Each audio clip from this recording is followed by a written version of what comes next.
All right, greetings everyone. Hope all of you are having an absolutely fantastic day. Yes, indeed.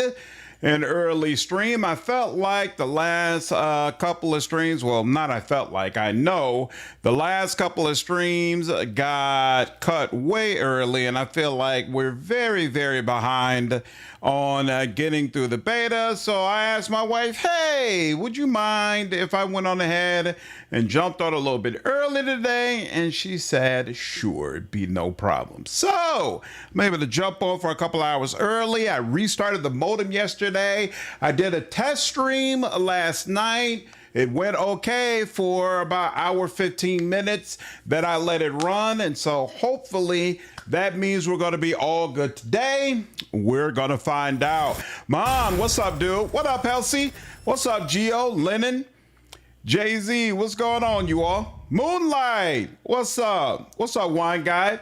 I hope all of you have had an absolutely astounding day, that you were able to do some cool things.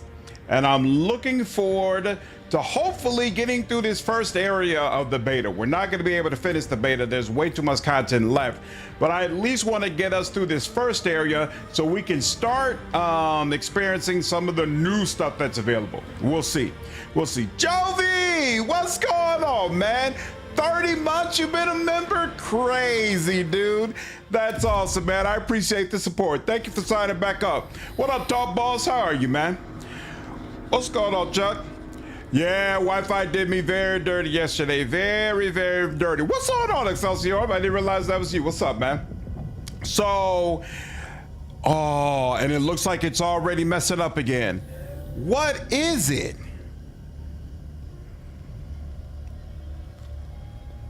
Are you kidding me? So this time it's not even waiting. It seems like it's happening immediately, but let's see. Do you all feel like you're seeing anything right now? Or is it okay? A message popped up for a hot second on OBS, and then it went away. Which yesterday it wasn't even going away, so maybe it wasn't as bad as I thought it was, but you all can let me know. Low key, you said, Boss Key? Top Boss, rather? Introduce some of the new companions. Yeah, it'd be nice. Looks clear. All right, I'm just going to keep going and not bother paying attention to OBS, and I'm sure you all will let me know down in the comments if there's a problem. All right, so now we are trapped somewhere in chaos following messing around with the sarcophagus of Saint Sibelius, and we've got to figure out a way to get out. So let's go. And at first we were with our companions, then it seems like we're on our own. So we've got to figure out a way to get back to our companions as well. And then now we've reached the door. Age of Wonders 4 and Starkey's DLC for Age of Wonder Planetfall. Inquisitor Leander de Terral stands in front of you. He looks exactly like he did on the day you last saw him alive. Nothing in his appearance reminds you of the tragedy that took his life. Iratus and Persephone, who stand next to de Terral, look just as they did that fateful day aboard Schultes' Valor, exhausted, frightened, and angry. Greetings, Slandered. Your comrades asked me for this meeting. I couldn't turn down their request, even though I had to wait for the right moment for this conversation to take place. You're dead, de Terral. I saw you die. How is that an excuse for not fulfilling one's duty to the Golden Throne? That is not what I taught you, and neither is it the mark of a true agent of the Terratine Cabal. What do you want from me? Oh, nothing much. Just to see what kind of merit earns you this special treatment from the Cabal, traitor. This is definitely an old portrait from Rogue Trader. It's not the accurate one that I assume this character will have. Quiet. I'm not done speaking. The ice of millennia glints in de Terral's eyes as he turns his gaze to you. Do you remember Schultes' Valor, Slandered? Do you remember standing at the crossroads? If you pass I think it's a hidden wits check, you can notice that this is not the real Dieterol, and that it's actually some sort of otherworldly being that you spoke to in the prologue. When I chose to fulfill my duty, when I chose the mission over you, Inquisitor, it's all so convenient when you can betray your comrades without a second thought. You'll do anything to curry favor with the Cabal. Dieterol raises his hand for silence, and the specters obey, frozen in place, staring off into the distance with their lifeless eyes. Well, you survived. You've got what you wanted. You've seen how everything turned out. So tell me, Slandered, knowing the consequences, would you go back and make a different choice? His gaze sears what feels like the very depths of your soul. Metal. Bare Dieterol's gaze. Failed. Your mentor's gaze chills you to the bone, and you find yourself unable to withstand it. What's done is done. I wouldn't change my decision. I entirely agree with you. There's no point in looking back, right? Fool, there's always a chance there could have been a better way. Oh! Persephone has a portrait now. She didn't have that before when I played the beta. Oh, that looks sick. And remember, Persephone is who our Psyker companion, Saurus. She's like his sister, if I remember correctly. Oh, super sick. Look at that. Really, really nice portrait. Wow, I wonder if she's gonna be a bigger deal in the overall story. Wow. Yeah, Victor, I agree. Really nice portrait indeed. What's up, Plan? Fool, there's always a chance there could have been a better way. Comprehensive. All that remains is to match your words with actions. Go then. Dieterol steps aside, making an inviting gesture. Do what your heart tells you. Super, super cool. Okay, and I can't talk to any of them. That doesn't lead anywhere.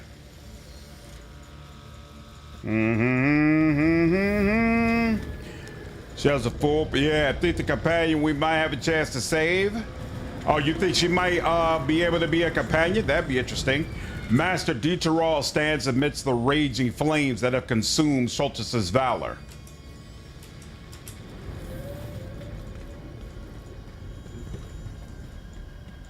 Yeah, the fact that she has a full portrait makes me feel like maybe she's going to be an important character. We'll see.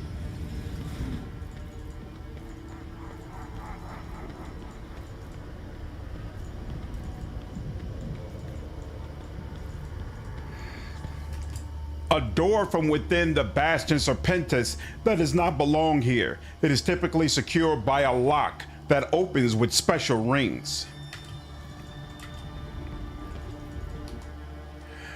No, Lennon, what comment are you referring to? At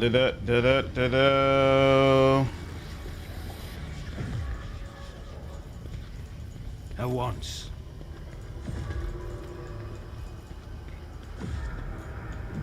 Oops. Am I going the right way? Maybe.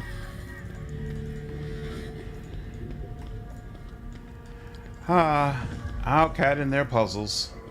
Yeah, I'm pretty sure I went the wrong way. All right. Ooh, I need to go over here.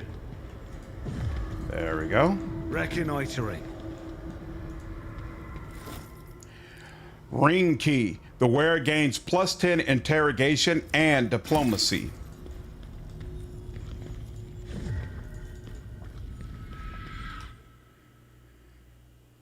This part feels like a nightmare sequence from Max Payne. Max Payne was such a freaking cool game. I enjoyed it immensely. Nothing over there, right? Yep, nothing over there. Crystallize Aquila. Whenever the wearer uses push, they gain an amount of defense equal to the Veil Tear. Gets melee attacks until the start of their next turn. Very nice. Very, very nice. Only companions have full portraits. Even the secret runs of Rogue Trader only had half. No, that's not true. The Lord Inquisitor has a full portrait. Always on the move. And there's another character whose name escapes me right now. The Battle Sister, who might end up being a companion, she's got a full portrait as well.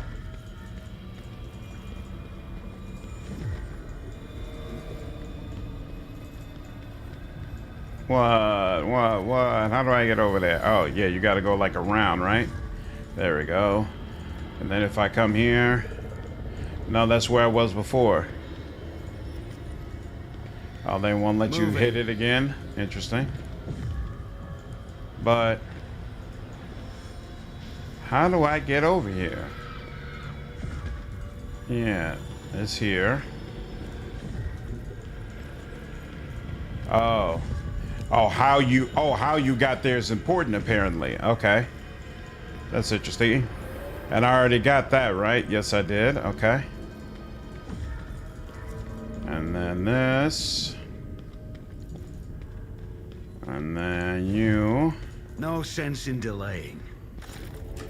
The upper half of an Adeptus Mechanicus tech priest. Judging by the trails in the dust, the tech priest crawled some distance after losing their lower half. So this is the other half of the severed body we found in the excavation portion.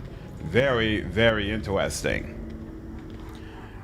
Only had an upper half. In Wrath, a lot of major characters could never join. You have full portraits. Yeah, so it's an Outcat thing. Yeah, exactly. Yeah, Outcat all the time gives people full portraits, even though they won't join your full party. Grinding from within the skull.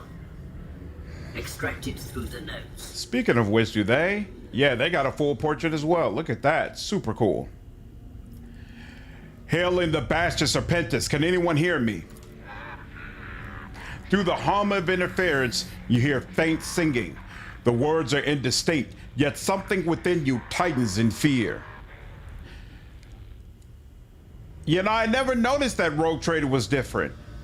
Did non-companions have a full portrait in Rogue Trader? I'm trying to think. Theodora had a full portrait.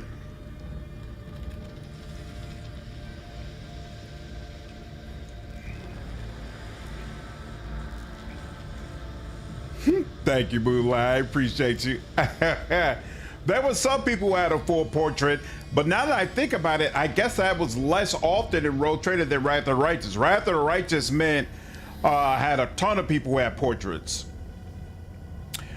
Profiterio, what's up, dude? How are you, man? By full, I mean full body, including legs. Got you. Yeah, I'm trying to think through it. Like Theodora definitely did. But yeah, it wasn't often. Turn off the Vox. The Servo Herald ignores your command, forcing you to manually press on the dim lumen at the base of the skull. When you lift your hand, your fingers come away smeared with something dark. Keeping my eyes open. It might have had her legs cut off like right at the bottom, maybe? Oh, you're outside grilling? I'm ashamed to say it's a skill I don't have. I think I might spend some of the summer finally doing some serious grilling. It feels like a skill I should be capable of. You don't need a full body portrait if you are not showing it fully. The Sister Septima and Millicentilia standing before you are disturbingly unlike how you last saw them. The Sister of Battle is coated in a layer of dried blood and resembles a granite statue. Only her burning eyes and labored breathing reveal the living human beneath.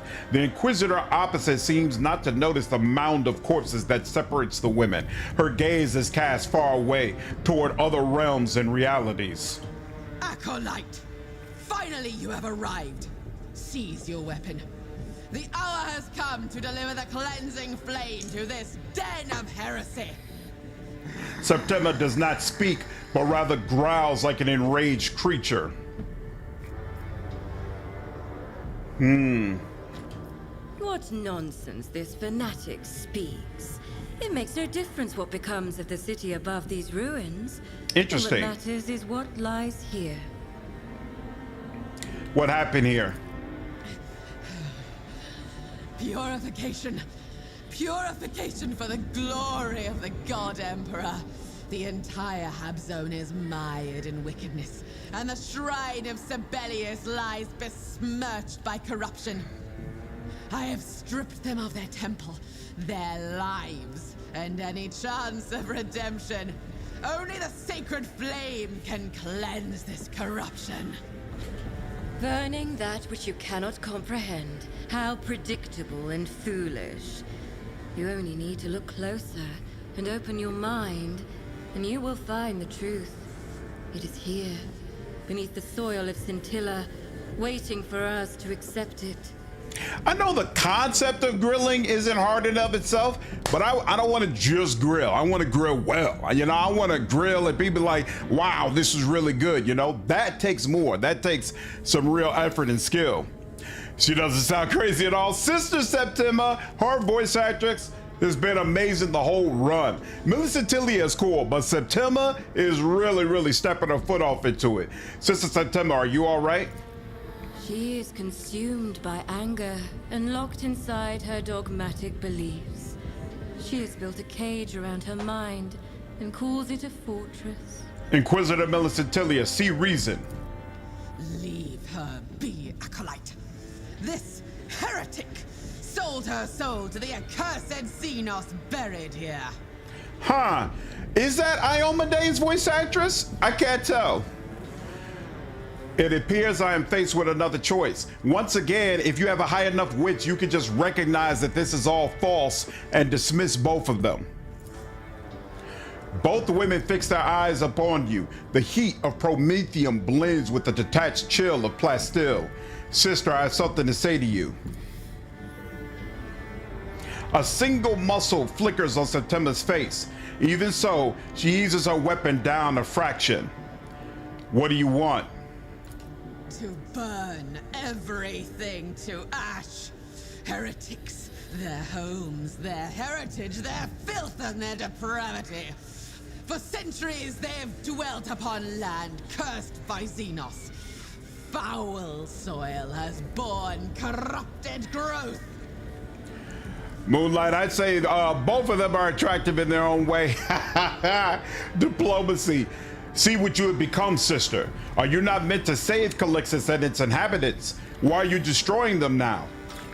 They all deserve to die in torment. I will burn them all of them. I will cleanse this world of its corruption. Good Lord. Mistress Millicentilia, you must hear this. What? Did you say something? What truth do you mean? The truth of those who lived here before us. They knew that nothing of value exists in the present. Oh, she's All of Iomade. existence strives for the future, and only there, beyond the familiar, She's is there anything Iomade. to seek or to desire. There is the triumph of humanity. There is the healing from all diseases and misfortunes. All that happens here and now is meaningless. Come with me. We will cross an ocean of time and be there, far away. The desire to flee reality is heresy.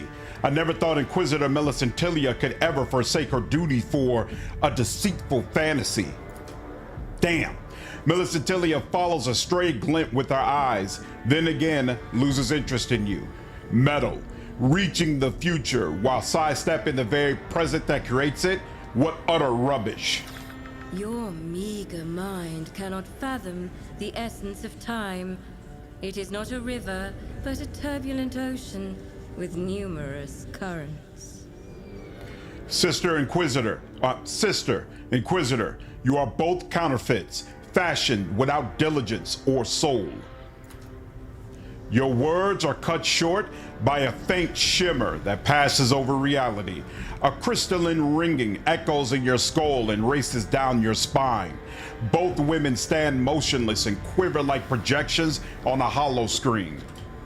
How dare you say that? I am a sister of battle, his daughter and avenging sword of the faith. You are a pitiful insect, fancying yourself a great intellect. We will finish this dispute irrespective of your opinion.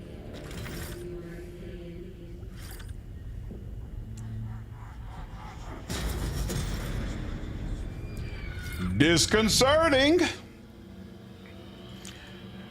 Oh wow, Sela's been a voice actress that long. She was in XCOM 2. That's super awesome.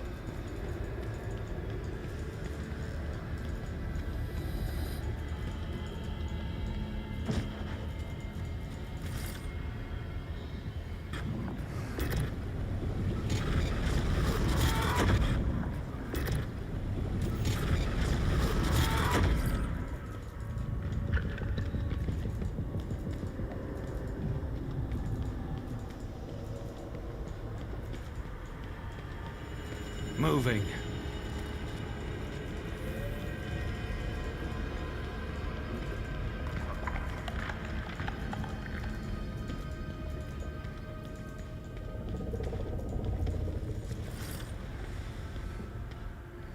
How old is Chimera Squad?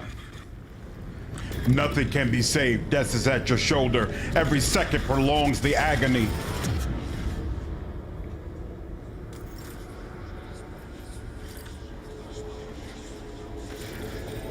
Yet another clue. So now those spherical patterns we kept seeing apparently is generated by the crystals in this area. Now we know.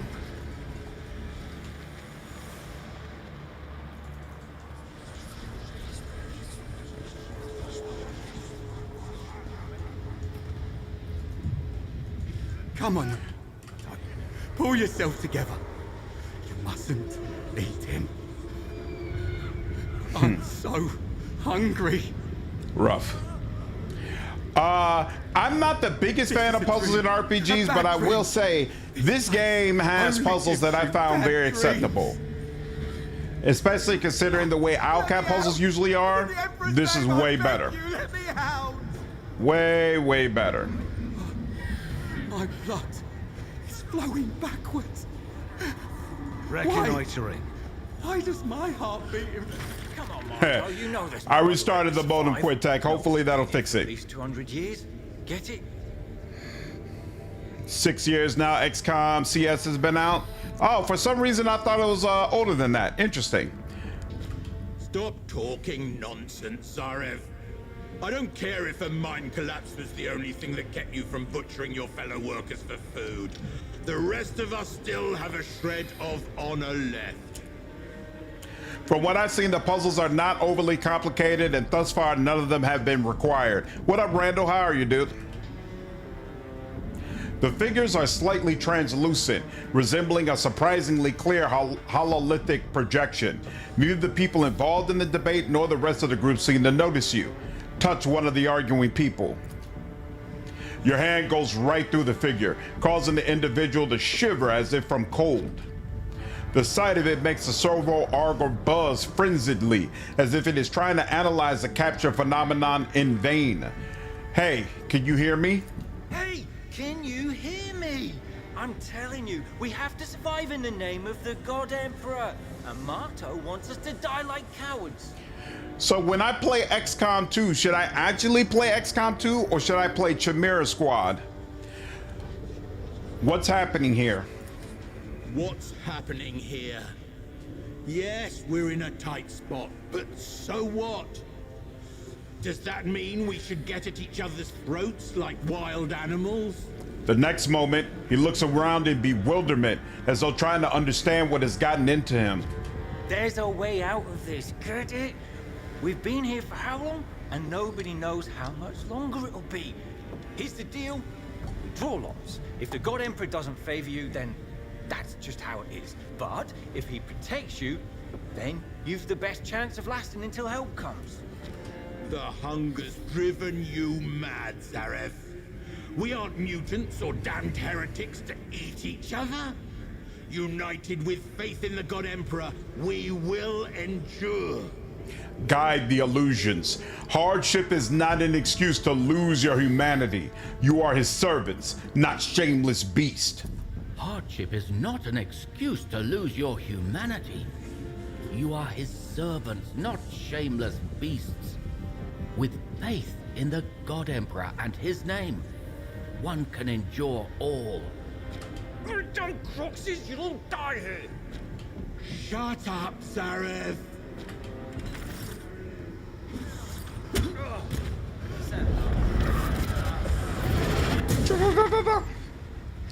I'd recommend XCOM 2, but the units you could control are just soldiers you could customize. Chimera Squad has unique characters you use in combat. That's not the correct pronunciation? Oh, my bad.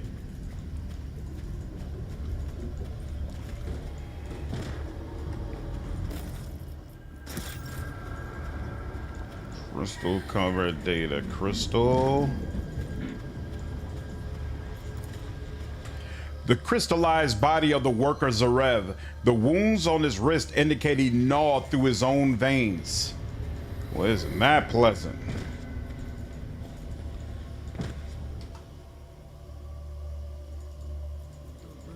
Will accept you, sister. At once. No matter what the Shapers say.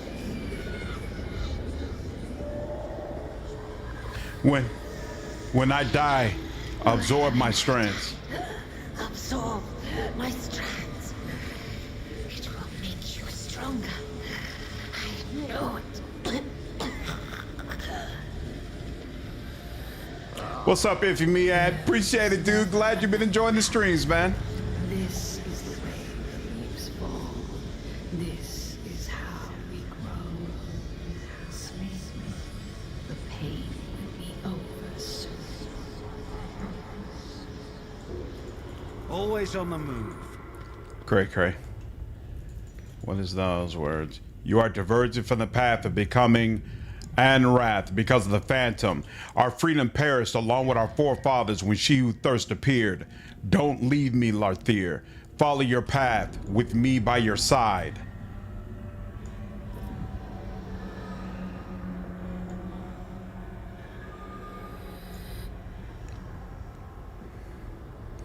XCOM 2 is better. It is not freedom that calls me, but our kin, lost in a cruel galaxy with no guidance or coordinates. When I fulfill my duty and lead their soul out of the abyss, I will return to my path, and to you, my starlight. Reconnoitering.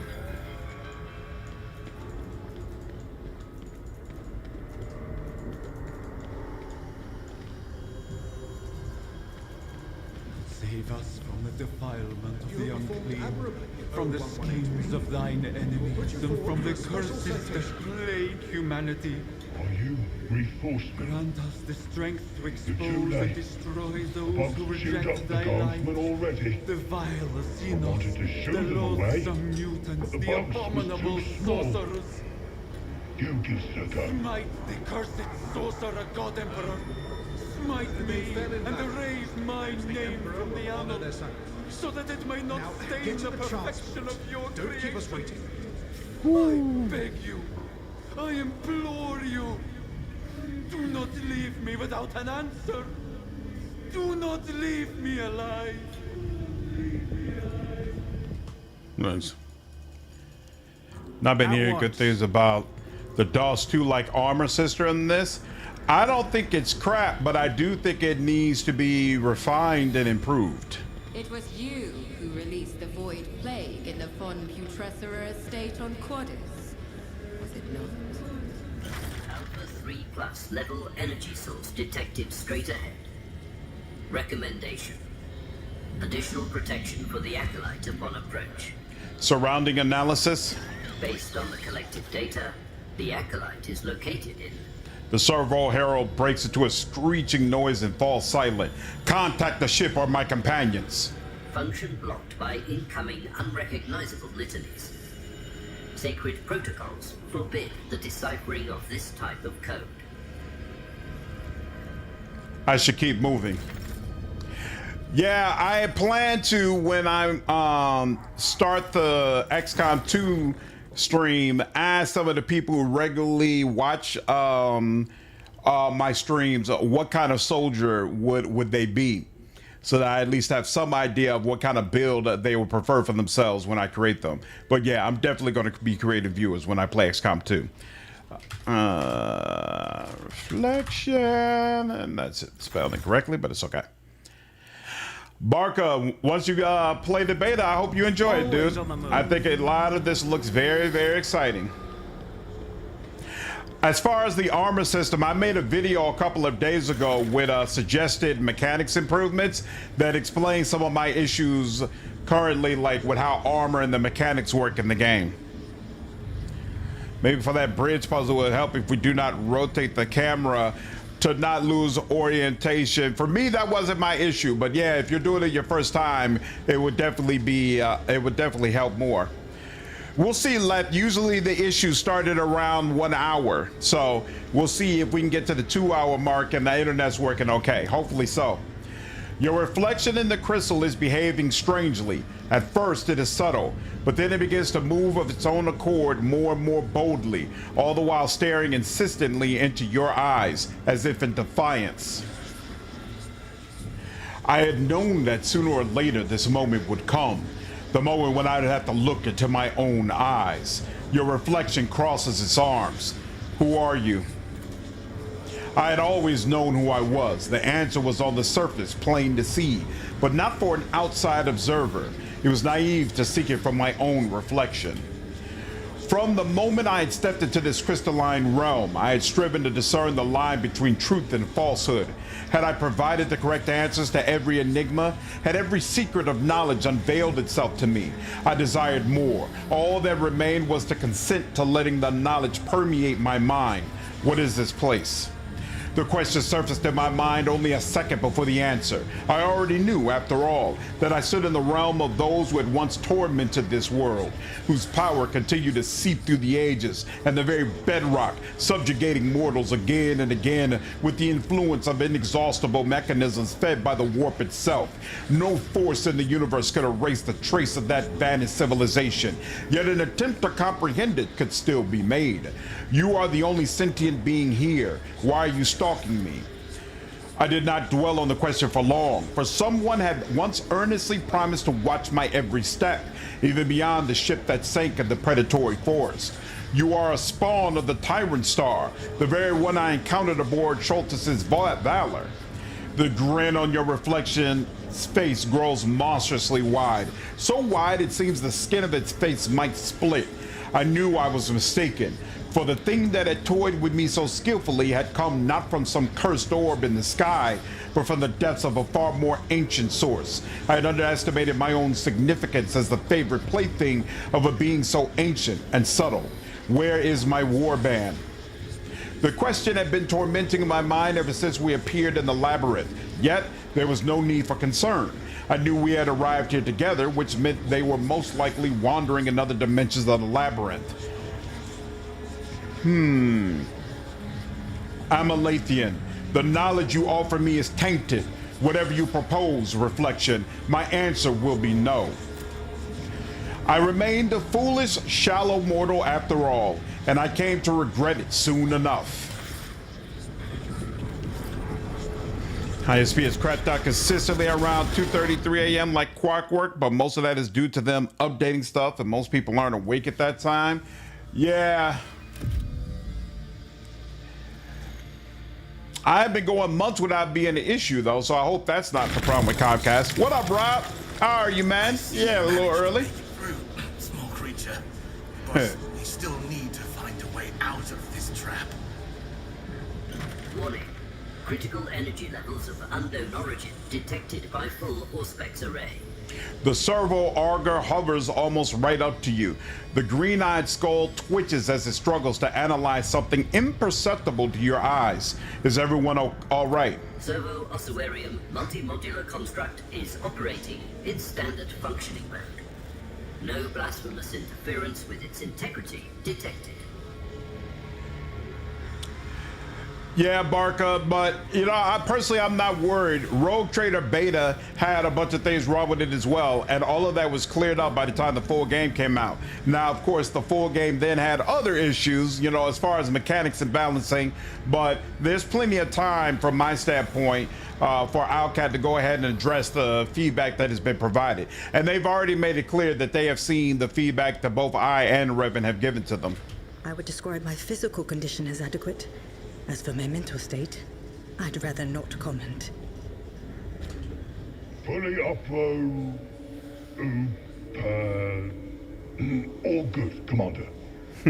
Give me details. What else can you tell me about this energy? Access to the data repositories of the Bastion Serpentis is currently unavailable. The Servo-Ossuarian's data grid does not contain a comprehensive description of the incoming data. Note: based on the observed reaction of the group's organic components, the Acolyte's retinue appears incapable of perceiving the energy under discussion.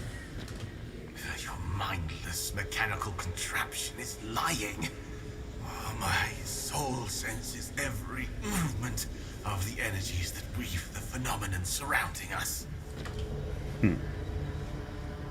Most holy God Emperor, fill me with the strength to overcome, conquer, and triumph over the forces of corruption. Grant me the resolve to ward off this bane and to give battle to your enemies with a fury and determination that glorify your sacred name. Sorrow mutters his prayer, staring off into space. Can we advance? Strong recommendation for the Acolyte, formulated for circumstances similar to the current ones. Quoting: verify the integrity of your mortal shell and the condition of your equipment. Offer praise to the God Emperor and proceed with the mission. From Instructional Notes for Acolytes by Inquisitor Clavis Arnada. Yes, quite helpful. Really, really helpful. Plan. So how do you feel about your return to Pillars of Eternity overall? I smell trouble in the air. We should be cautious. Indeed. Let's move. Picked recorder activated. All right, now.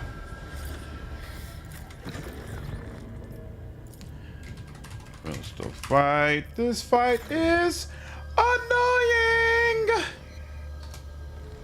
Annoying. Why does my formation look off? Because it is off. Why is it off? I don't know.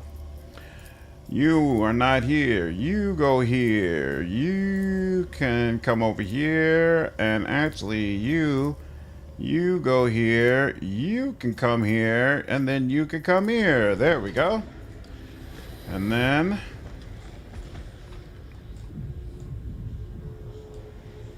do a quick save like that. All right. Keeping my eyes open. It's okay. I picked it up on playthrough. I started a while back. Nice.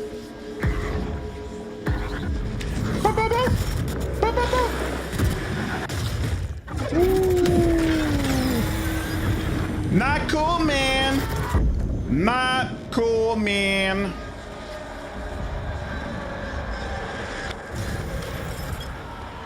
And the battle begins. So we're filled with all of these crystals. And then there's this main crystal. Now, this one is the commander of the group, of course. And it's got some active abilities. Expulsion is going to drag 8 corpses to itself, concentrates, and at the 4 enemies in their turn, it's going to launch a corpse at the closest character. And then repeats this action each time, targeting the closest character who has not yet been attacked until all characters have been attacked. And each corpse is going to hit for an amount of damage that's 6 times the Bone Warden's willpower bonus, which is 7. So this is no laughing matter. Corpse Rain. The start of the next round, Bone Warden uses the Corpse Rain ability. On impact, each corpse deals 80 to 100 damage to each unit in a 2-cell radius. And if Bone Warden wasn't able to establish connection with or launch any corpses, it makes 6 attacks against random targets, and each attack is going to deal 20 to 30 damage. Very, very unfortunate all the way around. All of this, every single second of it. Unfortunate. All right, let's get to work. You're up there. You should be able, yep, I was about to say, you should be nice and close. And then this is as good as it gets for you. Man, my officer's way in the back, huh? What's up, Aaron? How are you, dude? Not sure what you want to play next? You got no interest in Gothic? And I know Zero Parades just came out. Here. Actually, you know what? Hopefully this still allows him to do what I want him to do. We're gonna come over here. Yep. Because everybody should be coming this way. And then you... yep, that will do. And then you are not burning, but you are. I don't think this does anything, right? Yeah, it's not gonna interrupt the,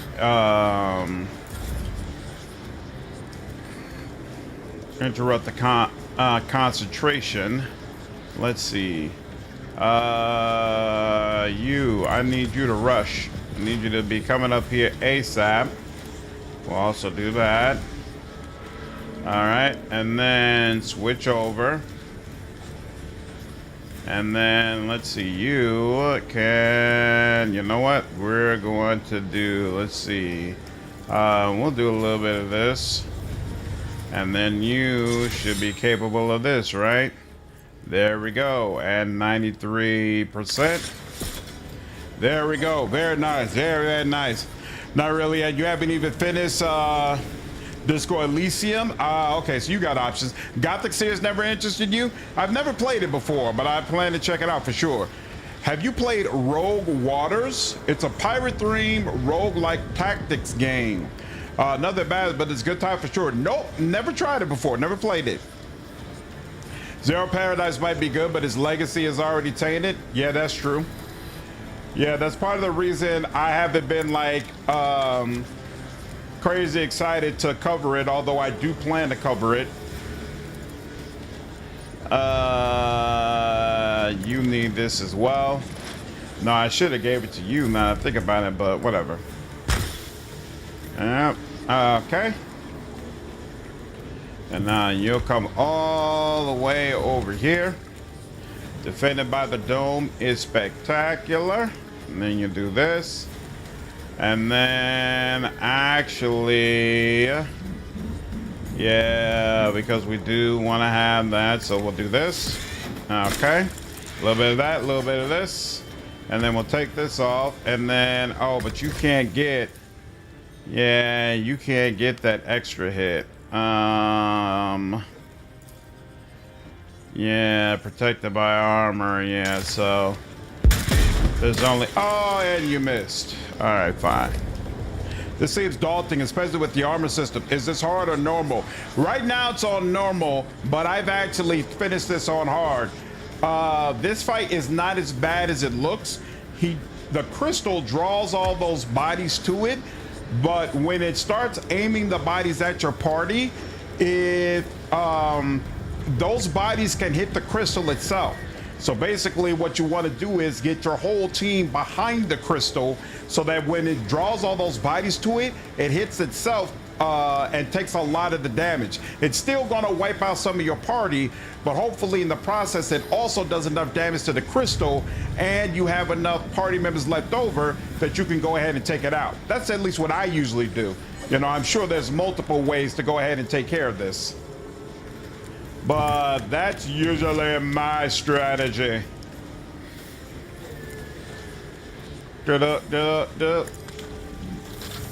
Yeah, there are definitely some poorly balanced, broken fights in the game. I don't consider this to be one of them. I think this one is fine.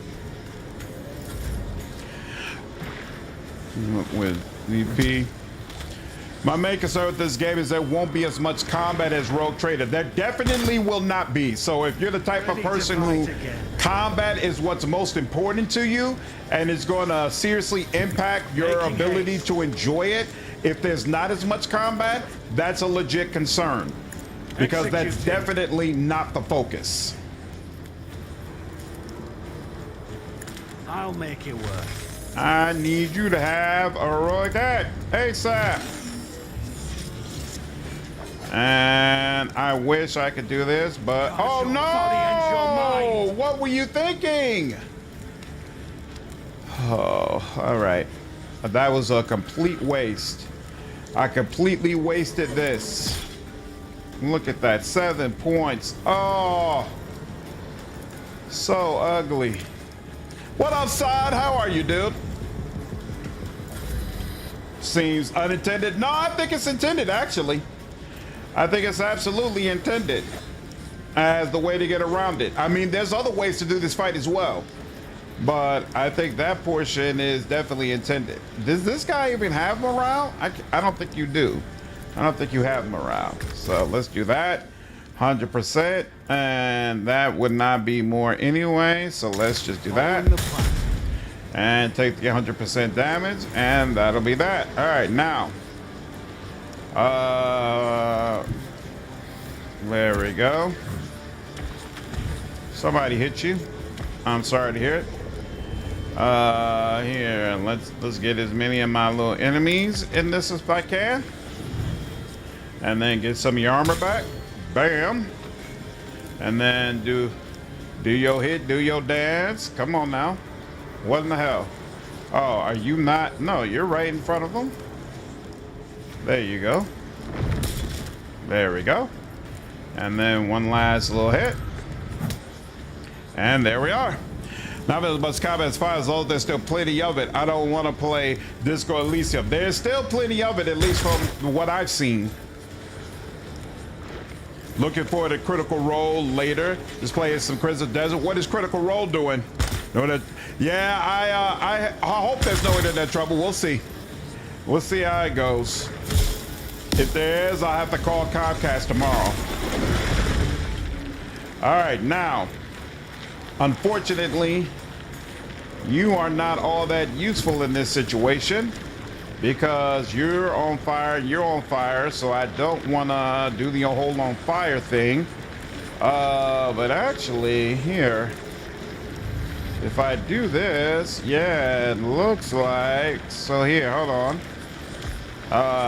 You can push this to get the most out of it, and then not attacking any of my peeps. So yeah, we'll do that. The Immaterium seeds. Disco Elysium is okay, but I have to be in a certain mood to play it. Yep, I agree. I agree with that. There we go. And new, and then let's see. You. Oh, they're actually, so this is 2 and this is 2, so I guess I just use these back to back then. So yeah, here we'll do this one, and the skulls is what I'm going to focus on. Let's see if I can get that. There's one, and then this one should be even better, right? Sure is, 100%, and you're almost up out of there. Woo! Very nice, very nice, very, very, very nice. Ba-boom. They brought all 3 tables back together last week. It's definitely wrapping up to something big tonight for the story. Nice. Nice. I hope it all ends up being worth it. Come on now, pick up whatever it is. Thank you. 4 Sword of Faith. The wielder loses veil degradation amount of defense, but whenever the wielder uses an attacking psychic power, they regain +6 armor durability. Very, very nice if you are a Sanctic Psyker. And then Crystallized Aquila. The assail effect used by the wearer has unlimited range. Whenever the wearer uses assail, they gain the telekinetic barrier effect. Again, amazing for a Psychic Psyker if you just so happen to have also taken telekinesis. No All right. sense in delaying. Prefer less but meaningful fights than trash mob bonanza. Yep. So I feel like this is something Dark Heresy does extremely well. They give you less fights, but the fights that you have feel extremely purposeful. And it's my preference as well, for sure. Add this to junk. What's this? The knife we keep. Tormentor's Flamer. I don't think I could. Maybe. Claymore. I don't know whether or not I want that. Oh, Destructive Melter. Which one is better? Looks like this is actually better. This one deals plus 3% more damage for each enemy targeted by an attack. Yeah, let's go ahead and get you up in here, and then we can let go of you. Then you've got this Doom Knife, 6/9, and then 8, 6/9 plus 8. Target attack must pass a metal test or lose -2 morale. That's interesting. This weapon deals 10% more damage to attacks with negative morale. That's interesting as well. I kind of like losing morale because that's going to get you one step closer to broken. We'll keep around Sword of Faith. We'll keep around the Tormentor's Needle.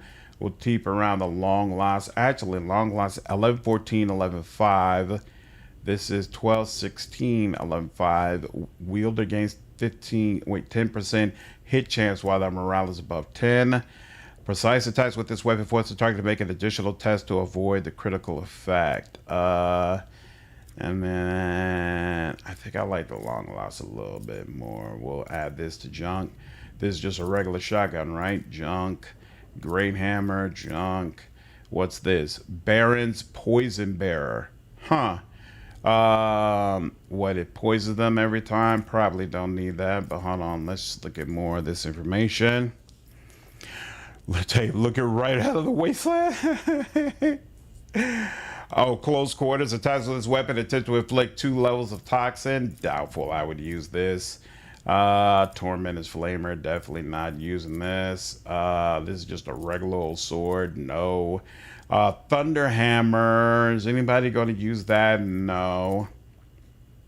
So we got the Long Lost, we got the Needler, we got Triumphant Last Gun. I'm gonna go off on a limb and say no. Add that to junk as well, so we're done with all that. And then we got you, Resistant Aldari. Nope, that's the one that he previously had. We can add that to junk. What's this? Hateful Caller. The wearer gains +5 strength and agility. That would be great for Psychic Psyker, but for me currently, no, not really. But restores 3 durability. Let's see. Yeah, that does nothing for me right now. Maybe it'll help Haymar. Yeah, you already got it at 42%. Did I give you? I have not given you medium medium armor specialization. Geo, I don't remember the mechanics of the companions we get on the other side, so I'm not sure if I want to give them the Claymore. We'll see. Because some of them get special bonuses for being close by where the action is. So before I have them all ranged, I might make them melee this time. What's up, Monte? How are you? I agree. Aether and Iron could have definitely benefited from more combat. Can't use that. Can't use that. Interrogation and Diplomacy. I actually could use that. What's this? Force of Will? Not yet. Whenever you use Push, let's see. Can you use the other? Oh, you can use these. So you can use this and get free telekinetic barrier. That's actually kind of nice. And then you can use this to get something. Oh, whoops. So that's weird. This looks like this, and it's a necklace, but apparently this one is a ring. Okay. Damage over time, +10 willpower. Or when you use push, you can gain more defense against melee attacks. It's not better than what we already have. So we'll go ahead and chill out on that. Suffer immobilized. Striding through swamps, the wearer gains +5 agility and becomes immune to the immobilized effect. That's interesting because we got the striding through swamps from finishing the Kroot ritual, if I remember correctly. So it's odd that that doesn't work on the Kroot. Grenadier's Cloak. Whenever the wearer uses a grenade, they gain +2 morale and stacking +12 bonus damage reduction. Toughness. Haymar would love this. If there was just a Grenadier talent that allowed him to throw a grenade for free, I would love every turn he just kicks it off. Hey, I'm gonna just throw a grenade real quick. And then I'm gonna start using my guns. But unfortunately, he doesn't have that. +5 fellowship actually does nothing for you right now. So I'm gonna go ahead and throw these gloves on you, at least for the time being. You also have no necklace. None of this is gonna help anyway. All right. Wait. Whenever the wearer increases an ally's morale, all enemies within that. Oh, it failed. Their damage is reduced. Hey, that's nice. Okay. And then we got the medikits and whatnot, because the next fight is gonna be brutal as well. All right. Cool. We're good. Oh, one other thing we need to go ahead and do. We have received the last of the clues we're going to get for this. So now we need to go ahead and make a decision. The second half of the body was found in the strange ruins beneath Mare Sportum. And the source of the tracks is a strange crystal infused with warp energy found in the ruins beneath Mare Sportum. I think there is a bug with the journals, with the journal entries. So they're gonna have to look at this. So if I go to divers, I don't have the correct option, right? I've got one that I know is wrong because I've got that contradiction there, but I've searched through everything. I've talked to every single individual and I don't have the correct option. And frankly, I don't even have any other option. So that shouldn't be the case. And it's the same thing with a couple of other ones. The Baron specifically told me that he took some traders and drowned them and put them in the worker clothes to throw us off the scent. There should be an option here to be able to say that and close this out, and there's not. And then it's the same thing here. Divers performing. I know it's not a sinister ritual. It's a tradition they have, and they only do it to people who are already dead. The locals dare not go against the Baron. The Baron only kills people that he knows. So we know he's not just, I mean, he's crazy, but he's not crazy in that way. There's nothing here that allows me to say that. Bands of pharaohs are constantly invading the town, robbing and capturing inhabitants. There should be, considering everything I've done, I don't remember what exactly should be here, but there should be something here. But what annoys me the most is, let's see if it's present this time. So in the alpha, there was an hypothesis you could provide that said the missing persons were directly due to the Astartes. You can't do that anymore.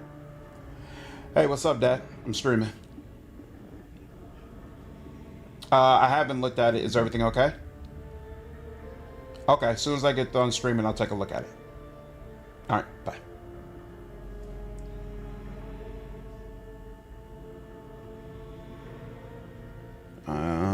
Not tonight. All right. Burst Fire definitely needs to be looked at again. They definitely got to do something different with Burst Fire. What's up, Wilhelm? How are you, dude? As far as missing persons, I guess we'll put it on the Flock of Repentance, but really I feel like it's the Night Lords. The Night Lords are really the ones responsible for this. Confessor Ursimus's new radicalized teachings on pain and suffering drove the people of Mare Sportum to commit horrific acts, resulting in the death and disappearances of hundreds of people. Sin report. Hey, I never complain. It's a blessing to still have your parents in your life. So I never complain about Dad reaching out. And hey, look at that. We got a level up. So when he calls, whatever I'm doing, I answer. Level 7. Whatever I'm doing, he's doing, I answer. Let's see. Talent and skill. When do I get another specialization? Oh, I'm not going to. Oh, I've gotten all the specializations I'm going to get. Ah, that sucks. All right, let's see. Hive World characters deal 20% more damage to enemies that have no allies within their influence. The Noble and the allies get a 5% bonus to hit chance against non-disposable enemies and is doubled against the enemy commander. Wait, double against non-disposable enemies. So a 10% bonus to hit chance against the enemy commander. That's not bad. The Noble's damage is increased by 15. Plus the Noble's morale minus enemies' morale.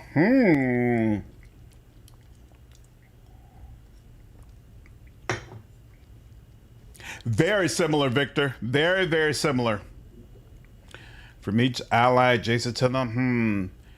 The next ability costs 0 action points. Grant an ally. The target has +2 movement points each turn and gains +1 morale at the start of each turn for the rest of combat.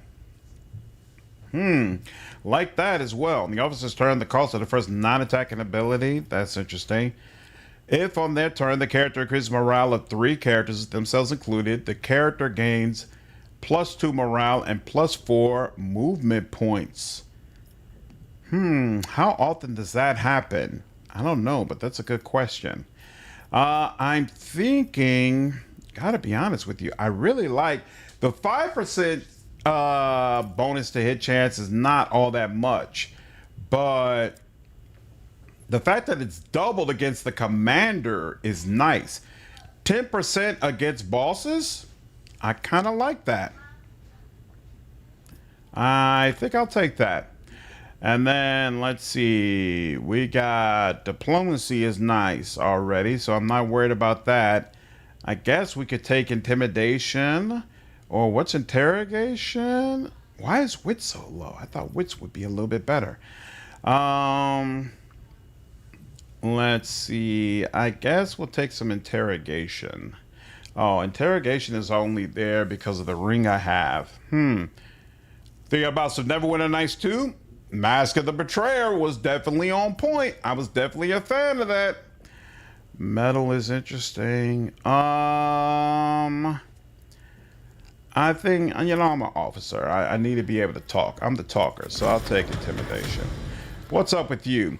Area effects deal 8% more damage for each target within the area of effect. Strong consideration. For each enemy hit, the damage dealt by the next attack is increased by 5%. Nah. The character can use defense against area attacks. That's super nice. And then medkits cost 1 action point less to use, plus combat surgery would heal for more. That's also super nice, but I think I'm going to go with cluster strike. See how that is? And then no question, I want you to increase Metacon. We need that to be as high as possible. Now, what's your deal? Mr. uses a psychic power. The attacking psychic powers deal more damage for distance 6 cells or more. That's cool. Psychics deal 15% more damage to psychic powers and projectile weapons. Well, that's a winner. 15% start. When psychic use, they gain 5 intelligence plus 3 defense. That's saying a lot. Inflicts a negative effect or use a sail on the target, gains defense. That's interesting. Every upgrade of lore warp increases other skills. I might end up taking that when the full game is out. We already got otherworldly gaze. We sure did. Chance of triggering psychic phenomena. If powers ride, no longer increases veil degradation. That's all interesting, but no. Let's go ahead and go with unstoppable force. How's that calculated? Intelligence and willpower. He's got plenty of both. And we'll take that. And then lore warp is definitely his thing, so we'll continue pumping that. Now Cog, the character's melee damage is increased by his armor damage reduction divided by 2. That's probably a nice chunk, but the most important thing for me is that you stay alive. Oh yeah, this is what we wanted too. Might do get behind me. Let's see, practical defense plus 4 defense. That's a thought. And then pass the resistance test, but I love the idea of you automatically getting more morale just for having people close to you. That actually works for me. And then definitely intimidation is your thing, right? Yeah, the Juggernaut Cloak, everything else focuses on intimidation, so let's take that. And then you, what's your deal? If the second weapon attack at a turret is of the same type of the first one, its hit chance is increased by 18%. Interesting. It's a different type. The target's defense is reduced by 18. That's a very, very nice. Next precise attack made after use of psychic ability deals additional 14% damage and costs 1 less action point. Ooh, very, very high chance I'll take that. Each range, no. No. Actually, he doesn't even need that. That's useful for other people. All supporting effects. Increase the allies' defense by 5. Signs of Destiny ally, maybe. And that's it. So then, yeah, let's go with this one. I like that a lot. They need to fix the statue eye. What do you dislike about it, Gio? What do you like? Oh yeah, definitely I want you having as much awareness as possible. And then finally, you darling, I thought I went through all this and picked stuff for you, did I not? All right, here, 1 second. Around by 2, no Skyway Vengeance. If any target suffers, no. When the target's hit chance with precise attack, possibly, but not right now. 50% more damage, no. Hit chance against enemy suffering from exploit is increased by the same amount as damage dealt. The operative's hit chance against enemies suffering from exploit is increased by the same amount as damage dealt. Why does it feel like that could potentially be a massive increase to hit chance? We'll take that, potentially. We already took those two. What's the deal? Enters the melee range. The operative gains +6 melee. Oh, and performs attack of opportunity. I like that. +3 movement points, potentially. When the character's armor is broken for the first time, they are immune to critical, maybe. No, morbid fascination. Whenever an ally operative themselves kills a target, they gain 6 defense, possibly. Armor durability, no. They chew through armor. If it goes above 100, the number is chopped. Oh, yeah, that's a good call out. That's definitely a good call out. All right, check the final stats display. When you look to the top right corner box, if it's 3 digits, it takes 3 rows. Interesting. Let's see.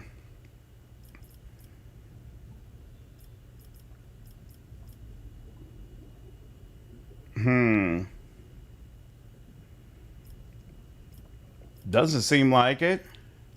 Because he's got, here, hold on. Companion value 100.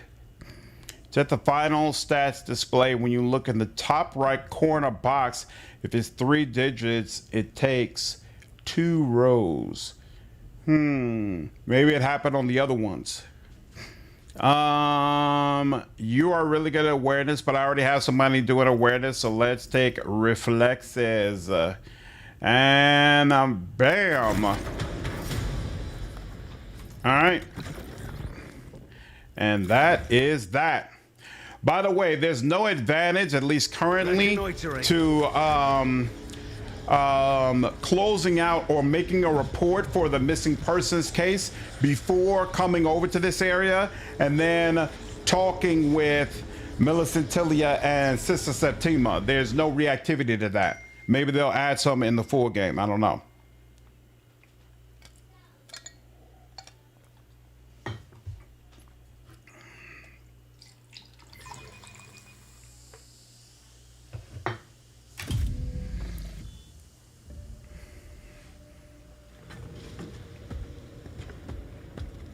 And we're back, right in front of the mark of Heresy. Vox communication channel with the verdict successfully re-established. Glory to the Golden Throne. The Servo Osarium hovering before you looks slightly more real than the last time you saw it. What in the void was that? Supposition. The Acolyte's inquiry refers to the phenomenon recently experienced by the Warband. Response. Identification not possible. I have no reliable hypothesis regarding the nature of the entity we encountered, but I must note its anomalous interaction with human remains. In the event of potential exhumation, I would like to examine them more closely. Solver-Osarium, what is your status? Operational capacity of the Servo-Ossuarian construct fully restored. Tech litanies encounter no resistance during execution. Internal storage remains unsullied. All spec systems function normally. Sleeper, what's up, man? Thank you so much, dude. I'm glad you've been enjoying the content, man. Hope all is well at work. Where were we just now? A response to the request cannot be delivered in a form comprehensible to the Acolyte. Nearest semantic equivalent, nowhere. It is a place where there is no place to go. What do you mean by nowhere? Explain. Both the Acolyte and the Servo-Ossuarian construct were located within a fractal, non-orientable space enclosed in a cycle of self-replicating repetition, combined with temporal flow disruption. Solver-Osarium, did you record my vision? I mean, whatever it was that just happened. The Solver-Osarium is dead silent. The construct does not even register your request as something to be processed. Address the warband. How is everyone doing? I would describe my condition as physiologically acceptable, yet profoundly unsatisfactory from a psychological perspective. I anticipate requiring another course of sedatives upon my arrival at the Bastion Serpentis. Larthier hesitates before muttering. It is tolerable.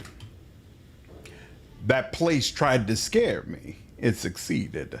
But we made it out. Though these leaves had fallen, it is time to move forward. We're back. I think if there's another harness, another trick of the eyes, I'll beat that thing again. Sorrow smiles at you. The corners of his lips twitch slightly. The God Emperor guards the faithful. It has been our honor to bear witness to this truth. All we can do now is thank him for imparting to our souls the strength to endure the delusion. Time to move.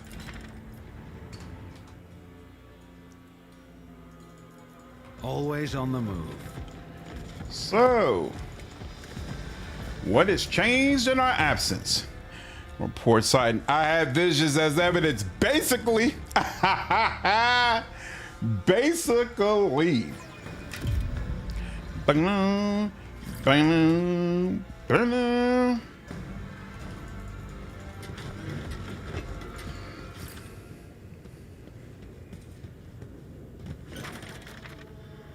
Commander, is that you? Praise the throne and all the saints. I was right.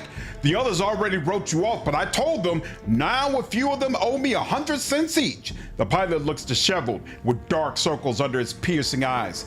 How long was I gone?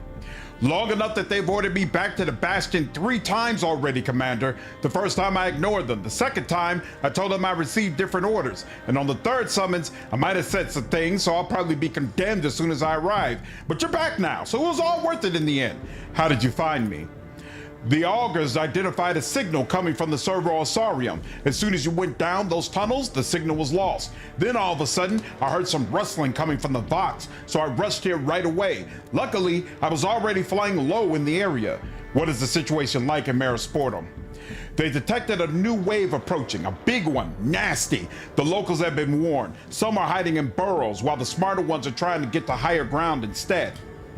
The local big shot, I guess his name is the Baron, seems to be organizing things as best he can. Of course, a lot of people will still die, but some will survive. The locals here have been through worse. Inquisitor Melisentilia gathered her people and headed to the Bastion almost as soon as you'd left, but the Battle Sister didn't budge until the very end. Her Noviates are still evacuating the camp. Haas suddenly falls silent, his eyes widening, and he grabs his head. Damn it! I almost forgot. As soon as I heard your signal, I sent a report right away. You're being summoned to the Bastion, Commander, and urgently. They thought I was dead, and now I'm abruptly summoned? The pilot shrugs carelessly. Has it ever been any different? The fact that you survived is your problem, but the higher-ups demand reports and results. I remember an interrogator who came back from the dead for the 5th time, ready to submit yet another report. I have some business left in the Hab Zone. Not happening. Don't even ask, Commander. To emphasize his words, he fervently waves his augmented hands in front of you. Everything there could go underwater at any moment, and I've only just found you alive. Let's head back to the Bastion Serpentis. Welcome aboard. Chaos being a factor, Warhammer. I dream seems like a valid reason. Exactly. It's not the first time they've heard something like this. Let's see. Are you over here? Nope, you are not. Oh, but you know what? I've never talked to you two over here. Attention. Commander, when do we go fight again? Your ship is too tight. Let the warriors feast, Hunter. Give me time to acquaint myself and ready my lair. Then we will speak.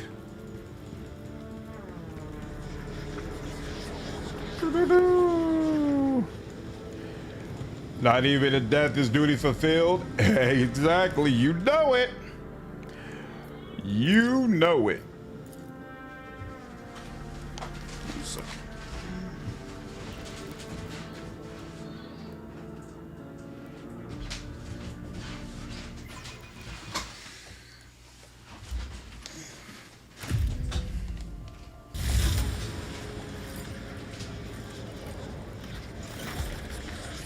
Praise the God Emperor and all his holy martyrs. You live!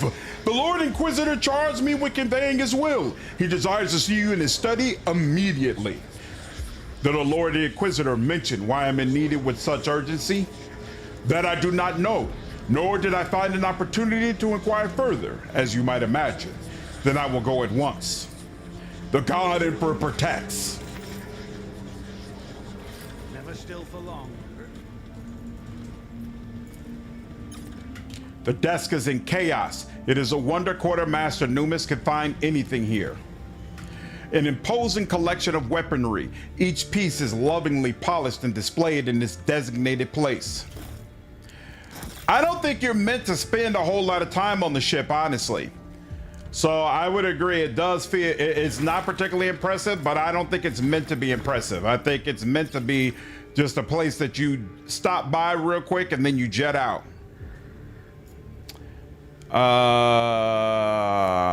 You use that, right? Yep, their next psychic power deals more damage. Let's take that. All enemies within the wearer's influence with a damage over time effect. And that's not a lot. Emperor's Benediction. That's possible, but not really. If the wearer uses push, they gain 24 armor durability.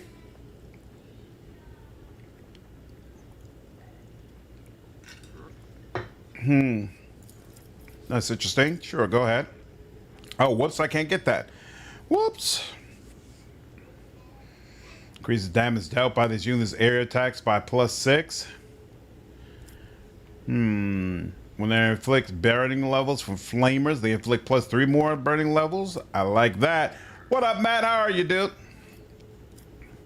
Dreaded train sword. More vitals damage. All units within their influence. More than 0 morale suffer -2.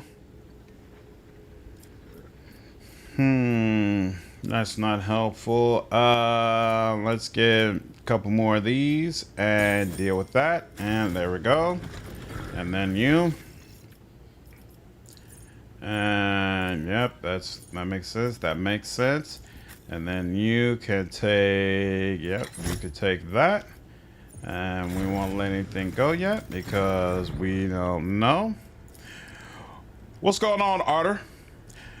Hey, Slater, I started watching your vids very recently since Outcat Death String. Nice, but so long. Your vids are some of the most informative about Dark Heresy. Thanks. You may want to buy the game more than death. Hey, I appreciate it. Welcome to the channel. I'm so glad that you've been enjoying the content, dude. Definitely a lot more Dark Heresy content coming, and I've done a ton of content for Outcat's other games and, frankly, CRPGs in general. So I hope you enjoy it, man. Oh, you're checking in from Russia? That's awesome, man. Appreciate you stopping by. Thank you so much for joining in. Glad you've been enjoying the experience so far, man. Lord Inc. report. Let's report to the Lord Inquisitor. Tell her about all the interesting things we have done thus far. Oh, wait. There's some goods right here. Kane, what's up, man? Appreciate you following me over on Twitch, dude. Ooh, they let you pick who you're gonna have. I like my current team. No, I'm not bringing on Haymar. I'm good on Haymar. Thank you so much. Thank you so much.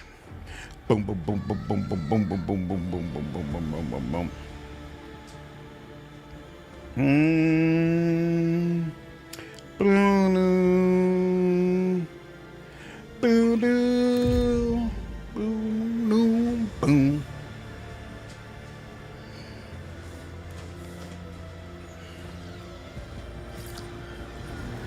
And here we are.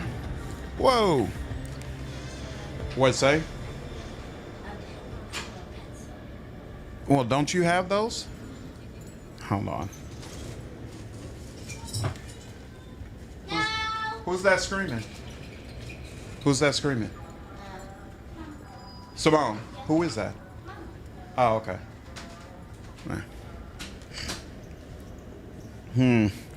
Check the Lord Inquisitor's portrait, please. Will do. Moving. 200 minutes, 200 God Emperor, grant me strength.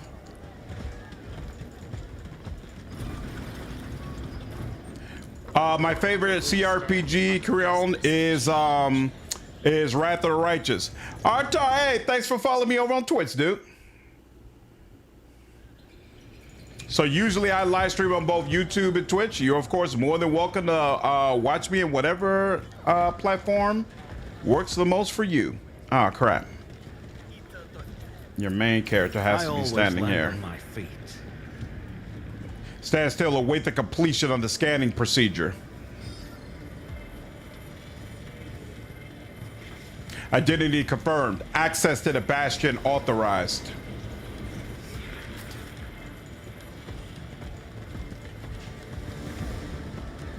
Reconnoitering.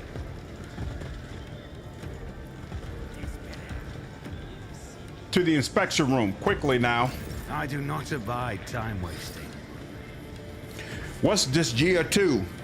Wonder how early the upcoming DLC is going to start in the story.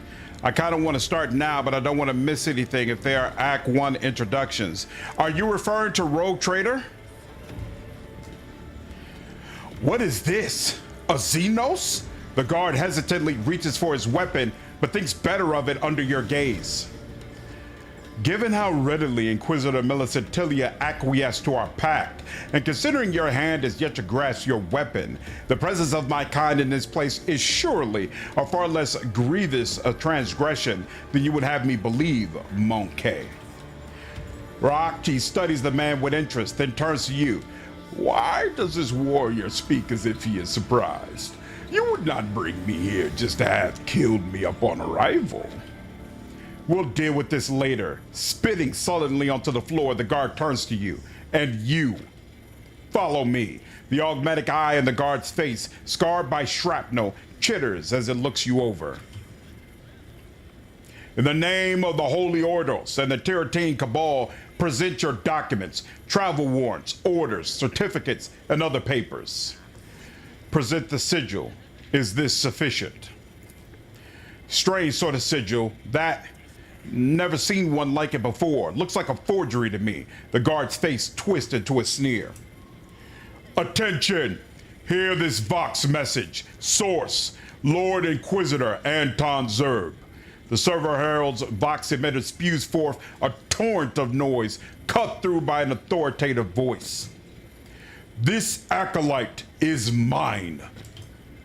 The guard's expression hardens. After a few seconds, he continues in a completely different tone. My apologies, Acolyte. Such are the regulations. I am obliged to ask, are you carrying any prohibited items onto the grounds of the Bastion Serpentis? I am an Acolyte in an Inquisitor's service, and I have the right to carry what I please. Of course, should you be carrying any such items, please see the quartermaster to have them registered. I dare detain you no longer, Acolyte. The guard salutes you, keen to get out of your way. What up, Turbo? Yeah, this game is awesome, man. I'm enjoying it immensely so far. Left, my experience for bringing warp active or Xenos originating artifacts onto the Bastion Serpentis, sanction from one of the Inquisitors is required. My experience is that the companions they bring in now, usually they don't come until Act 2. So I would say make sure you have Act 2 unlocked, where the where Footfall is, and then you should be fine.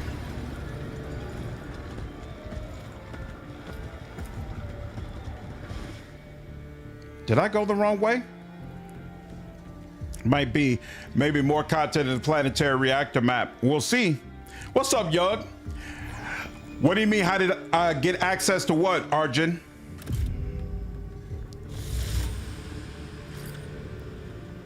And that was the wrong way. God, that's annoying.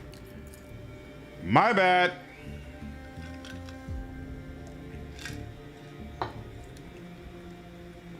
It was so constrained and there were so many checkpoints I got turned around. It's all right. Da-dum.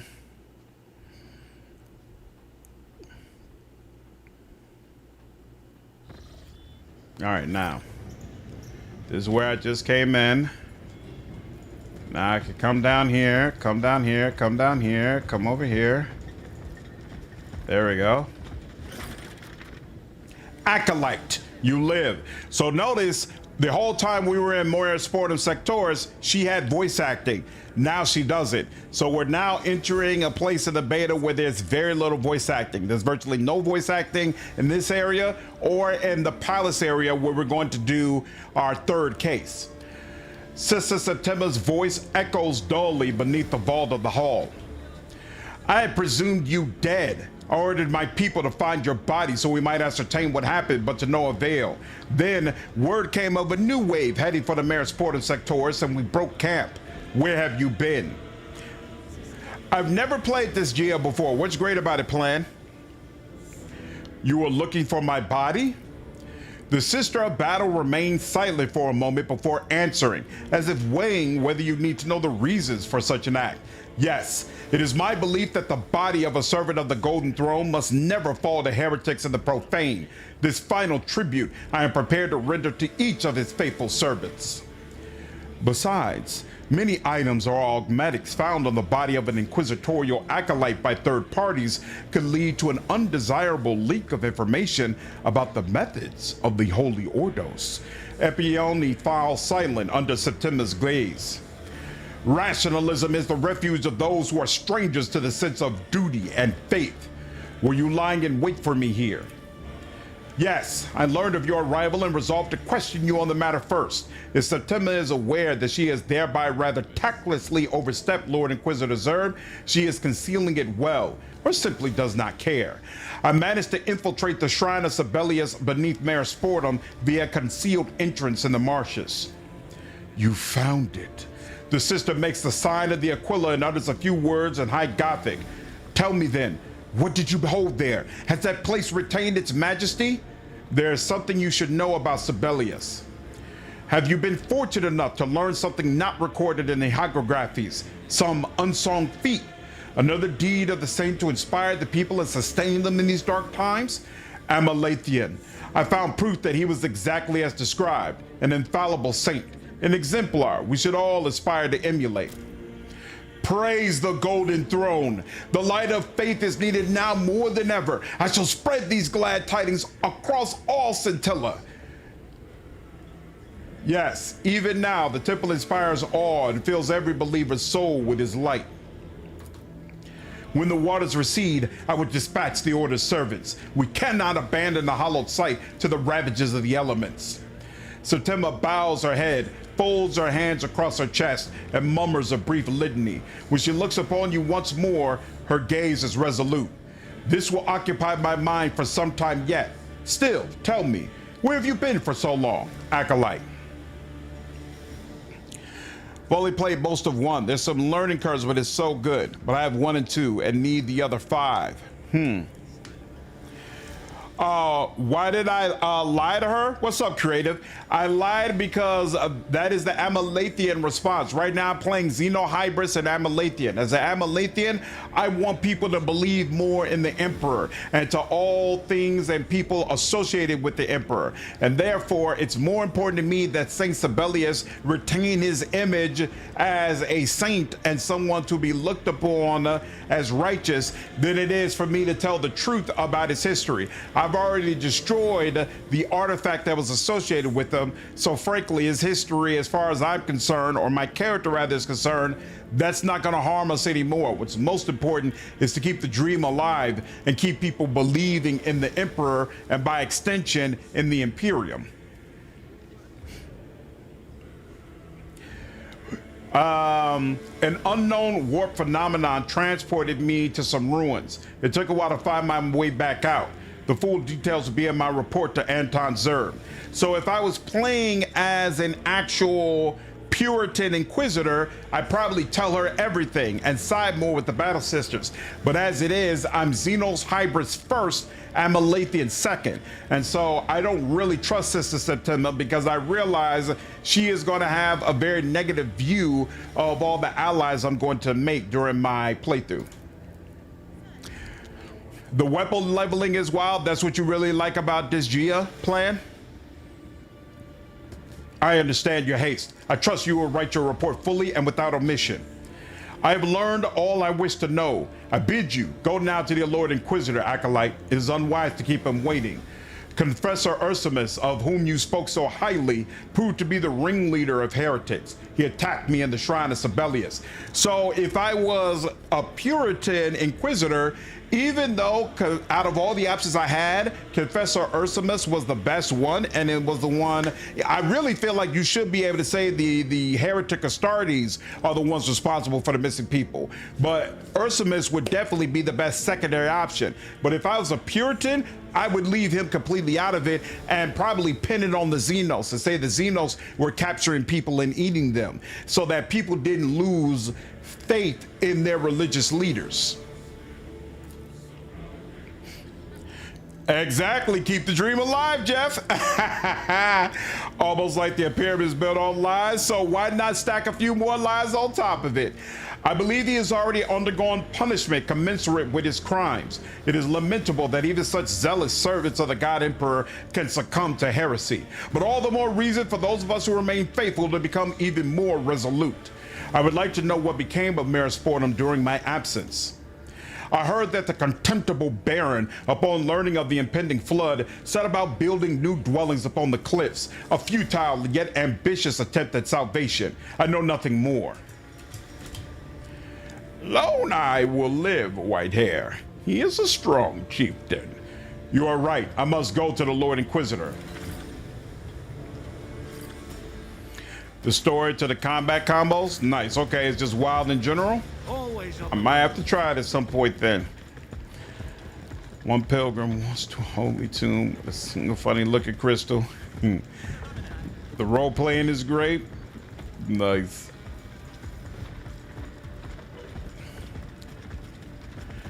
Absolutely. All right. Let's see what the Inquisitor has to say. I remember being a little bit disappointed by this conversation, but let's see how it goes.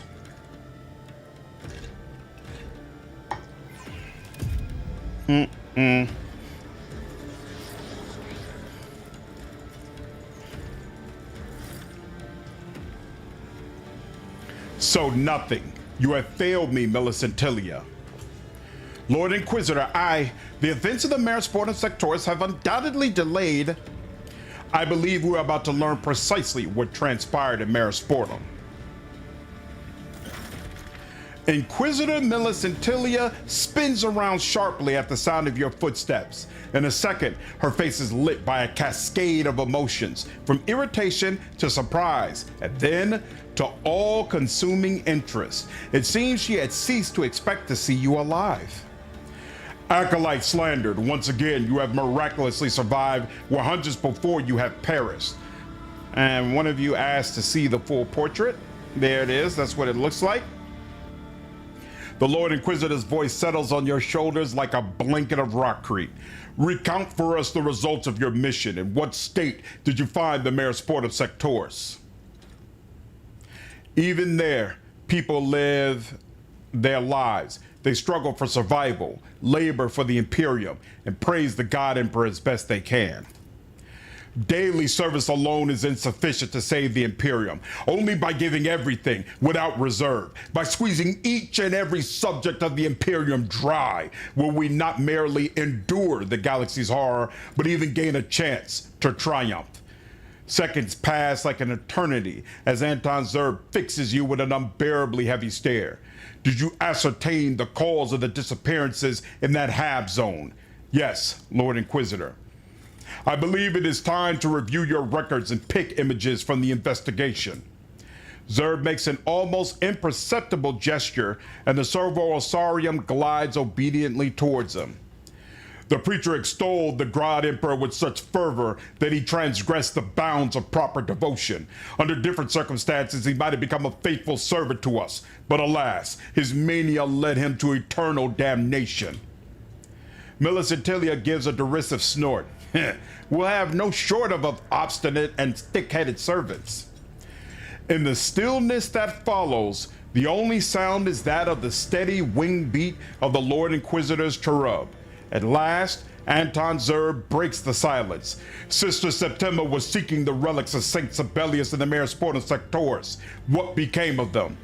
Sibelius was interred with his battle standard. It proved to be tainted by the powers of the warp, so I destroyed it. You did what? The acolyte demonstrated commendable, if short-sighted, caution. We have no cause to blame him. Despite the meaning of the Lord Inquisitor's words, his support does nothing to ease your disquiet. So, interesting enough, I think Lord Inquisitor is either a Xanthite or he leans heavily towards that. Because if you bring him the standard, he does something to it to basically calm it and make it easier to research, and then hands it over to Millicentilia, and there's no response in regards to why did you destroy it, undue caution, etc., etc. I think he likes it when you bring him dangerous artifacts and take risk. This place is massive. I wonder why they didn't do the Rogue Trader. The map is massive. Yeah, I think they decided not to put the effort into the ship. I think the reason is the ship isn't as important in this game as Rogue Trader. In Rogue Trader, you're literally traveling around through the warp to all these different planets. And so the ship becomes a really, really big deal. You're getting into combat with other ships, all that kind of stuff. There's none of that here.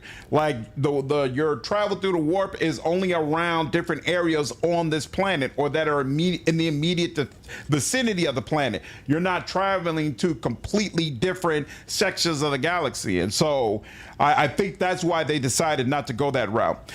Don't know if you were asked, but have you considered started playing Tabletop 40K? I actually was for a hot minute on the Discord, and I definitely plan to circle back to it because I had a great time. What's up, 2000s? How are you, man? What up, Zero? Why can't we meet the Inquisitor who hired Zerb? Maybe we can, I don't know. Slated passed a curse onto me, my internet keeps dying. Ooh, I'm sorry to hear that, Quintek. I hope that stops soon. That's ugly. Think I love about 40K. The most damnable of heresies comes from the preachers and holy men of the Ministorum. Yep. And Eiserhorn Cherubal says all Inquisitors start as Puritan and become radicals over time. That's interesting. I am just now about to start reading that book series. I can't wait. I can't wait. What Inquisition disposition would Calcazar be? I guess it would be Xenos Hybris, to be honest with you, but some Xanthite in there as well. What's up, Shagget? What faction would you want to play on the tabletop? Probably Adeptus Mechanicus. Still wish we had a bigger ship in Rogue Trader. I don't wish we had a bigger ship in Rogue. Oh, by the way, the ship is going to expand when the new DLC comes out because they're going to add a whole new section as part of the DLC. I don't wish we had a bigger ship. I do wish we had ship customization though. Originally, Outcat had said we were going to have that, and then they backed off of it for whatever reason. But I really wish we could change the colors and do other things with the void ship we get in Rogue Trader. There's one final matter that demands our attention. We expect you to answer with utmost candor, Acolyte. The figure in golden armor somehow fills the entirety of your perception.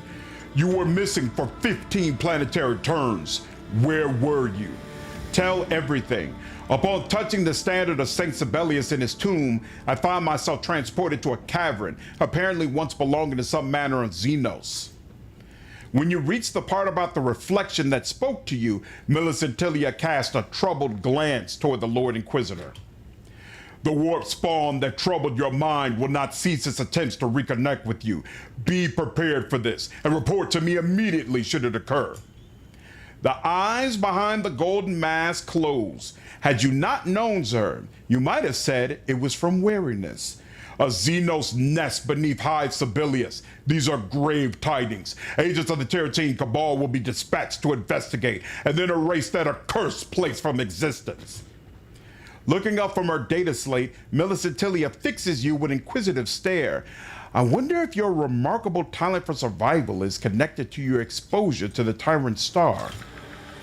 Answers to these questions will have to be sought another time. For now, we must consider our next move. And you, Slandered. The Lord Inquisitor seems to pause for a moment, likely receiving messages over his comm bead. The Oraculum Noxus has been transferred to the chapel and prepared for the ceremony of purification. Your task is to safeguard the performance of this sacred rite. Go now, Acolyte.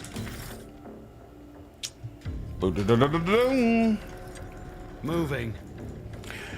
I found that conversation disappointing because I was looking forward to being held accountable for all the Xenos that I'm aligned with. But it seems like everybody else is pissed off about the Xenos except the Lord Inquisitor, which, thinking about it now, maybe he's like, whatever, I've got bigger fish to fry than whether you've got a Kroot and a Aldari in your squad. But I was expecting when I came back, I was kind of going to be held to task and I was going to have to explain, hey, why should I allow you to do this? Why should this be okay? Instead, it's a whole big nothing. And to me, that was kind of disappointing. But all right, whatever. Whatever.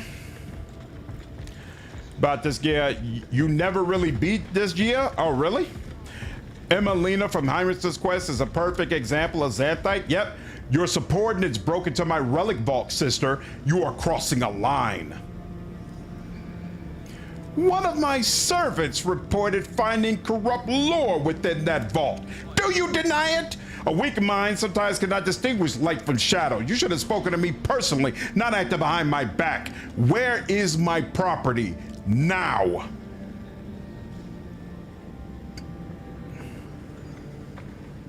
Everything my sisters deemed unworthy has been consigned to the flames. The rest, you may speak with the quartermaster.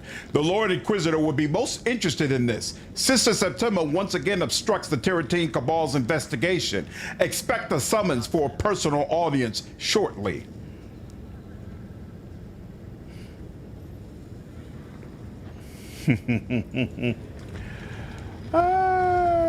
Never still for The long. ladies are fighting again. Guess all the guards give you crap about your companions. Yeah, it seems so. Seems so. I was expecting a little bit more, but then again, maybe they're just not letting you see it until until the full game comes out. But I was expecting like it to be a big deal, or maybe it doesn't become a big deal until after this act ends. We'll see. Whatever. Now this sequence. Woo! Brutal.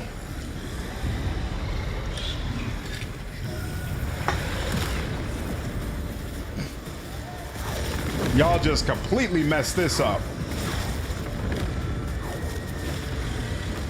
Woo!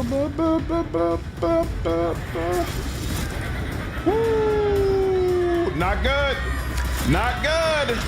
Not good. Oh! Bruh. Not fast enough. An icy gust of wind born of a psychic shockwave scalds your face and snatches away your breath. The ringing in your ears swells into the maddening crackle of interference, and you realize someone is trying to reach you on the comm bead. Acolyte, I have been briefed on the situation in the Temple Hall. Listen and obey precisely. Your skills will be insufficient to subdue the Oraculum Noxus. I have therefore dispatched a particular acolyte to reinforce you. Your task is simple. Eliminate the servants who disrupted the ritual and are now being swayed by the powers of the warp, and aid the agent in reaching the artifact. Do your duty. Your will be done, Lord Inquisitor. All right. You're here. I want to deal with you, but Cog is going, you know what? Actually here. We're not going to worry about you. Cog, you're going to come up here. You going to come up over here. You going to come over here. You going to come over there. You. Wow, it's a while before you get to act, huh? How are they deciding, whatchamacallit? How are they deciding initiative? Whatever it is extremely odd. All right, let's go. Take over. Maybe leaving warp artifacts lying around was a bad idea, you know? Maybe, just maybe. Maybe, just maybe. Oh, not a good start, not a good start, not a good start. All right, so you're standing in some stuff you shouldn't be standing in. Here, you're gonna come over here. And yeah, I'm just gonna, yeah, I guess we should start with the ones back here behind us. Yeah, that's not gonna do anything. 16%, that's not cool. Also 16%. How do you conclude that she only has a 16% chance to do this? How are we concluding this? Oh, because she's behind cover, is that it? Here, let's see, what happens what if she shoots one of these people over here? 16%. 16%. What in the hell is deciding that but 79% if she could hit you over here? Oh, you all have cover that's hiding you from her in some way, shape, form, or fashion. Is that it? Is that what they're saying? And she can't even reach you. Well, this sucks. Does she have any movement left? She does. I hate this, but here. Wait, if she comes over here, Cog is not going to be able to get around her. But you know what? I'm not even going to worry about that right now. There we go, 79%. I like that a great deal more. In fact, you know what I'm going to do? I'm going to give you some of this good loving. There you go. Now you already have an exploit. I'm gonna switch over to this, and then I'm gonna do this, and then we're gonna do this. There we go, there we go. Yeah. That's some of that goodness. Now I can't move anymore, but I can do a little bit more of this. So here, we're gonna give you no more. What's up, Hermit? About to enjoy your stream at work. Did you check out Revis' post about Dark Heresy? Which one? The video he did or the post he did on Reddit? Regardless, I checked out both of them and I'm definitely in agreement. Early at 2.0 moment. What up, Felipe? Hey. And warp stuff. Yeah, Victor. All of the above. All of the above. Good Lord. Oh no. Oh no. He didn't. Oh, I don't appreciate that at all. I didn't appreciate that one bit. So let's go ahead and give this to you. With purpose. And then you can go ahead and let her know, ma'am, this has got to stop. What in the hell? Why did you not attack? I did not appreciate that at all. You got to her and did not attack. Why? Okay. That's all you could do. All right. Well, let's give it another try. We're gonna give you a little more motivation. And then we're also actually here. We're gonna remove your motivation. And then we're gonna give you some of this. Following the plan. Beautiful. And then you're gonna give you some of that. What is the problem? We're gonna give you some of that. There we go. Woo-hoo! Yep. And then a little bit of this. And injure your legs in the process. That'll do a little bit. And that's the best we could do. And that's really not much though. It's really not much. Here, we're gonna switch this back to what we had. And actually, you know what? Let's just do this. It will be done. There you go. And you are broken. Except that's not what happened. Why is Dale degradation already 15? Good lord. All right. Well, it is what it is. Yep, saw that coming. Yep, knew that was going to be bad sooner or later. Oh well. Good lord. Yep, you do your thing. Yep, that's cool. All right, now you. What are you going to do? You coming over there is not gonna be good because you're standing right over there. You're about to come up. So I feel like she'd probably be better off going here. And then let's see, is it possible? Yep, I can get to you without doing anything else.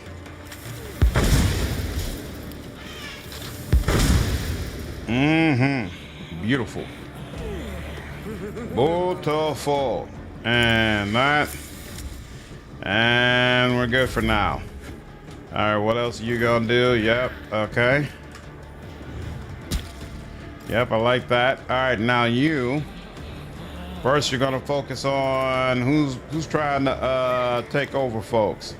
So that's her. She's coming up next. So yeah, let's cancel that out if we can. Yep, we can. And then you can come over here, and let's see if we can help deal with her. So we'll do one of. Oh yeah, now it only costs one action point to do this. So we're actually gonna turn on this. So it costs. Well, actually here. Yeah, this may not work the way I wanted to, but here, we're gonna go with this. Oh man, I really wanted to go for the neck, the eyes, but it's fine. 0% on the eyes. Why? I'm not sure, but we got a good chance for the head, so let's do it. And you're out of here. Beautiful. All right, now, who needs to be able to run where they want to? Here, I'll give it to you because I know you're in this corner, so you might need a little extra movement in order to get wherever you want to go. And then you, except you don't really want to move. You don't really need to move anywhere now I think about it, but here, we'll move over here just in case. And you might need some extra movement if you want to get over there. In fact, no, you're not going to bother with her. You're going to go over here and deal with them. Okay.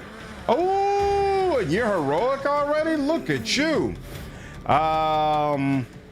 Let's see. Can you get over to her? No, not really. But you could just walk over there, actually. Sure. Why not? Why not? Something hurt you, but it's okay. And then I'm gonna do a little bit of that. And then I'm gonna start with this. Take full advantage of that. Yep. Yep. Give you a little dink on the head. Let you know, lady, you need to do better. We don't appreciate it.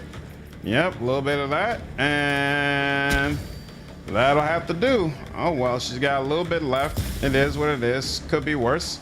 Somebody else is getting, somebody else is getting dealt with. Let's see if we can stop that. We can. So now you all will continue to help. And what do we want to do next? Probably get rid of you if we can. Let's see. Let's bring it down. Let's bring Veil Degradation down some to help ensure that we don't end up... well, I can't hit both of them at the same time. Ooh, I could hit both of y'all at the same time, though. Potentially. Or, yeah, no, both of y'all at the same time is the best I'll be able to do. And I do want to come out here a little bit, so I guess we'll do this. I'm playing a traditional monk, lawful good. What's up, Jeremy? Lawful good, unfair, and rap. Do you think Aeon or Angel is better for a mythic choice? Mechanically, I think Angel is better than Aeon. But for a lawful good monk,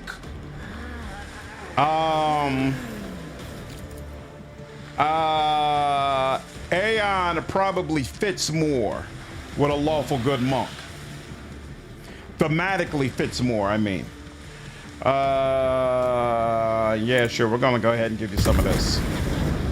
And then we're also gonna go ahead and give this shield to help give us some protection against everything that's happening. And now let's do that. Yep, here comes another one. Here's what it is. Round 2. Joys upon joys, joys upon joys, joys upon joys.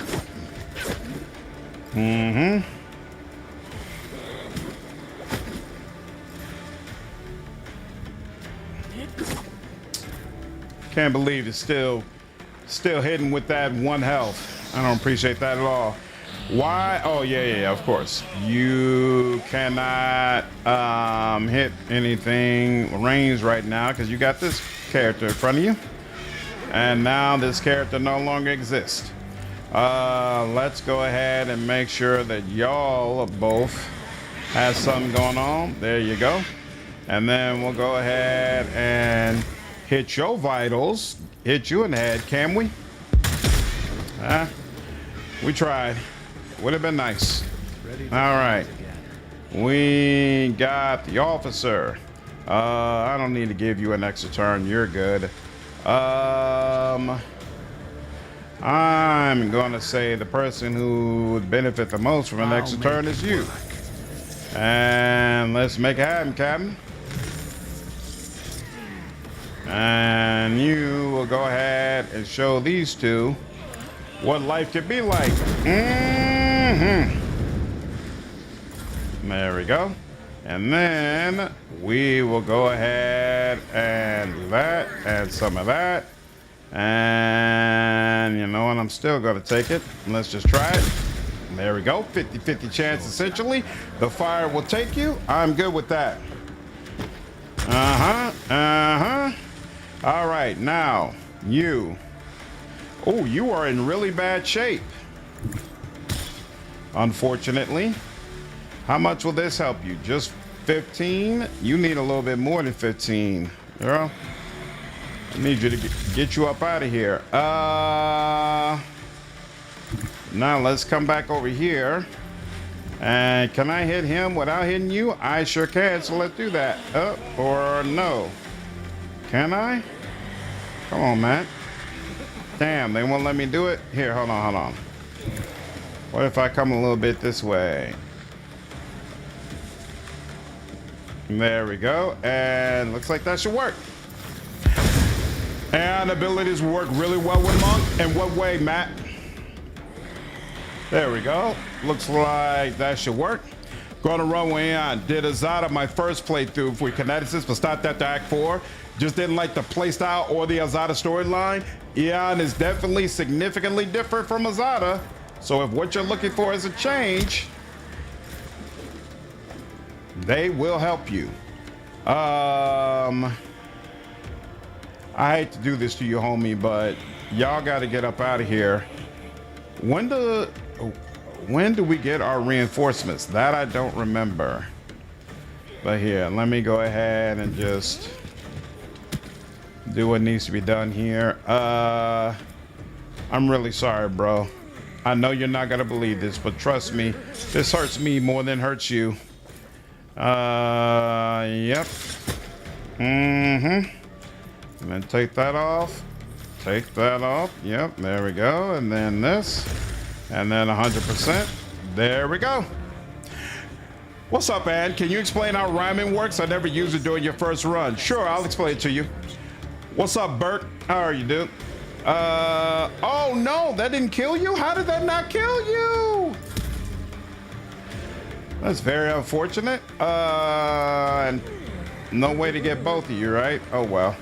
Actually, here. We'll do this.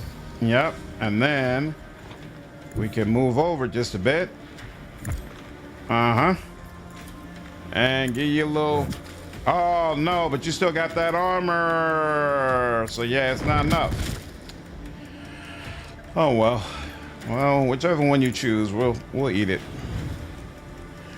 The Bane abilities work well with melee attacks, which is what a monk specializes in. There you go, Jeremy. So yeah, Bane is awesome for Aeons, and apparently monks can make great use of it. So definitely something for you to consider. Okay, so you have this option here. It says Sanctioned Pyromancer rhymes unspoken. If this ability is activated, any psychic power used by the psychic becomes rhymed and costs 1 action point more. So what will happen is, here, we'll go ahead and do it for this one. In fact, I'm gonna go ahead and use my mythic power on it. So use mythic power, and then I'm gonna highlight rhymed, and usually that would add 1 action point, but since I use my heroic act, it's gonna cost 0, right? Now I'm going to place this somewhere. Let's say I'm going to place it here. In fact, I'm going to place it here so that it also takes care of this guy that that I need to kill as well. Now the thing is, you use this, right? If it's rhymed, that means it's also going to happen at the beginning of your next turn, right? Let's go ahead and take a look at it. In fact, so rhymed, at the start of the Psyker's next turn, the rhymed ability is instantly used again against the same target or the same cells for area abilities, disregarding line of sight, range, and other restrictions. So basically, if you know for sure there's a particular power you want to use again on your next turn, no matter what, like let's say you've got enemies bottlenecked into an area and you know you want to firebomb that area every chance you get, you can rhyme it and then it'll cause it to automatically happen, and you'll still have all of your action points to do other things that you want to do. Now the only disadvantage of this is whatever ability you rhyme with will be considered to have been used on your turn. So I'm going to use Firestorm right now, right? And then at the start of my next turn, Firestorm is going to pop off again, but then I'm not going to be able to use Firestorm for my actual turn. So you just got to make sure you really are certain that you want to rhyme this particular ability. And I believe each of your psychic powers can only be rhymed once during a particular combat encounter. This can be really useful when you know you want to keep a boss crowd controlled. You can rhyme Assail onto that boss, right? Knowing that no matter where that boss is on the field, even if they're completely out of your line of sight, when your turn comes up again, you will attempt to crowd control them again. So it can really help you to try to keep an enemy locked down, or again, to wipe out a bunch of foes. All right, so I have rhymed tagged, and I know these two enemies I'm going to want to hit up, and I'm going to leave that space right at the end in case there's a melee character that I want to bring here. And in fact, I'm going to go even... No, I'm not going to go further. Here, we're going to do this. Now, usually I would not be able to use Firebomb again because I just used it, but since I used my heroic act, I actually have the availability to make use of it again. So that's not what I'm going to do. Not just yet anyway, because first I want to go ahead and assail somebody. So there's going to be that Warp Tear, then that Warp Tear, then that Damon that, and then this one. So I'm going to try to stun her so that she's not carving up all my group. That was successful. And now I'm going to firebomb these people again. Yep, no problem, man. Flurry of Blows gives lots of attacks. Gazes are also useful. It only really hits in Act 5. Got you. Interesting. Where are you running?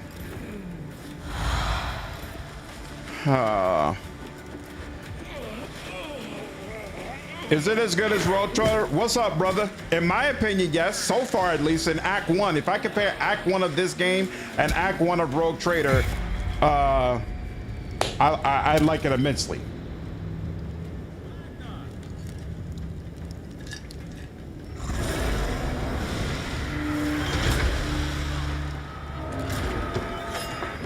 Boom, boom, boom, boom, boom, boom.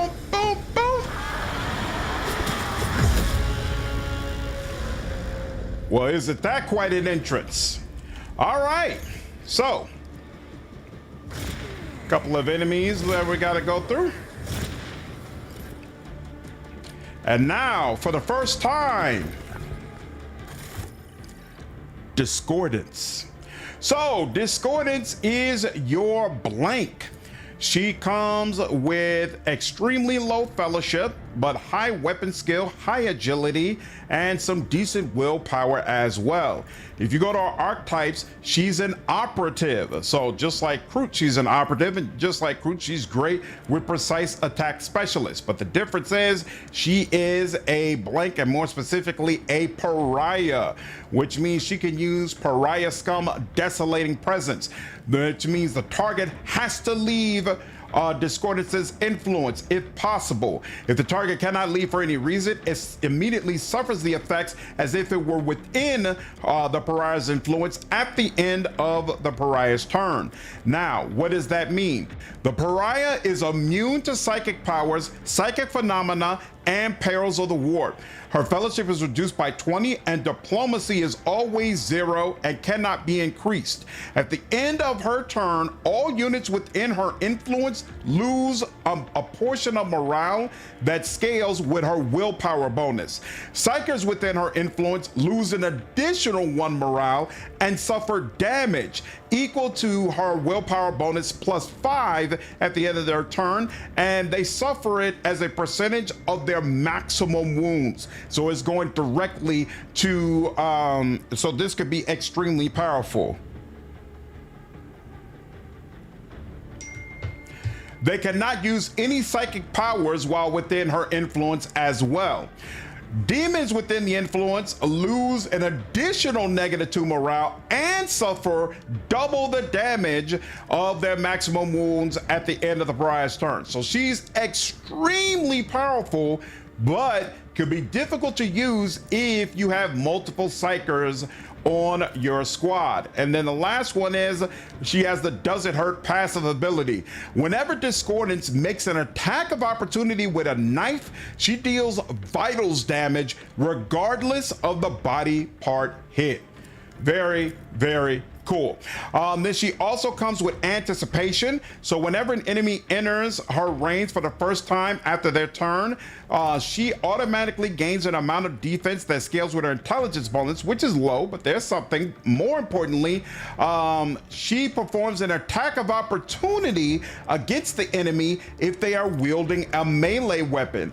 Also, after a melee attack, she gains 3 movement points and for 1 turn does not provoke attacks of opportunity from enemies that are damaged by her during the round. So she can really get where she wants. Of course, just like the Kroot or Ra'akti, she has exposed weakness and ruthless tactics, and she has precise attack specialist, giving her precise attacks an additional 25% chance at a hit chance. Also, close encounter. Operative moves to the target enemy without provoking attacks of opportunity. This is an operative ability. Until the end of the turn, the target suffers a percentage hit chance when attacking the operative. If the target is suffering from exploit, the range of the ability is increased by an amount that scales with her intelligence bonus, and the percentage hit chance loss scales with intelligence bonus as well. And then finally, she has already taken an upgrade to ruthless tactics that gives her +3 movement points anytime she kills a target with the ability. Very freaking cool. Yep, she's basically a rogue top boss for sure. Yeah, they put pariahs in, brother. The pariah effective morale is a great way to implement their lore as game mechanics. Yes, JV, she essentially does not have a soul. All right, now, so she's here. We've got this very annoying portal that keeps bringing in more demons. Let's seal that bad boy, and in the process do a ton of damage to any nearby demons. Now we're gonna come up close to her, and so this is what allows her to force them to leave her her presence. This will be an extra 2. So we will go ahead. She doesn't have an exploit right now, So we'll trigger that, and then we'll go ahead and do a precise attack. And it can target the head. Beautiful. And then in addition to that, she can go ahead and say, hey, you should leave my presence. And then in the process, you're going to take another attack of opportunity. So she should be able to get at least 2 hits with every strike. Very cool. Very nice indeed. Yep, she's very nice. Words of multi-solid implications, unpleasant. Oof. My crew is getting absolutely demolished. Let's see, you already have an exploit. Lady, what were you thinking? Let's go ahead and take them ruthless tactics, and then this, and then, yep. Ba-boo, ba-boo. And that's all she wrote here. We're gonna give myself a lot more health, and then let that be that. Wizard of Martyr also had a pariah, but you barely got to interact with them?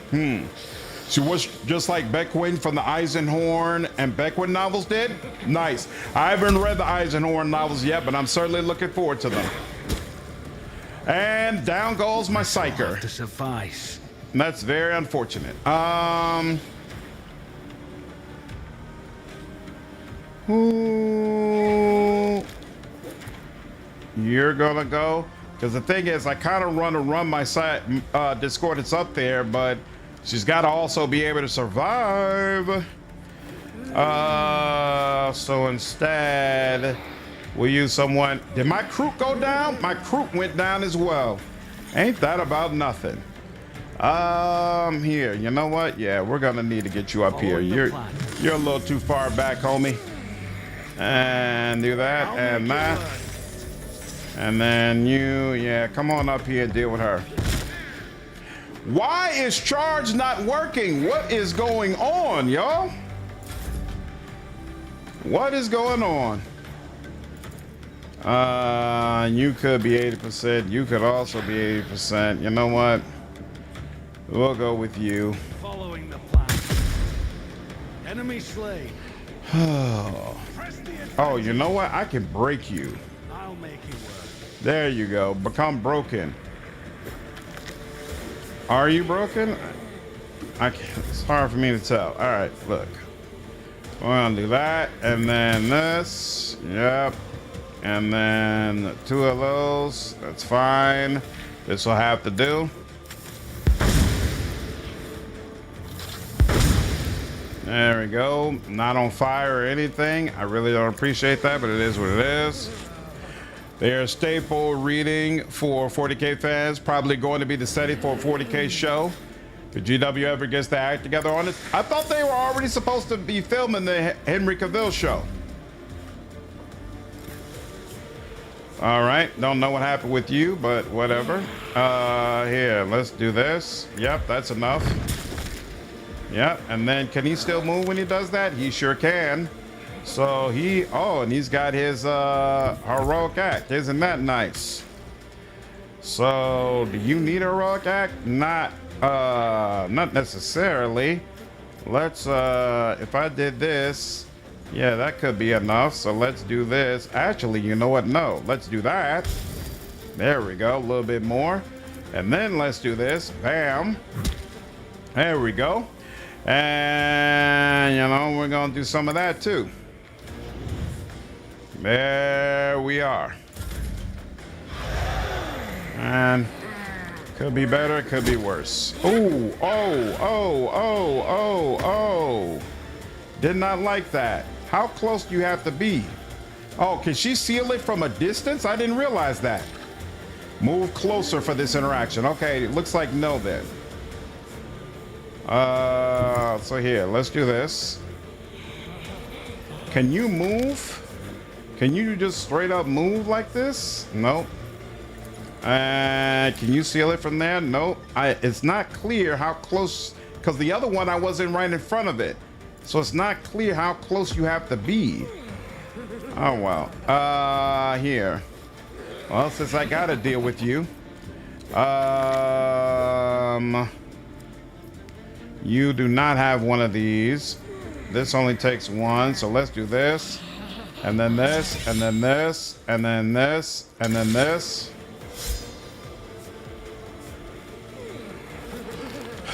And I tried. And this. There we go. There we go. That helps too. Yep, like that. Like all that. Okay. Ooh. Why did she get another turn? Man, Cog is almost up out of there. To fight again. You. And then you. That gives you more movement points, right? Yes, it does. Now, do you have enough? Move closer. That sucks. Do you even have? No, you don't even have an option right now for a ranged weapon, so we'll have to let that go. We'll come up here.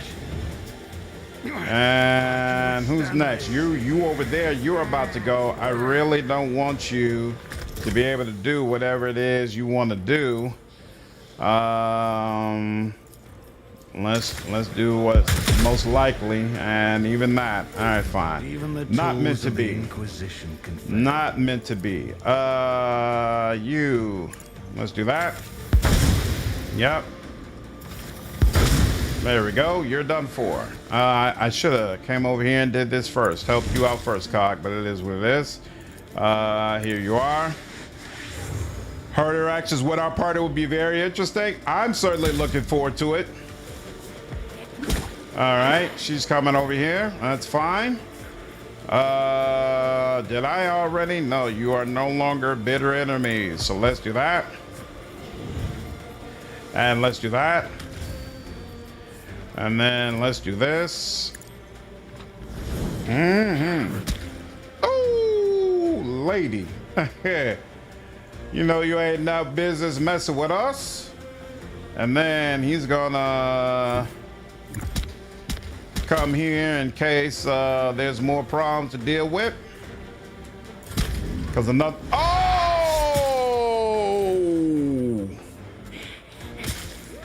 Another one of them demons came out. And then that just triggered nonsense. All right, well, seal it. Come on, y'all. For real? Thank you. Good Lord. You think he'll be an excellent Eisenhorn, Henry Cavill? Nice. He's playing the Inquisitor. Is it a big enough role? Oh, really? Even though this is widely loved? Stand back 3 paces, untouchable. You will not get a second warning. Look how brave you are when all you're facing is a scrawny young woman and not a demon spawn.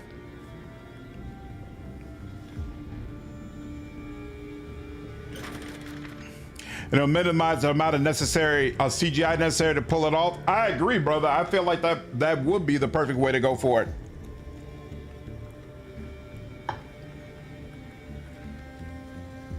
Once again, the comm bead in your ear bursts with crackling interference.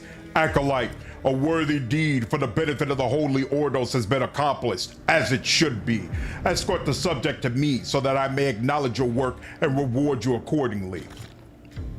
The thin, stooped figure of a young woman seems hideously distorted.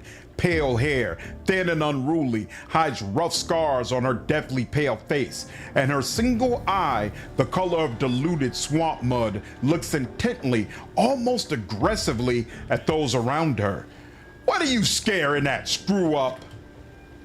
For some reason, being near this strange youth makes you want to shrink, to curl up and simply vanish. You can hardly restrain yourself from turning and fleeing as far from her as possible. Struggling to gather your thoughts, you finally realize what has happened.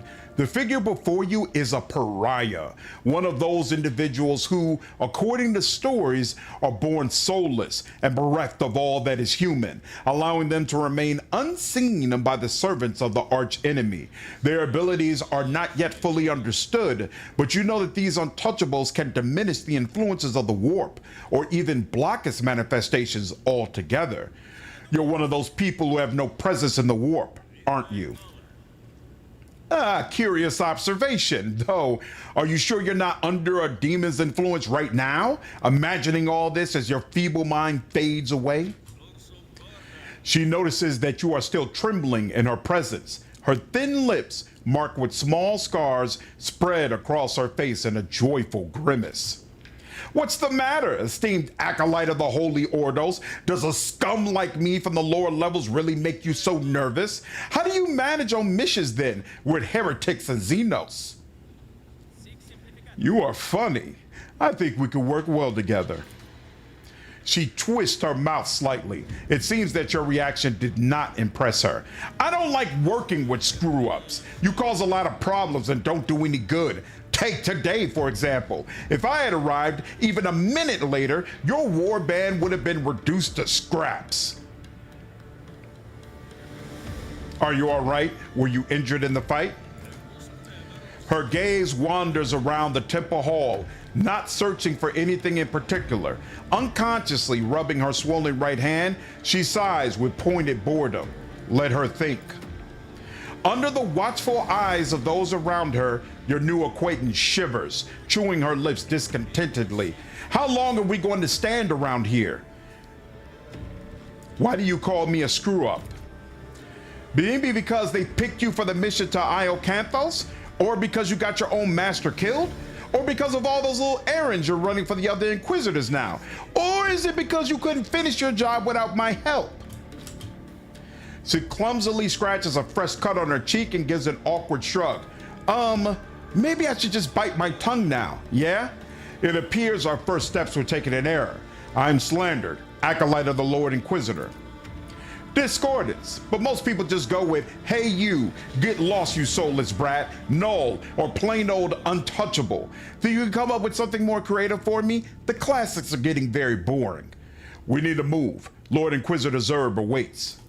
Finally! Saints don't like me very much, so let's rid this hallowed abode of my presence already. Yep, I want to keep her. And I hate to say it, but we'll get rid of Epione because I've already used her before where we're going. And I want all new experiences.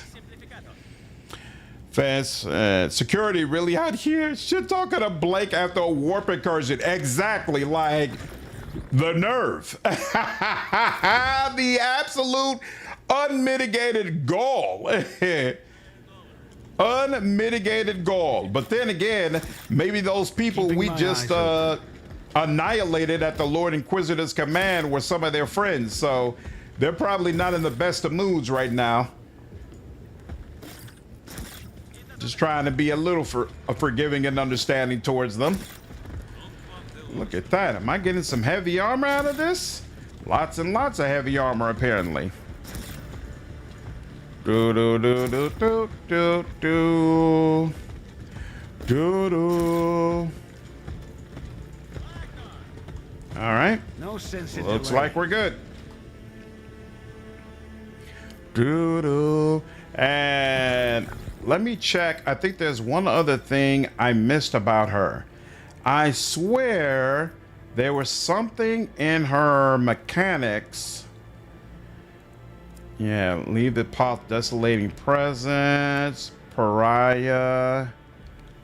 I swear there was something that says, pariah. I thought there was, I remember there being something that said she needed to be only have a weapon in one hand, but I'm not seeing that anymore. Exposed weakness, murderous tactics. Yeah, I'm not seeing anything that really demands she only use. She only have a knife in one hand. That's interesting. Okay. But I swear that was a thing before. She is not holding that knife properly. 810 plus 9 deals 15% more damage. I held on to a knife just for you to see if it would be better. And it looks like it's not better than what you already have. Yeah, I like the -2 morale, but the damage overall is going to be less. So we'll add this to junk. Flak armor, 46 and 5%. Interesting. What is this? 42. No damage reduction, but you would get more strength and agility. That does not help you. Ooh, precise attacks gain hit chance and damage. What is the scale with perception? Wow, she actually does not have particularly good perception. Oh, this is meant for more of a ranged combatant. When a wearer melee attack kills 2 or more enemies, the wearer gains +2 morale. That sounds like her. Whenever the wearer uses psychic powers, that never happens. Never use push either. Whenever the wearer's attacks of opportunity hit an enemy, the enemy must pass a strength with a modifier or become immobilized. That actually helps you quite a bit. Let's see. Boots of intoxicating pain. Whenever the target of this wearer's precise attack loses wounds, the wearer gains +5 more defenses to the start of the next turn, and this stacks. Wow. Look at that. What's up, Zoran? It's a talent. There's a talent she can get that would make me want to keep her as one-handed. Okay, I'll look for that. Whenever the wearer uses a grenade, they gain +2 morale and stackable +12% damage reduction bonus. That sounds like something I'll be interested in. Let's see what you got going on. So I can give you anti-armor, combat disruption, demoralization, medium armor, or tactical maneuvers. Probably need medium armor, right?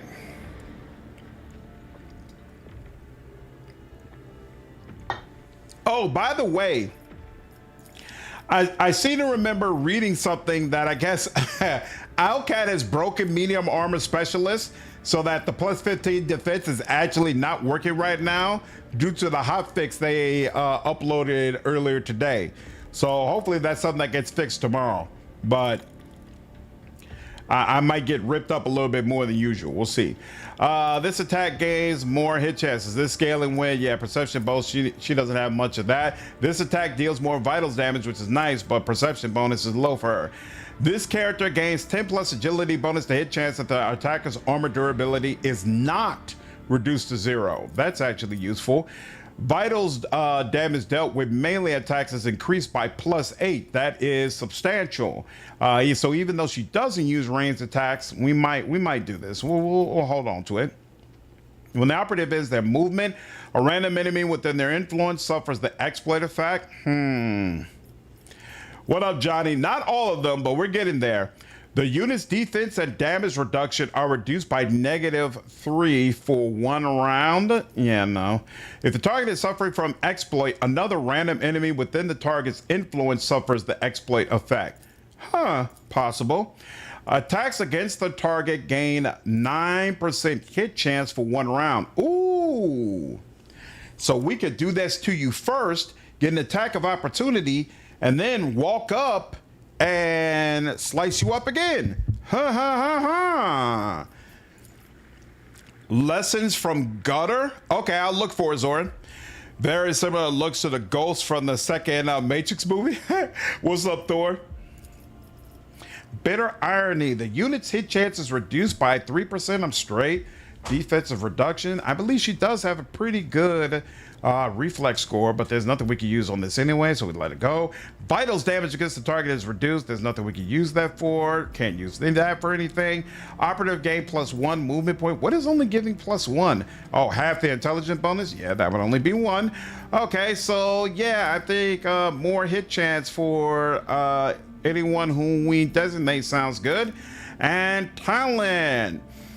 When this unit removes an exploit, morale reduced by 2, no. As long as Discordance has no weapon equipped in one of her hands, her attacks gain an amount of hit chance that scales with her agility bonus, and they ignore an amount of defense and damage reduction that scales with her agility bonus as well.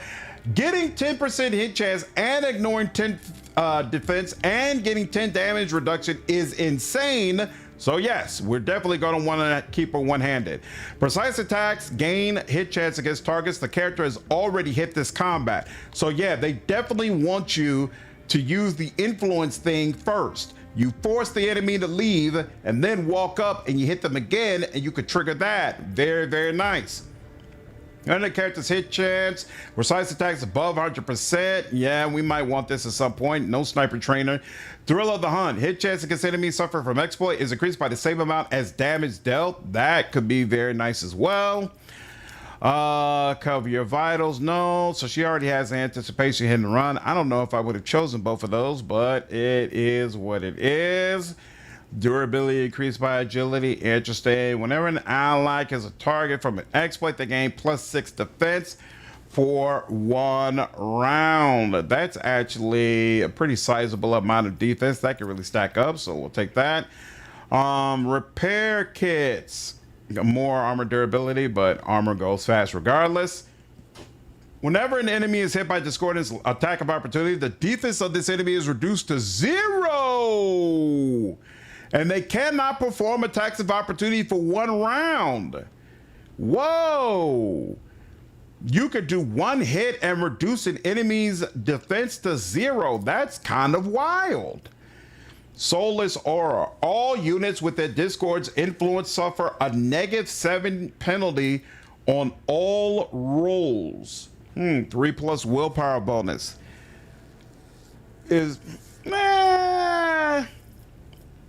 We're talking about a D100. -7 ain't really all that.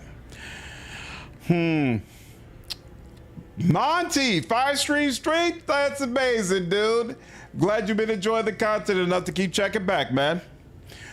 Guy could also be built by Ghost from COD. Oh, man. Let's start with lessons from the gutter. Definitely like that. So, no weapon equipped in one of her hands. We'll keep it that way. And then, what are you really maxed in? Seems like mobility and reflexes, right? So yeah, we'll make you the mobility chick. That seems appropriate. And then what is this? Whenever the target of this ability makes an unsuccessful roll for the first time this round, it loses 2 morale. That's all right. All units within the target's influence lose -1 morale. All units? No, I don't like all units. Discordance deals +4 more vitals damage. What is it scaling with? Willpower bonus? Wish it was a willpower bonus, but we'll still take it. More vital damage, the better. And then attacks against the target gain 9% hit chance. We'll definitely put that there. And then, yeah, I don't want all units because that includes my companions. I'm straight on that. All right, and we're good. All right. And let's do one more save.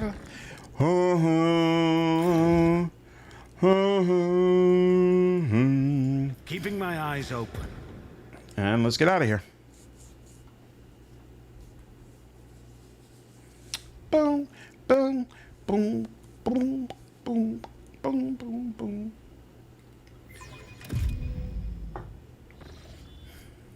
Setting aside another report, Anton Zerb inclines his head in brief acknowledgement.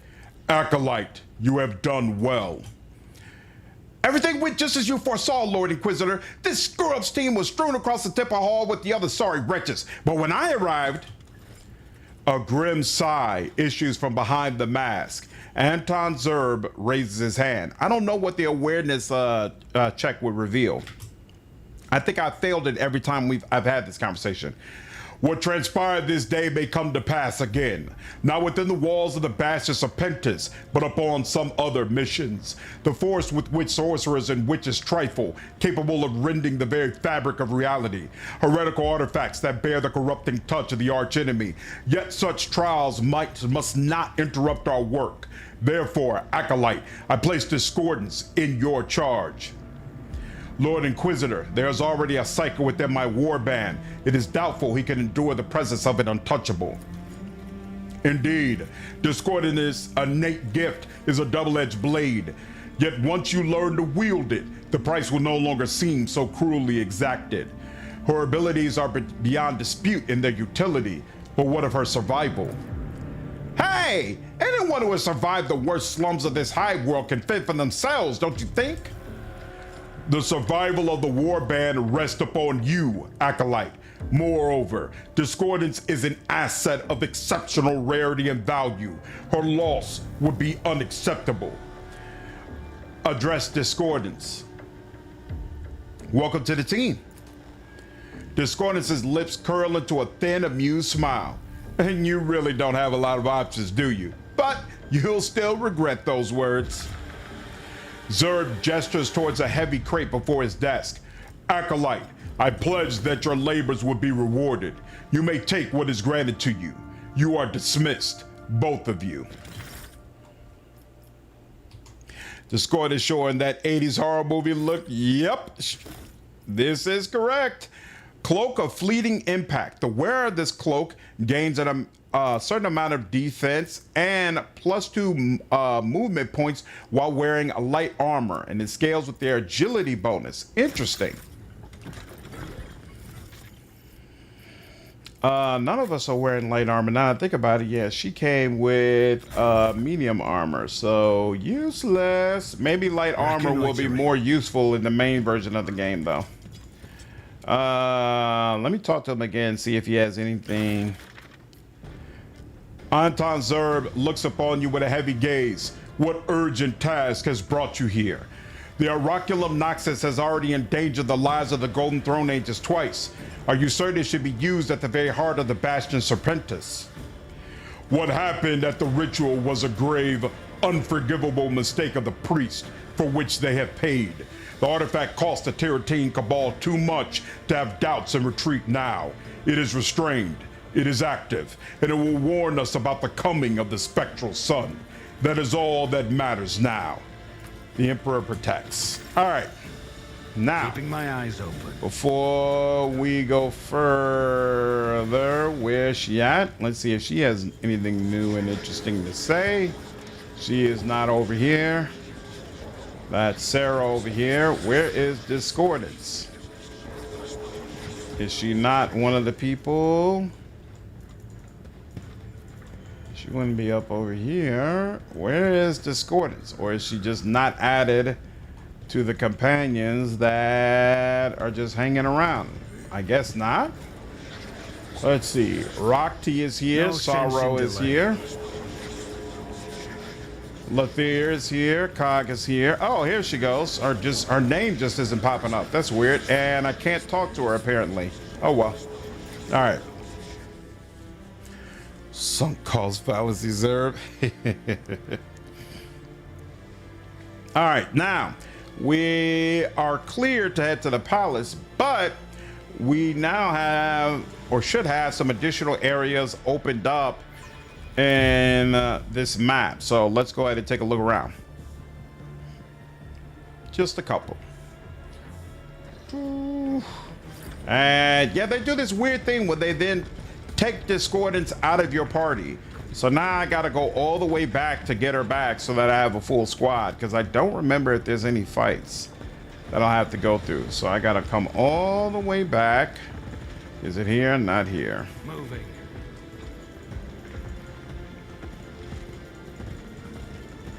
I'm gonna come all the way back here.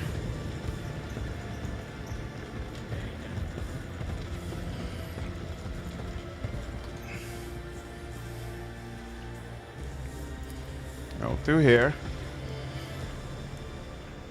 And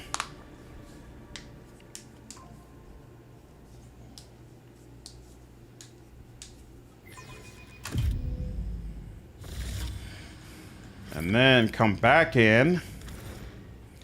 And there we go. Take Epioniol, bring in Discordance, and there we are.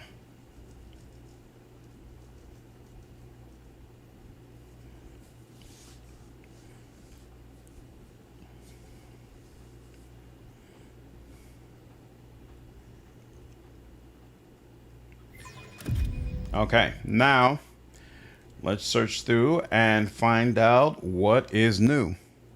What up, Simple? What archetype will you play for the new Rogue Trader DLC? I don't know yet, to be honest with you, because I'm not clear on what are the augments we're going to get access to. I've never done a run where I focused on Emperor's Wrath.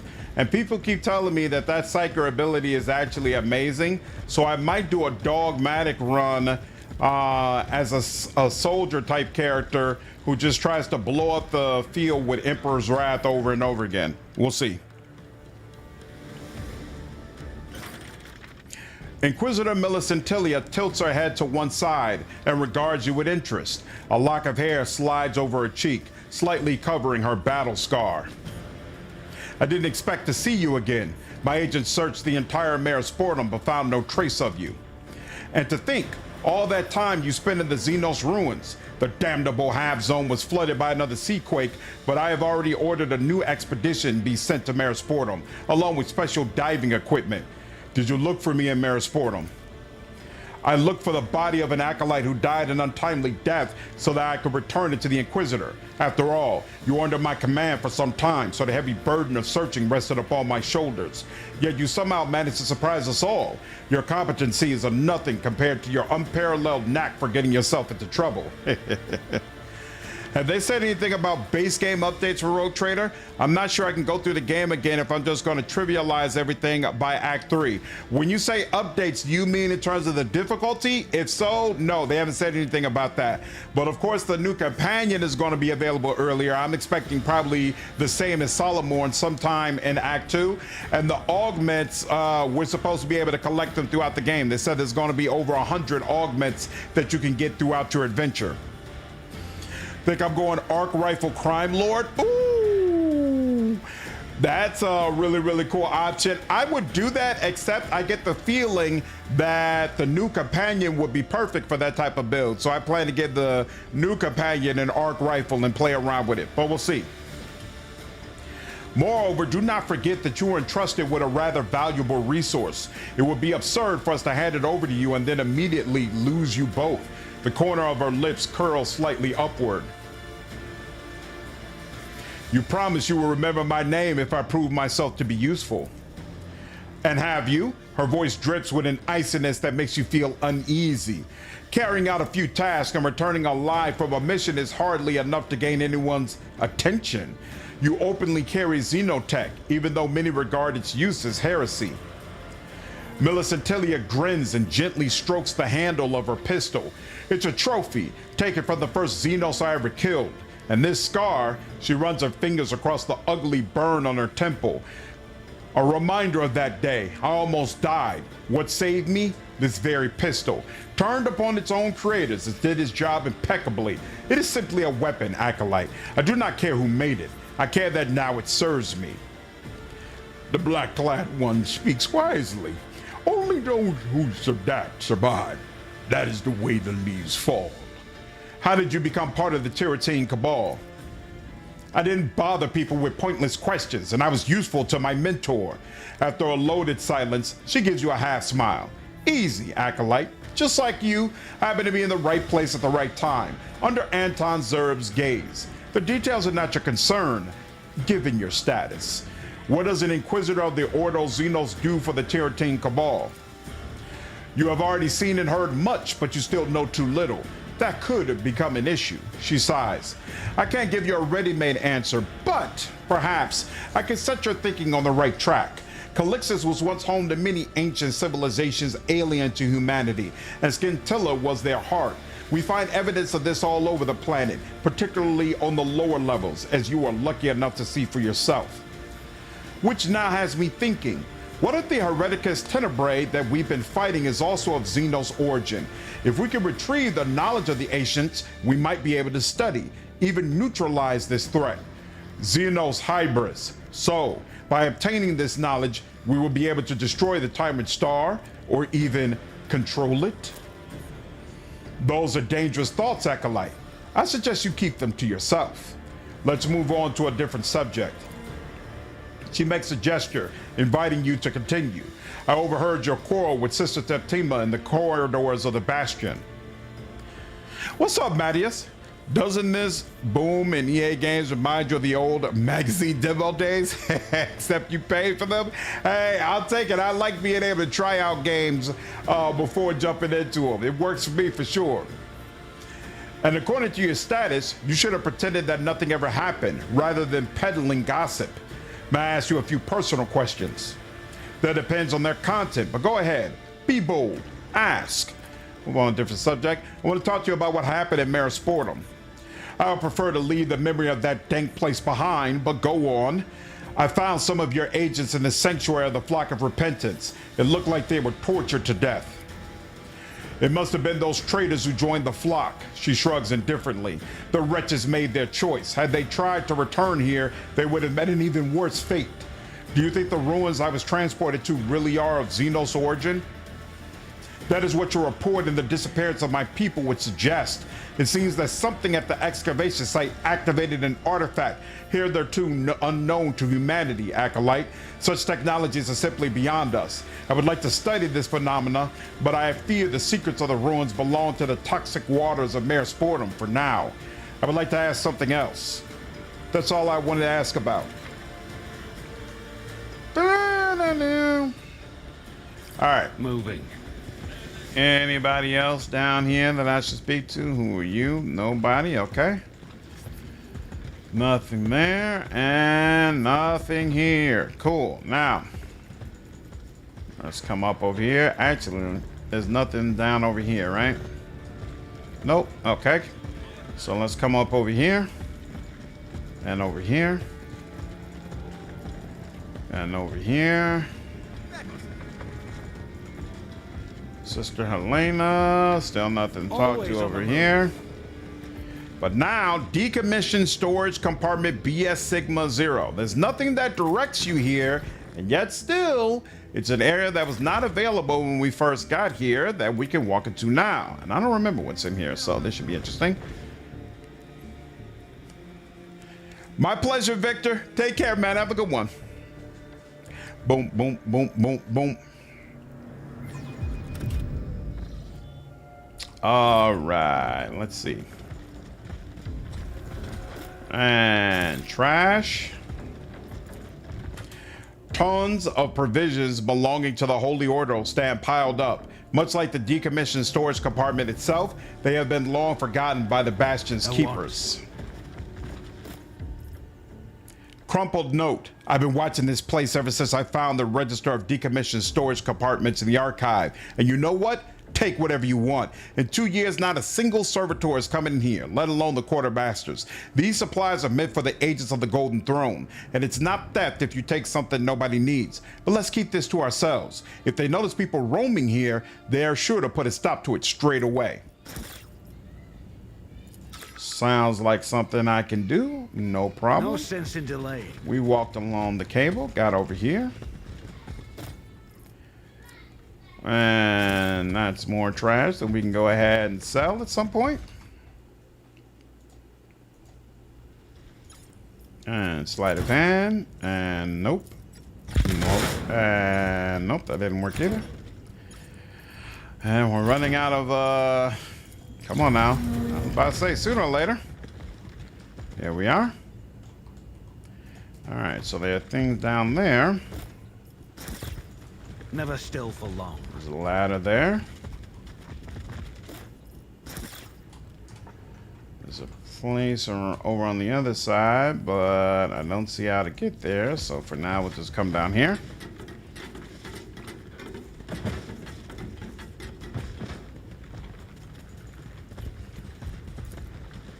Several containers have been opened. Evidently, by skilled hands, their contents have all vanished. More trash. No sense in delaying. Move containers. Oops. Injured. Injured. Finally. And bam. We noticed something some other people apparently didn't notice. None of them made their way back here. But, oh, snap, I forgot. My medic was my main person dealing with demolitions. Uh-oh. 50, so 40. He's got 60 on it. 15, 55, 55, 55. Eee. That's kind of ugly.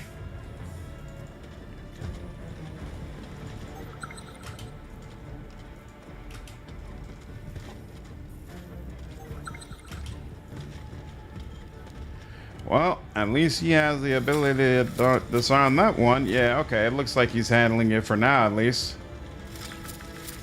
And then gotta go back.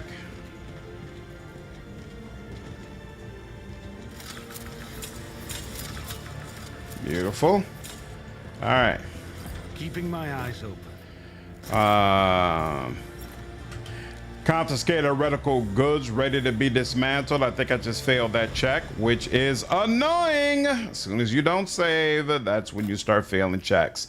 Ooh, but here we go. Ripper gun fear me, so this will help Cog, I would assume. Covered in dust and cobwebs, the Xenotech is sorted into various categories: autonomous, psi-active, biomechanical, contaminated, and impermissible. And here we go, locked again. And once again. Armor shards staff, rupture armor, which is actually a new power. Unsanctioned psycho robes. Ooh, I don't remember this. Whenever the wearer suffers damage, veil degradation is reduced by 1. Whenever the wearer deals damage, veil degradation is increased by 1. Isn't that interesting? And then this, telekinetic barrier amplifier. The target of the wearer's telekinetic barrier gains +4 more damage reduction. That's actually very, very useful for some characters. Isn't that interesting? And then, Kroot hunting knife. For 1 turn, targets hit by this weapon suffer 10% more damage from any source, and that does not stack. Interesting. And that's it. No other features, huh?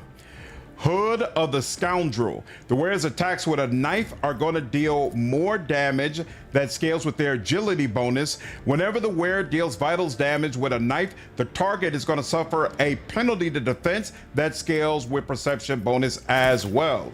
Definitely know who loves this. You 5% and 5 less 5 defense. Awesome. And then let's see, Kroot, how you like this? Yep, this is actually a significant upgrade over the weapon he had. Whoops, no, but not you. You. There we go. And then for Cog, how do you feel about this? Hierophant staff. So this rupture armor option, this weapon deals willpower bonus damage directly wounds. The wielder deals veil degradation plus willpower bonus plus intelligence bonus, half of that amount, damage to an enemy with innate cells. If the target's armor durability is reduced to 0 during the same round, all enemies within that target's influence are going to suffer levels of bleeding that scales with veil degradation and willpower bonus. Very, very interesting. We will replace Hierophant staff with this. And let's see, we cannot give you the new knife. That's not in your wheelhouse. And bam. Oh, here we go. Hold on. Do I want to give you?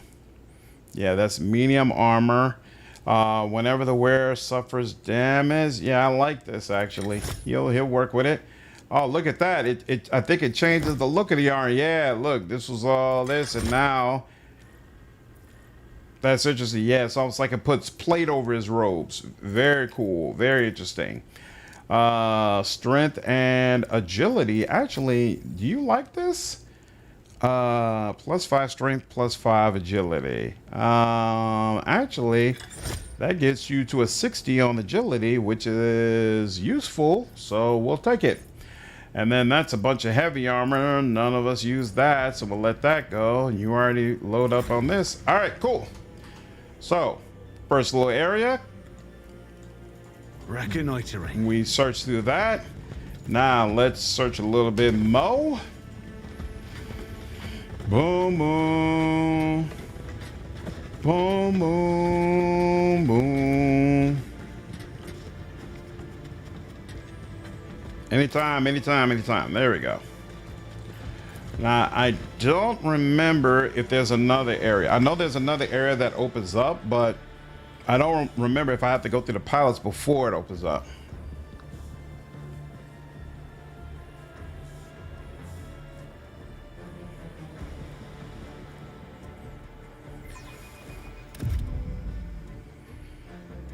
Boom, boom. Okay. Now, where are we? Oh, we came to where the chapel is. So, oh, yeah, I think. Oh, no. This was open. This is where the records keeper is, right? So let's check with the record keeper real quick. Make sure there's nothing crazy here. And nope. And yeah, there's nothing else going on here, right? Oh, what's that? The dust is ever so slightly thinner on one of the shells. As you shift the heavy book, an inconspicuous keyhole comes into view. Wasn't that interesting? What's up, Hunter? Hey, hope you had a good weekend. I've been playing Rogue Trader. Nice. In preparation for the DLC? I'm looking forward to it, man. Definitely looking forward to it. Okay, still nothing back over there. But I can get back into the chapel. Y'all back to worshiping in here yet? Yep, y'all are here. And there's a preacher here. We already clicked on that other one. And look at that, Sister September. Being her little devout self. Let's see if she has anything to say. Sister Septima pauses in her recitation of the litany and turns to you. Her face is composed, but her eyes glint with cold light. Greetings, servant of the Golden Throne. May the God Emperor ever guide your hand in your endeavors. I would like to discuss with you what happened in Maris Fordham. What exactly is it that interests you? The Sister of Battle folds her arms sternly across her chest, her power armor giving off a low, resonant hum. What will happen to the tomb of Saint Sibelius? The Adeptus Sororitas and the Adeptus Ministorum will make every conceivable effort to retrieve the saints' remains from beneath the waters and enshrine them within a new temple. September makes a sign of the Aquila and offers a brief prayer. What will become of the Xenos ruins? I have urged Lord Inquisitor Zerb to commit the full strength of the Terratine Cabal to the destruction of that beacon of evil tormenting Scintilla. Time will tell whether he heeds my words. Should the Inquisition ignore the request, the Sisters of Battle adjusts the rosette at her belt and leaves the thought unfinished. Ra'akti nods steadily at Septima's words. The foul place must be destroyed. You walk the right path, white hair. Interesting. She's more dogmatic. She's anti-chaos. That actually does make complete sense. Who do you believe was responsible for the disappearances? Such questions do not concern me. The God Emperor has already decreed the fate of that Hab zone. The toxic waters will consume it utterly. It is of no consequence what becomes of its faithless inhabitants. You have rendered your judgment, and it is not for me to contest it. Thank you. That will be all. By occupying your mind with the past, you rob yourself of the future. If I may, I would like to ask you a few questions about yourself. I have nothing to hide. Ask your questions. How did you come to be here in the stronghold of the Terratine Cabal? My sisters and I have seen and destroyed enough corruption to recognize it beneath the veil of false righteousness. Sister Septima thoughtfully adjusts the rosette hanging at her belt. Canoness Marcella commanded me to stand at the Terratine Cabal's side as a warning to those who forget the purity of thought and deed, and in support of righteous inquisitors and acolytes. In the time I have kept watch over the Cabal, I have already slain one heretic who once bore the title of Inquisitor. Henceforth, I am a living reminder to the Cabal to better guard its own virtuousness. The Lord Inquisitor is not a man without flaw, but he is wise enough not to provoke the Adeptus Sororitas. It's strange to see a Sister of Battle alone. Where are your fellow sisters? My sisters carry the light of the God Emperor across all of Scintilla and beyond. Duty and the Canoness's command have brought me and several other sisters to this place, and I bear this burden with honor and unending gratitude. A barely perceptible shadow crosses for Septima's face, her thin lips pressing into a stern line. She is clearly attempting not to reveal the full truth of her relationship with her fellow warriors, whatever it may be. I didn't remember this. I wonder what is her relationship with her fellow warriors. Thank you, sister. Let us discuss other matters. Tremble before the majesty of the God Emperor. for we all walk in his shadow. I will not trouble you further. The sister nods, returning to her litanies. Moving.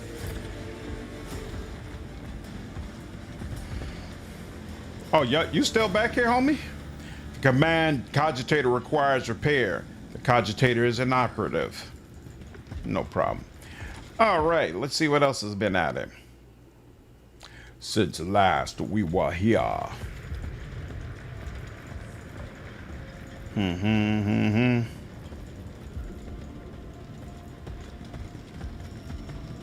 Anything here, anything here, anything here, anything here.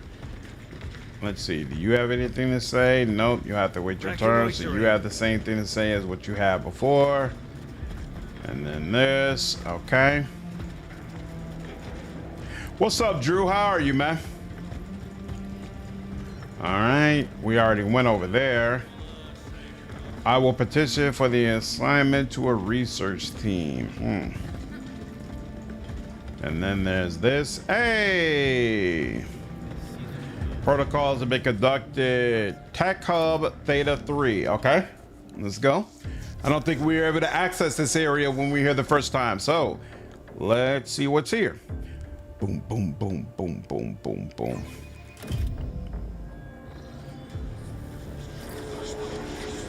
Never still for long.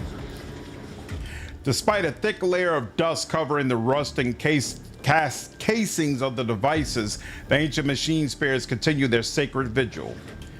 I feel like something's wrong here. Oh yeah, okay. Well, we definitely want Cog. We want Cog higher, but now that I think about it, we want Lathier, the one, to be out front because he's got all the awareness. And then yeah, the two of us can chill back here. There we go. Thanks for asking. How you liking the game? I'm enjoying it immensely. Definitely some things they gotta change and correct in preparation for the full release, but I'm having a great time with it so far. Definitely enjoying it.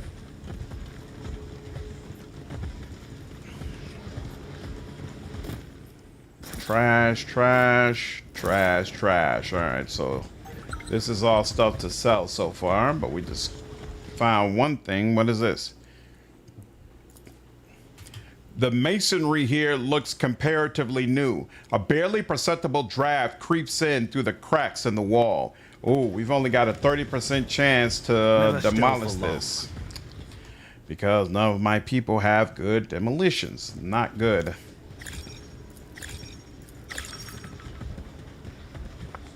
Definitely gonna have to buy more melter charges.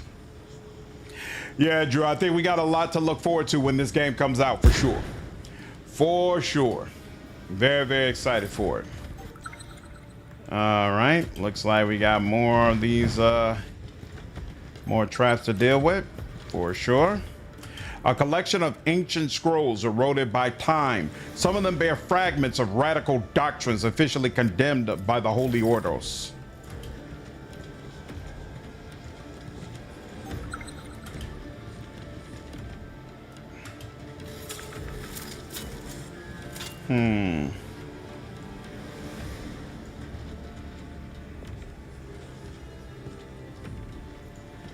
It won't let you disarm it directly. Oh, they want you to come around? Is that it? Okay.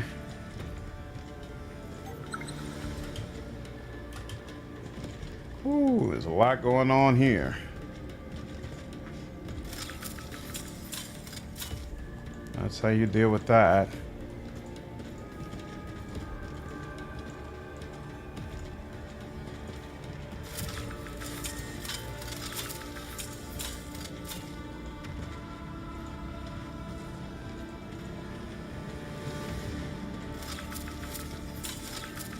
There we go. Shush. Digging this JA2 PC mod on the first one just started. Nice. What are you liking about it?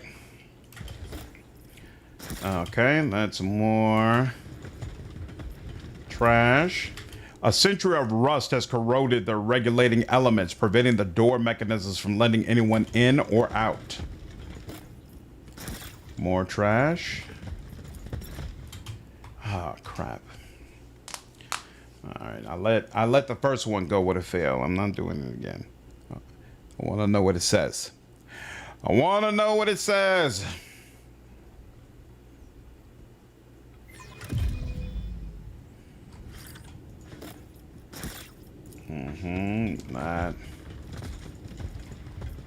Nah.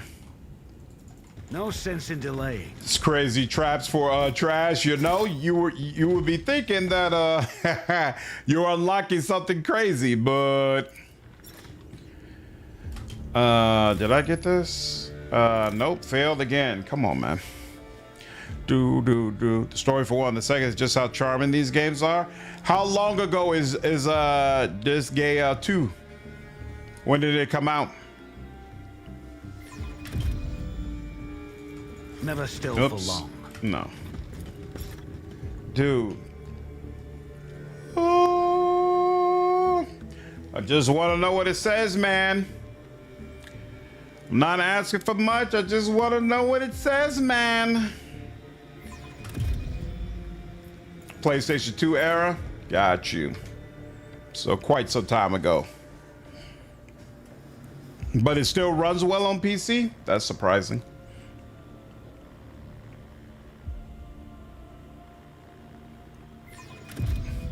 I mean, I got a 50% chance. Thank you. You can make out various symbols of the Navis nobility etched into the casings by a plasma cutter. Some of the Navigator houses employ such mechanisms to conduct genetic experiments aimed at strengthening their dynasties. Well, that all sounds quite familiar. And more trash. No sense in delaying. Did all this for a bunch of trash. Here we go. Shuriken Pistol of Suffering. Each hit from this weapon removes one level of bleeding, burning, and toxin from the target. For each level removed, it deals +1 damage. Interesting. Maybe. And then the other is a sword. Looks like it's just a regular old sword. Sundering. Attacks with this weapon deal 16 more damage when the target's armor durability is reduced to 0. That's pretty substantial. CC port was in 2017. Crazy. I like playing Road Trade on the harder difficulties, but damn, I always change the skill check difficulty. Yeah, it's annoying having to restart over and over again just for a skill check. Let's see. This is the sword, so it does 1 less damage. Yeah, but 16 more damage once armor durability is reduced to 0. But the thing is, he doesn't focus on armor durability. He focuses on going straight for vitality. So, think about it. I mean, but that means when there is no armor durability, this is going to be nice. It'll be really, really nice. And this, well, let's see what the stat. Only 30% hit chance, but it's got less recoil as well. It's also got more range. And does this have any special properties? It doesn't. So I'm gonna go ahead and replace that. Fine. And there we go. 2006 was the OG release date. Crazy. Reconnoitering. It's amazing what old games from long ago we can still find great enjoyment in. Great enjoyment in.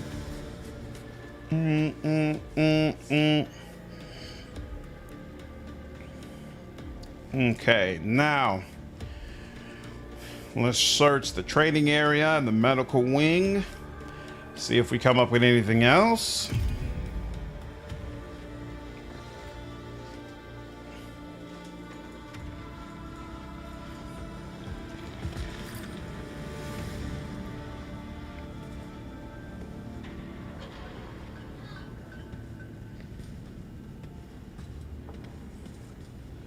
Acolyte, I've been looking everywhere for you. What you did in the infirmary, I don't even know what to say. Just thank you. I survived both my fever and the interrogation, and I'm shipping out on another mission soon. And this is for you, for not listening to the ravings of a dying man and cutting my throat. The Emperor protects.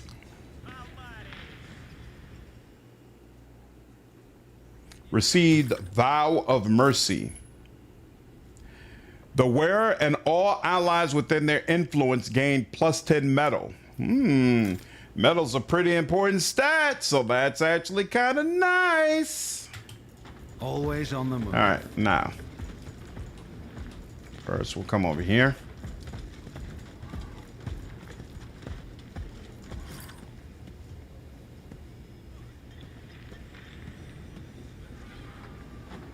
Acolyte Lim, you're coming with us. We've been informed that you are engaged in despicable and impermissible activities. What? No! Who? I did nothing of the sort. Your Inquisitor told us everything.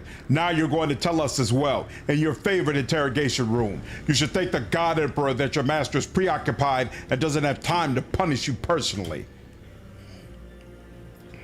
So that's the guy who we caught fiddling around with medical supplies before we shipped out for a mission. Things did not go particularly well for him.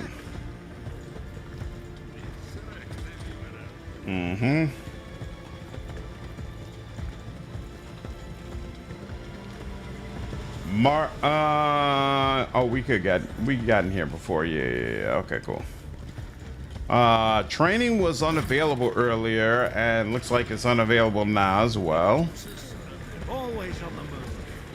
And that's a place where we're able to do some training, but we exhausted all that.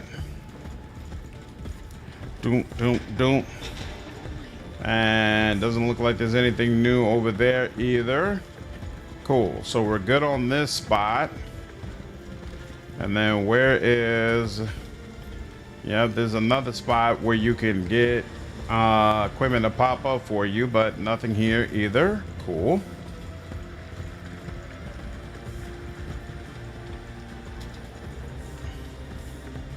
What's the story so far in a nutshell? You're playing as the acolyte of a Lord Inquisitor who tasks you with investigating cases of heresy and crime throughout the Imperium. And you're trying to uncover what's going on that's causing basically a heretical occurrence, this thing called the Tyrant Star, that I honestly still don't understand. But that's it in a nutshell. Honestly, it's not really clear yet everything that's going on, but I really enjoy the cases, that's for sure. Slandered, it is with the greatest pleasure and no less respect that I welcome you to this humble abode of anatomical knowledge. A dry, gaunt man in a Medicae robe nods at you, his augmented arm whirring faintly. To what do we owe your visit? This auditorium used to be completely empty. And what a waste that was! Do you agree? Following the petition to the Lord Inquisitor, this place was renovated to function as our anatomical theater. Here, we dissect the enemies of humanity, that we may be horrified by the depths of their corruption that has taken root within them, and to understand better how to fight them. You seem delighted to see me. Why is that? Well, you see, you are a field acolyte, one who witnessed the horrors that eternally threaten humanity with even greater frequency, and thus also one who procures new specimens for us. How goes the research? Splendid! Absolutely splendid. We receive new specimens at least once per cycle. Not all of them retain sufficient integrity for comprehensive study, but we do not complain. Although, to obtain a live specimen of a Drukhari or Tyrannid will be so very desirable. When the Medicai's eyes snap from you to Larthier, the man freezes instantly and nervously licks his lips. I am not one of my dark kin, so spare me the thoughts that are so loudly clear they may be read on your face even without the aid of telepathy. I do not wish to distract from your work. But please accept my most profound apologies, esteemed acolyte, but I cannot let you leave without a small request. Could you possibly grace myself in my studios and my studiosi with a brief lecture on the anatomy of the enemies of the Holy Ordos that you have had the fortune to slay during your missions? Wouldn't acolyte Epione space be better suited for this? A polite smile freezes on the Medicai's pale face as if glued there. I would prefer not to trouble acolyte space with such trifles. I am certain our research is far more important than satisfying our curiosity. Not today. You are welcome to return at any time, especially with new specimens. If we didn't get proper Tyranids in game, it would be great. We'll see. Anything is possible. I don't know anything about Dark Heresy, so it's clear we're dealing with some sort of ancient Xenos race, but I don't know who they are or what other Xenos we can expect to play a part in the game. And plus, even if I had played the tabletop, you know, Owlcat likes to switch things around, so anything is possible. The last time Inquisition tried to study gene stealers, it didn't go so great. Well, that doesn't surprise me much. Who is that? Why won't they let me click on it? All right. Trying to click on it does nothing. So I guess I got to wait till all of them leave. And then here we go. This is the way out. I can't see it happening. Tyranid and Chaos don't go together. Maybe in the DLC. Why you say Tyranid and Chaos don't go together?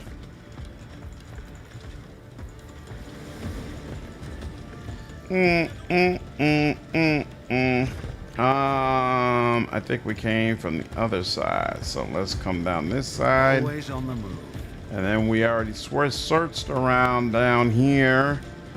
So I believe this all means we are good to go ahead and leave.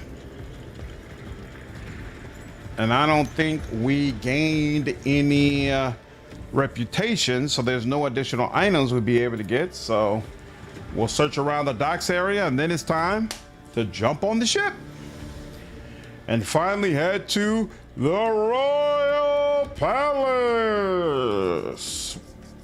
Boom, doom, doom, doom, doom, doom, doom, doom, doom, doom. Tyranids can block the warp, one of the ways they isolate worlds. All the more reason I feel like they would show up, though. You think you're fighting the warp, and then a much more terrible enemy comes around. The weapons have already been meticulously cleaned by the diligent servants of the Bastion Serpentis. I'm curious, Xenos. You understand the Inquisition is a one-way ticket for you, don't you? They could put you down at any moment. Hey, Mar. Chill out, bro.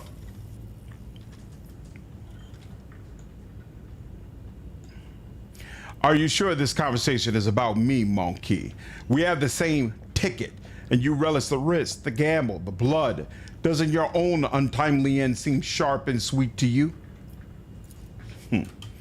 The scent of the unfamiliar incense makes you imagine the light of other stars and the vastness of distant worlds. Not fully, but they are more like distraction in real life over the metaphysical of chaos. Slippery worm, don't try your glib talk on me. If they ordered me to put a bullet in your head tomorrow, what will you do?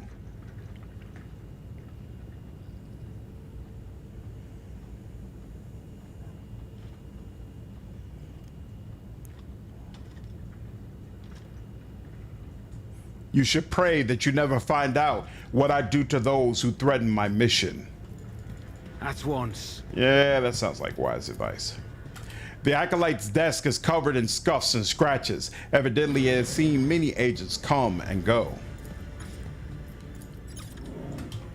A small shrine where one may pray to the God Emperor in solitude or ponder weighty matters.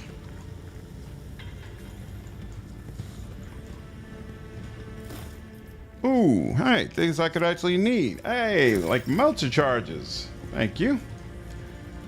In fact, all the more reason. Let me go over to you. Need to restock. And how we doing over there? Yeah, we need all four of you. There we go. And deal that. Oops, I meant to sell all my junk. Deal that as well. Yeah. Just bothering it. Never too much of it. A dark-haired man with sharp features. I feel like we already asked about this. Tell me about yourself. Tell me about your past. Yeah. And he always telling lies. How did you come to be with the Inquisition? We talked about all this. Everything you said was a lie. Why the deception? Tell me how it truly was. I see a little harm in your yarns. What is the condition? That will be all. Thank you. Okay. No sense in delaying. Now the vein serves the Sarskin with scars upon her face. Strange. I sense danger from this Advaka, but I also sense that the vein will go stronger with her. Selling junk doesn't get any. Yeah, no. Selling junk doesn't give you reputation. I not knows what the Inquisitor want big faces for, but it's nothing good for them, I says. Inquisitor Millicentilia will undoubtedly make the most of a tool as useful as the Xenos tribe. However, I can assure you, Ogren, she never deals with anyone she cannot control. Never.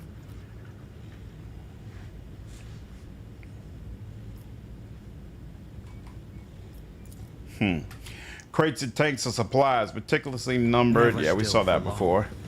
Oh, yeah, this is all the way up here. How do I get up there? A chilly emptiness grips your soul. You barely resist the urge to flee. Oh, I must be close to, right, yeah, her. Ra'akti's lair gives off a persistent smell of animal musk, burned feathers, and raw meat. Well, sheesh. The tin cans were crushed in the Ogren's monstrous hands. Cog squeezed every last drop out of them. Yeah, we've seen that before. And let me just be sure. Inquisitorial shipping containers stretch as far as the eye can see. Nothing there. Rough sacks that serve as a resting place are slashed all over by a sharp blade. Stop tailing me, screw up. The quartermaster lost his can of meat, and these corpse starch bars to me. These corpse starch bars probably came to me fair and square in a card game. I didn't steal anything. Moving. The ancient tome is full of litanies in high Gothic. The corners of its pages are worn smooth with an oily sheen. Not good. Time for him. Inspect. Salmon. Yeah, we did that before. We've already done that. And pray. And let's keep it moving. Always time to pray for the God Emperor for guidance. Always, always, always. Yeah, we clicked on that before. And look at that. What's this? Whenever the wearers targets an ally with an ability within their influence, the wearer gains +4 movement points. The Chirurgeon, of course, has to keep moving. Cargo containers are marked with unknown symbols, indicating some of them are past deliveries from beyond the Calixis sector.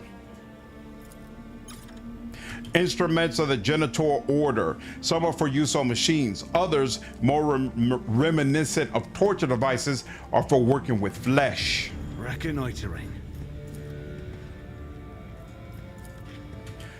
The Chirurgeon's notes are written neatly in Gothic, yet you do not recognize the words. Epione uses some type of personal cipher.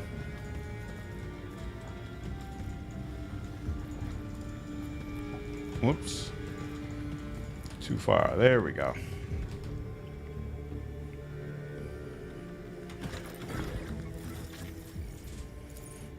All right, weapons, bolt pistols, artillery chainsaw. We just let go of that. Armor, we have none of that. You, I could give this to you, but that doesn't make. Oh, he can't wear it. That sucks. Neither can you, huh? That's unfortunate. The crew can't wear it. Discordance could, but I don't want anyone around her anyway, so that doesn't make much sense. So, you know what, I'll just put it on you then. Let's see. Let's make sure. When the wearer uses push. You did not use push, actually, so that's not a concern. He would have to let go of this. No. Telekinetic barrier. Can you wear this? No, you cannot. Interesting. So what do you wear? When the wearer uses push, the next psychic power deals 10% more damage or Target that wears telekinetic barrier gains +5 more damage reduction. No. Wait, why is that helmet here? Whoa, this is not a... Oh, Hood of the Scoundrel. It is a helmet. So you have to choose. Yeah, and I definitely want the helmet more. So, all right, fine. +5 agility becomes immune to the immobilized effect. Interesting. You can't wear it. You, of course, can't wear it. You could wear it. You got some things I wanted you to use, right? No, medium armor. Nope. Oh, this will be in the cape slot. Whoa, look at that. +20 damage reduction bonus. That's actually kind of sick. +2 morale and +20 damage reduction? Crazy. That's crazy. He should be throwing grenades left and right. If only there was a grenadier talent. Come on, man. Yeah, that's fine. That's you. What you got for boots? +2 movement. Targets an ally with an ability. Yeah, we'll definitely take that.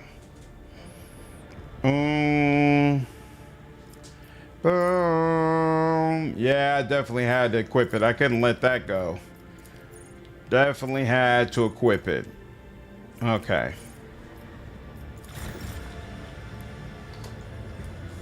And here we go. I was like, I know I'm not looking in the right place. Head to the palace. To the palace. Moving. Accept. And yes, I'm good with this group. All right, so I've done this area before, but I did it first. This is actually the first time that I will have done it second. So I'm actually very excited to see what changes and what is the different reactivity available to me. Very, very cool stuff. But first, I need some ice. I am quite thirsty. Let's see, does where we start change as well? Let's find out.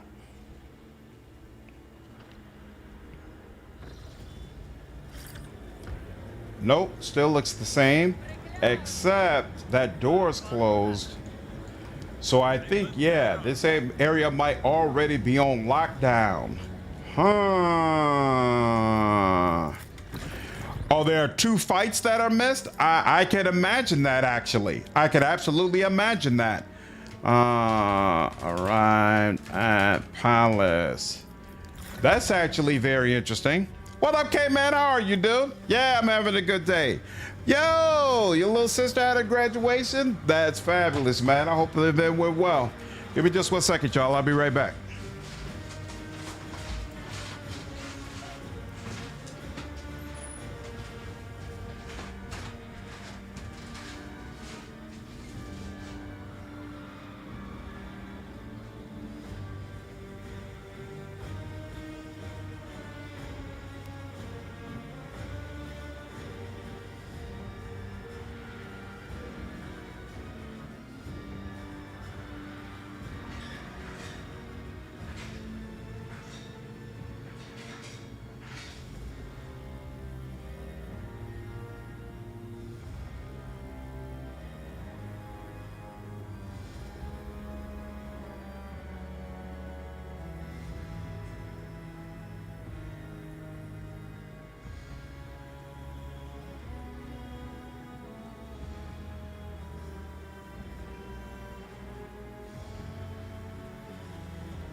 All right, let's get into it. Always on the move.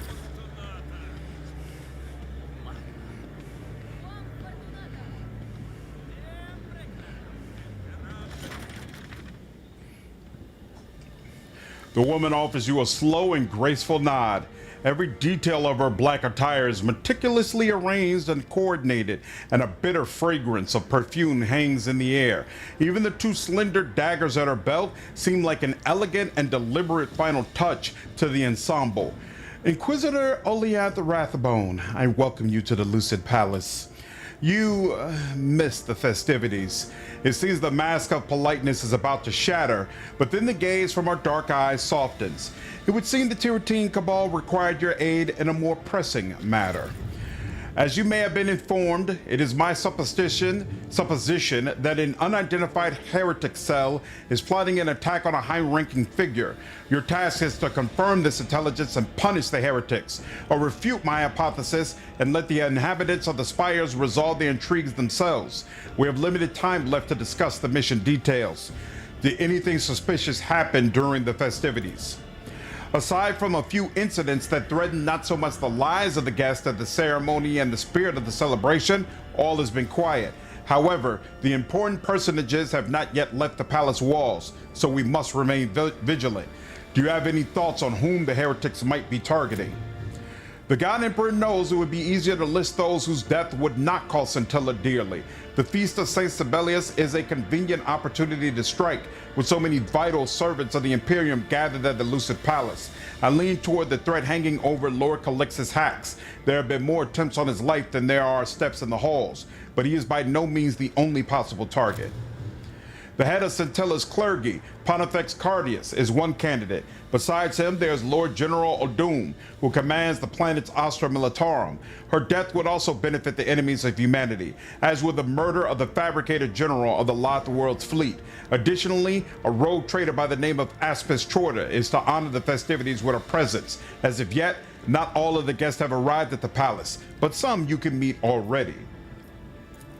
Interesting. It doesn't, I should have hovered over, missed the festivities. Who were your sources regarding the planned assassination attempt? I pieced together information as one would the shards of stained glass, slowly and assiduously. Although there were mere rumors, they were beginning to form an unambiguous picture. Just before your arrival, one of my trusted observers procured crucial proof of this murderous plot. He hurried to the palace to report the details to me in person, for he feared the Vox message could be intercepted. In the end, the shuttle carrying him broke down during landing and crashed into one of the spire walls. A staggering misfortune, is it not? But the death of my agent was not in vain, merely confirmed the severity of the threat.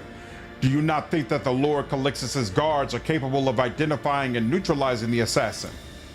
The governor's guards are preoccupied with the safety of the guests. Let them remain focused on that. More importantly, are you so certain that the heretics have not donned the guise of those sworn to protect the palace?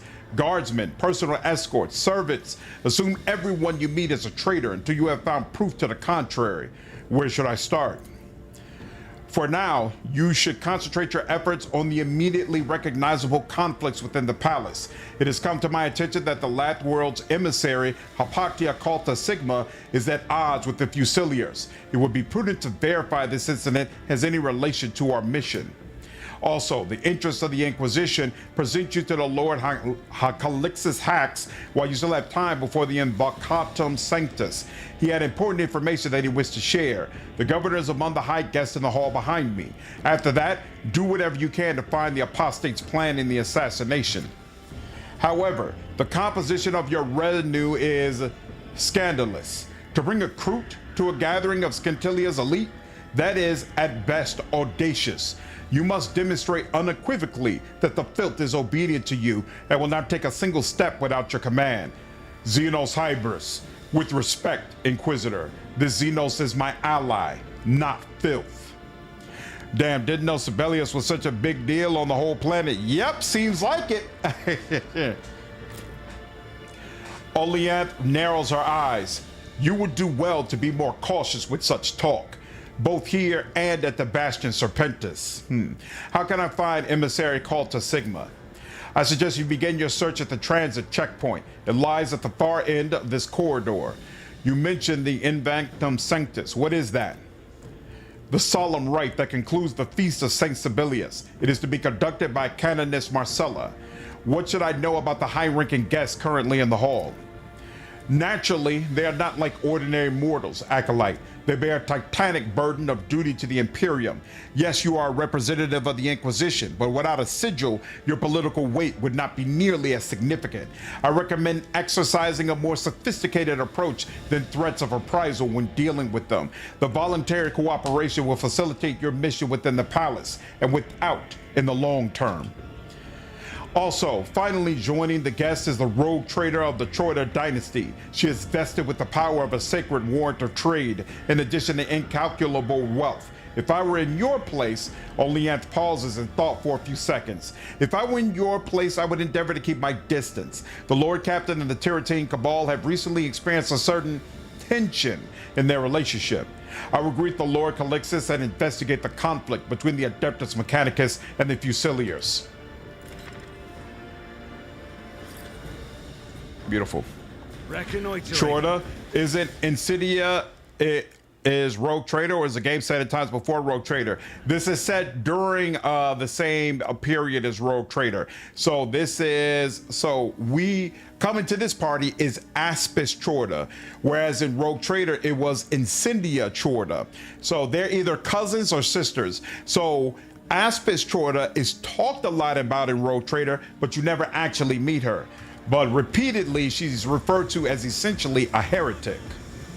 We'll see if that's actually the case. At once.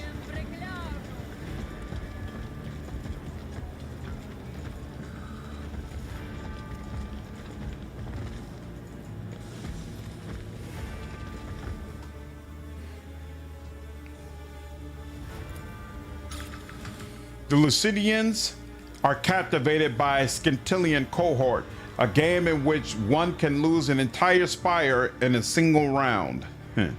And looks like there's nobody of interest over here. No problem. Who's over here? Looks like nobody of interest over here too.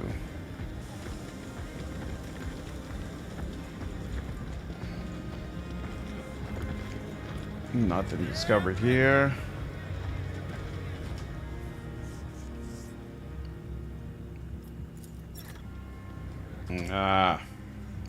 Failed to check.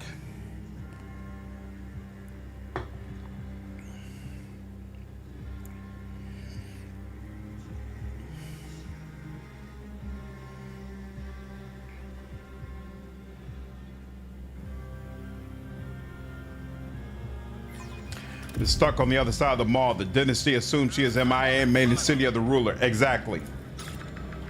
Judging by the flakes in this amasac, a rare stimulant has been added to the drink, allowing one to stay awake for several planetary turns.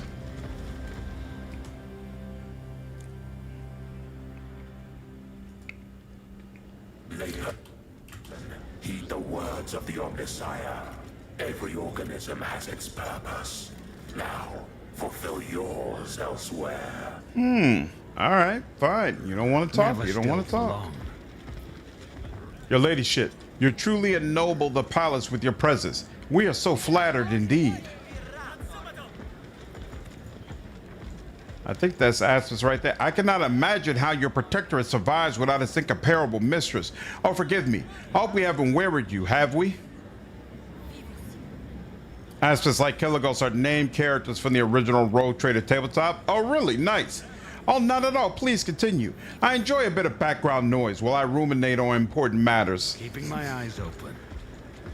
Yeah, this area was much more closed off when you first arrived here. Like there were rafters you could go up into. But now that has been cleared because the party is in full swing. Or it's about to be. Your Seneschal is quite a colorful character. I suppose the wild morals of the Coronis Expanse compel you. The Lord Calixtus wishes to talk with you. Aquilar, Fusillar. Okay. You have been granted the highest honor of beholding the Lord Calixtus himself, the illustrious sovereign of Scintilla, servant of the God Emperor and our master, Marius Hax. Bow your heads in his presence, and do not insult him with your ignorance. A tall, morbidly thin man briefly looks up from his data slate. You are late for the celebration, Acolyte of the Holy Ordos. We express our hope that the matters that distracted you are commensurate with the duty you have allowed yourself to neglect. The planetary governor's voice is harsh, but his predatory, bony face remains unshakably calm. What is your name and what is your mission?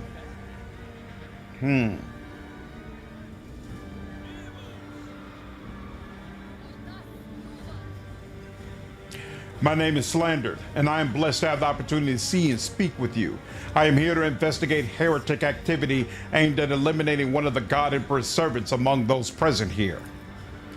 The Lord Calixtus, illustrious sovereign of Scintilla, and enough. A curt wave of the governor's hand cuts off the flow of the servant's words.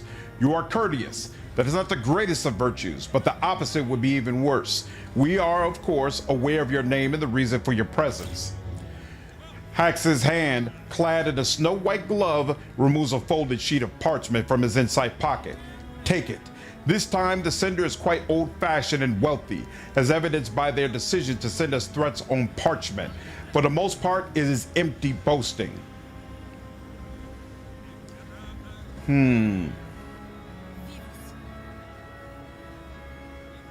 A threatening letter. I've heard tell that you receive them more frequently than you have meals. Do you truly believe yourself to be the only possible target of an assassination? We are making every effort not to take what you said as an insult, Acolyte, and as a sign of our trust in the Holy Ordos.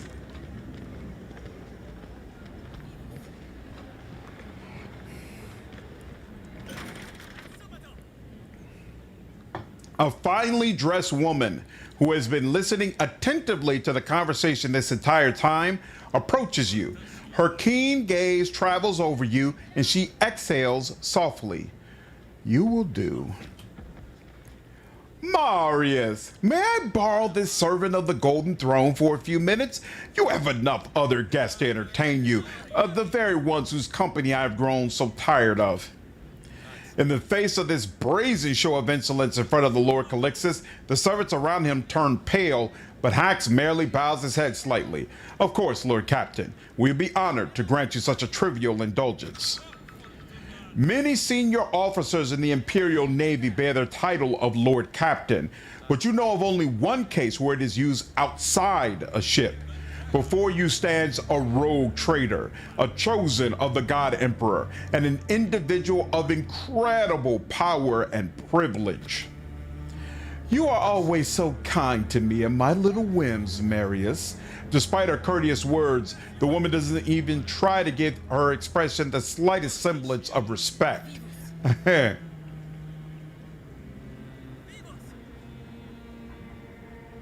Address the woman. I will be delighted to assist the honorable lady. The woman makes a nonchalant gesture inviting you to follow her. Join me for a short walk. Let us escape the crowd and share a few words along the way.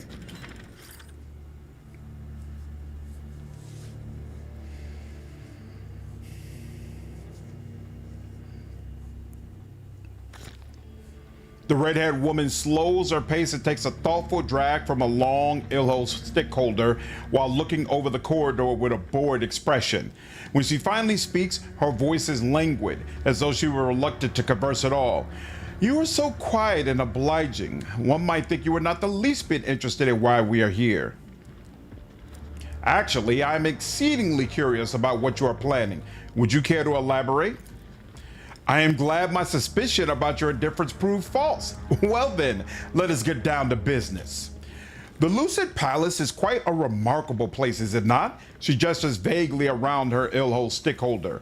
An ancient spire, glittering society, secrets hiding behind every door and tapestry, and a truly indecent amount of intrigue, scandal, and ancient feuds. I think an agent of the Golden Throne, finding themselves in such a place for the first time, would do well to learn how dangerous it can be to leave the noisy crowds and go wandering off into some secluded, distant halls with a stranger. She scans the corridor once more, her gaze lingering on something in the distance. Her voice changes abruptly. There are maintenance tunnels for servitors in the side corridor. They can be used to gain entry to the Agra Conservatory without being noticed by those likely guarding the front door. Perhaps you would like to send someone inside covertly to confirm whether I speak the truth, and if anyone is indeed in there, let them have an unwelcome surprise. Yes, I have someone I can send as a surprise. The woman makes an obliging gesture, clearly inviting you to take the initiative, then looks away and takes another puff. Discordance, you will go. But I want to watch that lady boss you around some more. She clicks her tongue in disappointment. Fine. Filth, stanch, and narrow tunnels. Feels like being back home. That's enough. The rest will remain with us. The woman shrugs, looking past you. I believe the little surprise you have sent through the tunnels will not make it before the commencement of our hypothetical meeting. Well, perhaps that is for the best. The effect of its appearance will be all the more striking for our upcoming interlocutors. She stretches her lips into a sardonic smile. Whatever she means by interlocutors, it is unlikely to be anything resembling a pleasant interaction. Let's not waste our time by loitering around. She takes one last drag of her earhole stick and strides confidently toward the Agra Conservatory. Shall we go inside and see what wonders our dearest Marius's famed greenhouse holds?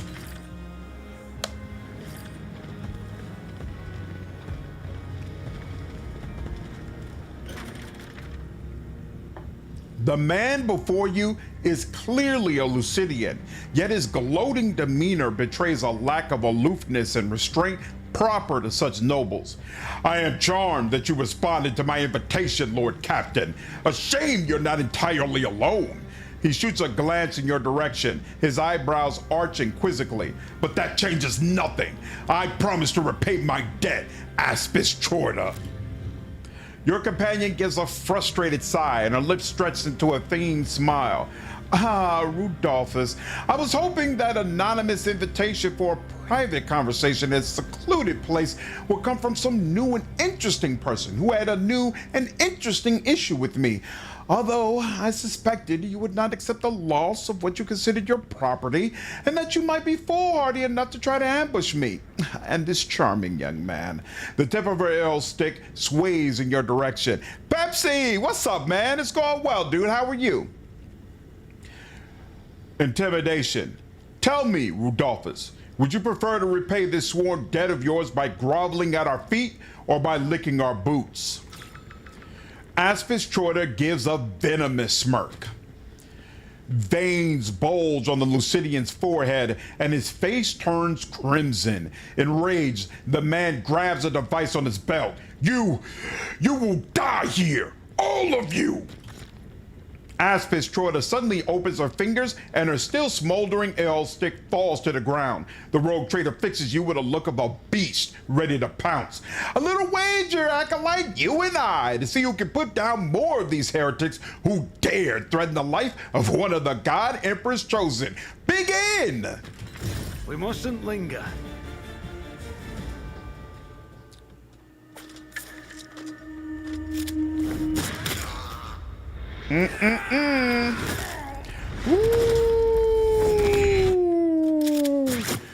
Just like a rogue trader, it sounds familiar to me. This is how I got down. Wouldn't expect any less from Chorda. Holy crap, he's got a lot of guys.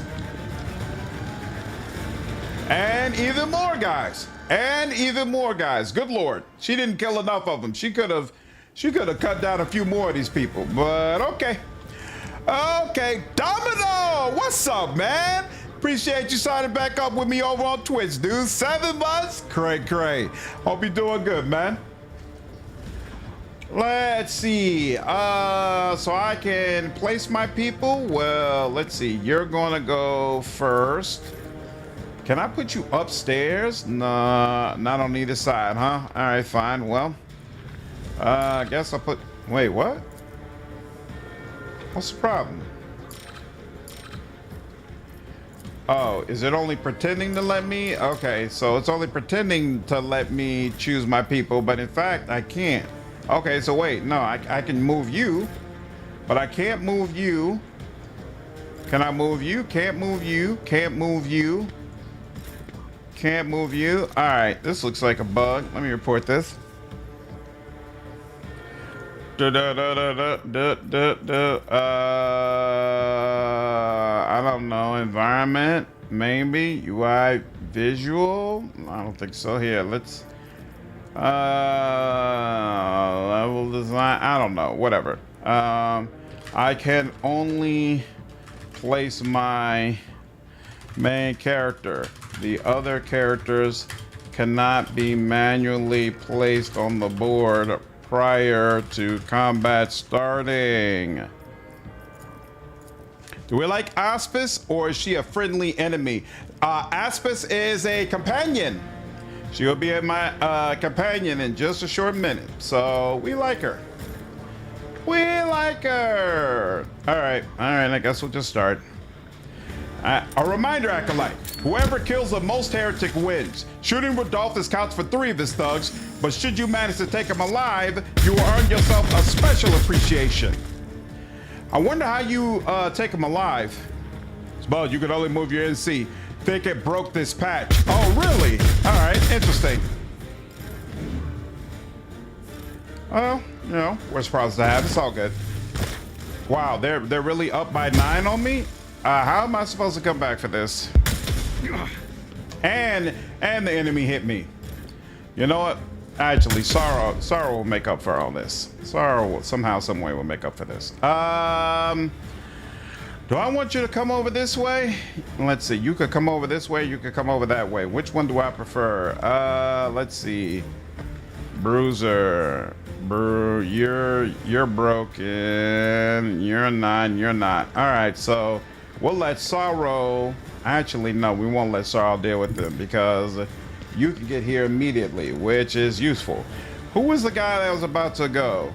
You were about to go, but you're already out of sight. You were the other one, but yeah, okay, here, the assassin is who I really don't like. Oh, but I can't see her? Is that what they're saying? Oh, no, I don't have to see her. Okay, cool. There you go. You chill out. You chill out over there. And then, I don't need Sorrow to be able to go far, so I'm not going to worry about how far I can run. You know what, though? You probably need to be able to run. She's have a level head compared to Incendia.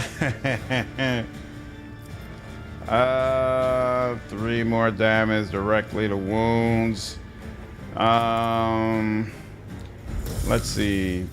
51% could go to your head. Sure, why not? Yep, I'll take that. And then it does let us directly follow up. I like that. And then, yep, we got some more of that for you. Yep, you love it. You love it. All right, now we've got you. And sure, she'll come out and do some more.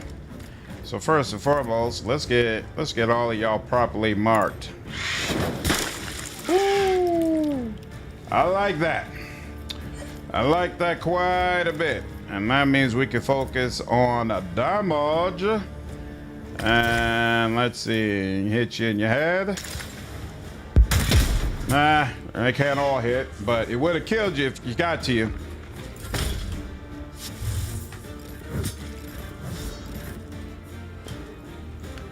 All right, Sorrow. We haven't eliminated one person yet. That is not cool. So let's get some veil degradation going. Excellent, got all of you. All right. That's beautiful. That's just so beautiful. So beautiful. And then let's see. Then there's an assassin going. You. I don't want you to come near me. You're gonna chill. Thank you. You chill out over there. You just calm down. And there we go. And then one of you be able to go. Yeah, sure. Okay, yeah, that took more armor than what I would have preferred, but you know what? It ain't the worst thing in the world. Somebody else broken, no problem. Sorrow, that's you here. I want you to feel good. I want you to feel good about yourself because you're doing such a good job. And then I want you to feel even better about yourself. Air effect debuffs for Rocky are insane because of the follow-up. I'll start with 9 by killing Coffin Babies. It's crazy. It's all right. It's all right. Slowly but surely, we gonna make up for it. We gonna make up for it, y'all. Speaking of which, that might have brought in a demon, but it's okay. All right, and look at this. We could do another one of these, huh?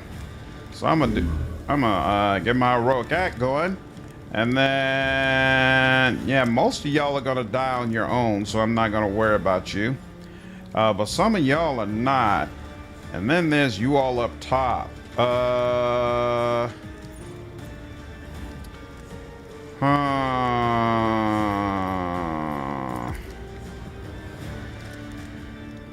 mean, I could do that, but that's not really doing all that much. And then I could do this.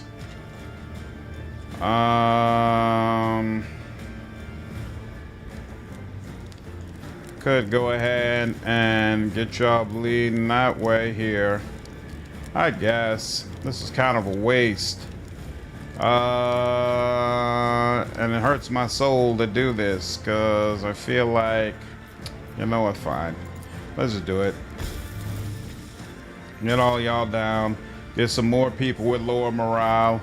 And then the next time being Veil Degradation down some. Let's see. First and foremost, you're feeling a little bit too good. Oh crap, I did the wrong one. God dog it. I should have. Damn, I messed that up. All right, well, whatever. You know what? I should just kill you for that. But you're the bigger issue. But you're the one I can actually take out right now. So let's just deal with it. Yeah, I'll take you out. In fact, I should be working on y'all, but I'll do that in just a minute. Oh, Cog, I almost forgot about you, bro. Let's see. Nah, he's broken. We're not gonna worry about him. Can you get over there? Yeah, she's the one. Let's make sure you can do very little. When do you think is going to be the full release of the game? I got a video coming out about that tomorrow. Either tomorrow or the day after. I say late December. Late December is when I would make my guess. Not having any inside information whatsoever. That is what I believe. And that is based on Owlcat's usual schedule of releasing games, which is usually 6 months after the beta. And that's also based on Grand Theft.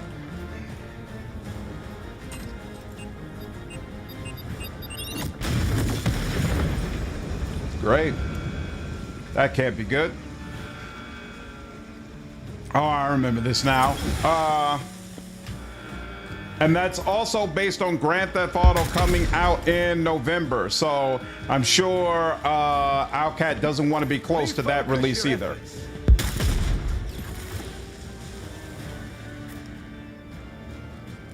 Oh, finally. So she helps to deal with the snipers. They say she has surprise effect. I wonder what that means.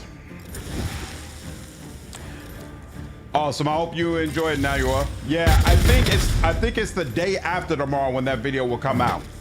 Because tomorrow, Starfinder Afterlight has had an update. So I think I have a video coming out tomorrow walking through that. And then the day after that, I will talk about when I think the game is going to come out. For 2 rounds, this unit's hit chance and damage are increased by 20%, and its maximum movement point is increased by 5. That's actually pretty freaking cool. So I should have had 2 people do the surprise effect. So one deal with each one of these people. In fact, it should have been her and Larthier, because both of them can hit vitals, destroy these guys, and then run around. The Argosy of Biologist data key is required to activate the ventilation protocols. So if you had come here first, you would have been able to pick up that data key and you'd be able to use the console. But I didn't, so I just have to eat the toxin that is here. What up, Bruce? How are you, dude? We have 2 DLC for Road Trader to make the way more easy. Yep. And a slew of what should be interesting games coming out as well. So looking forward to it for sure. Let's see. I'll move to the target without provoking attacks of opportunity. But you don't do an attack, so no need to do that. Let's see. Attacks with this weapon ignore. Oh, you know what? No, let's do that. Oh wait. So you already have the mark. What does that mean? Why do you have the mark, I wonder? But you do not have an exploit, so we still need to do this. But oh, and then we would do this once. So yeah, that's fine. Here, we'll do this. And then we can hit you in the head. Beautiful. And then we'll go ahead and make you move. And you're dead. Excellent. And then we can take off, and we can't. Oh, yep, we do have. Oh, that's right, because we get movement after killing someone with that. Excellent. Psycho and Blake romance. I'm probably going to do that. Glad your internet is holding up again. Yeah, me too, Bruce. Me too. I've been changing around my plans. I think when we do a live stream of this game, I'm going to try to go according to Eisenhorn book as much as possible, which means I would play as a Xanthite and I would have a Blink in my group and a demon host if they would allow it. So I think that's going to limit more what romances are available to me. So either I would romance Discordance or I might romance Chorda, depending on what makes sense and what's allowed. I don't even know if a romance is allowed, but we'll see. What up, Keck? How are you, dude? Hope you had a good day. Defense, I like that. All right. You fancy yourself an assassin. And I find that to be so odd, because when I think of you, I don't think assassin.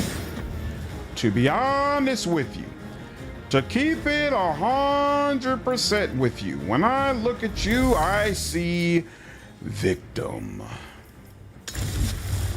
Oh, and then she let me know, nah, I'm an assassin. You got it all backwards, buddy. Oh, that sucked. All right, well, let's try it again. Do a little bit of that, and then one more time. Now 100% in the head. There you go. Told you was a victim. Dog it. All right, now what's the deal? You're broken, so I'm not even gonna worry about you. Oh, but you know what? If I don't worry about you, I take the risk that one of Chorda's people is going to deal with you instead. But actually, Chorda's people are not getting a turn anytime soon. Old boy is up here. She cannot get up there anyway. So here, can she? How far up can you get? This is as far as you can go? All right, fine. And you do not have an exploit. Interesting. So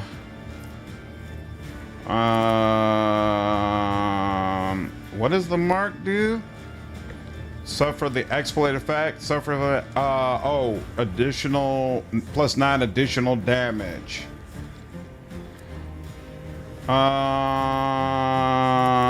So yeah, let's do that.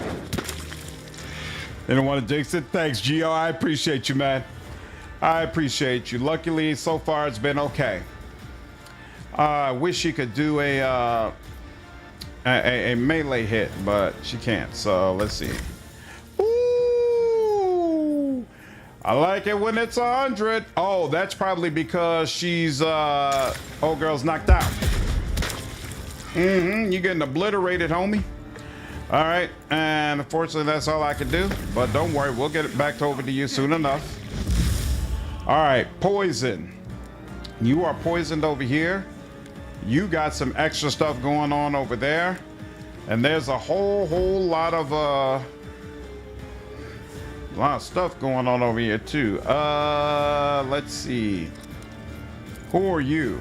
Viper Strike. Who are you? Who's the assassin? Oh, I didn't even realize you were back over here. Let's make sure you're on lockdown, because my officer is back there, and I don't like the idea of that. Hey, I thought I already clicked this. My bad. Let's turn this down some. We don't want problems and issues and problems. And you know what, here. This feels kind of unnecessary, but here. He's gonna come over here. What's up, Alchemist? How are you, dude? Is there any way possible? Nah, it doesn't look like it is, but you know what? Here, this works for me. Yep, that'll work. I'm doing good, man. How are you? And then we're gonna do some of that. And then, yep. And beautiful. Your job here is done. All right, who do I want getting an extra turn? Let's see. There are options. You wouldn't be bad, but I can't get to you.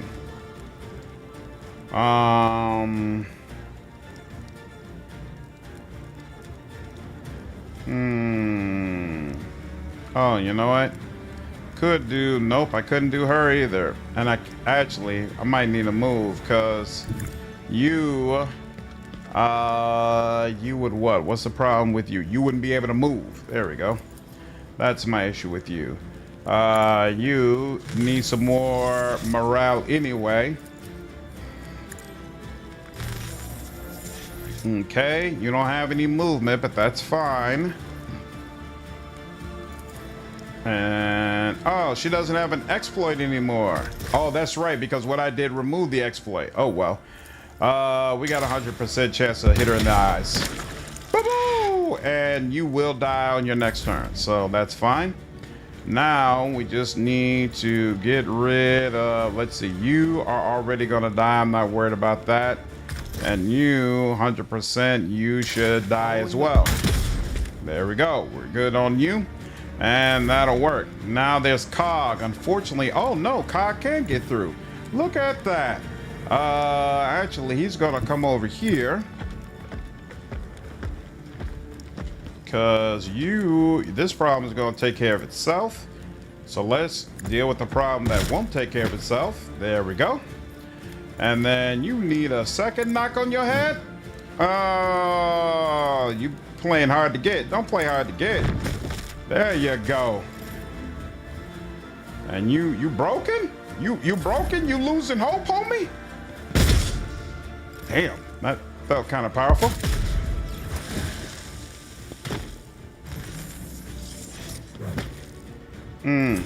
She's kind of catching up with me a little bit. I don't like that. Don't kill him. You said you wanted him alive. I'm bringing him to you alive. Come on now. All right, let's do that. No vacancy, what's up, dude? Or no vacancy, my bad. What's going on, man? Let's see. Increase that hit chance. Yep, that'll work. And then that. And then, ooh, look at you. We can go for the neck. Or actually, the head is only going to do a little bit less damage. So let's do that. Ooh, you didn't like that. Oh, look at that. So what happens if I execute the enemy? Probably shouldn't do that because she wants him alive. I failed to do that the last time. So let's continue just in case, because I'm not sure if that's going to work properly. And I want to know what she says if I give her her person. There we go. Look at that. These guys over here all dealt with. Excellent, excellent, excellent. Like having Cog run past enemies and they die from the impact. I do too. I think that works out very, very well. Damn, he just went down. I didn't realize he was that close. And she almost is done for as well. This isn't even going to help much. Damn. All right. So you're the one that we have to deal with. You only have... Oh, right. Because I just used a... I just used a med kit. So that's why we only have 2 action points to work with. There we go. That certainly helped. And I'm a member of the Lord Captain's retinue. I don't know what you want me to cease, but okay. Ooh. This is enough. Let's do it. Oh, no. Oh, here we go. And there you go. All right. Seriously? How do we take you alive? This was it to filter out toxins. What's up, Lopsided? Don't like the armor too much, but the precise strikes more than make up for it, though. Nice. It is a beta just to be safe. Yeah, exactly. I thought this is totally overpowered and close to surrendering. Right. I mean, he's already surrendered technically. So, what do I have to do? Armors of the Imperium. Get back in the fight.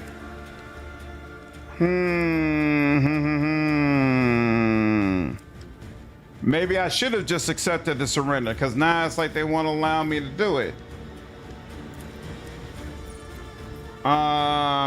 Here. Let's go ahead and get you. Oh, you know what? Maybe I have to break you. There we go.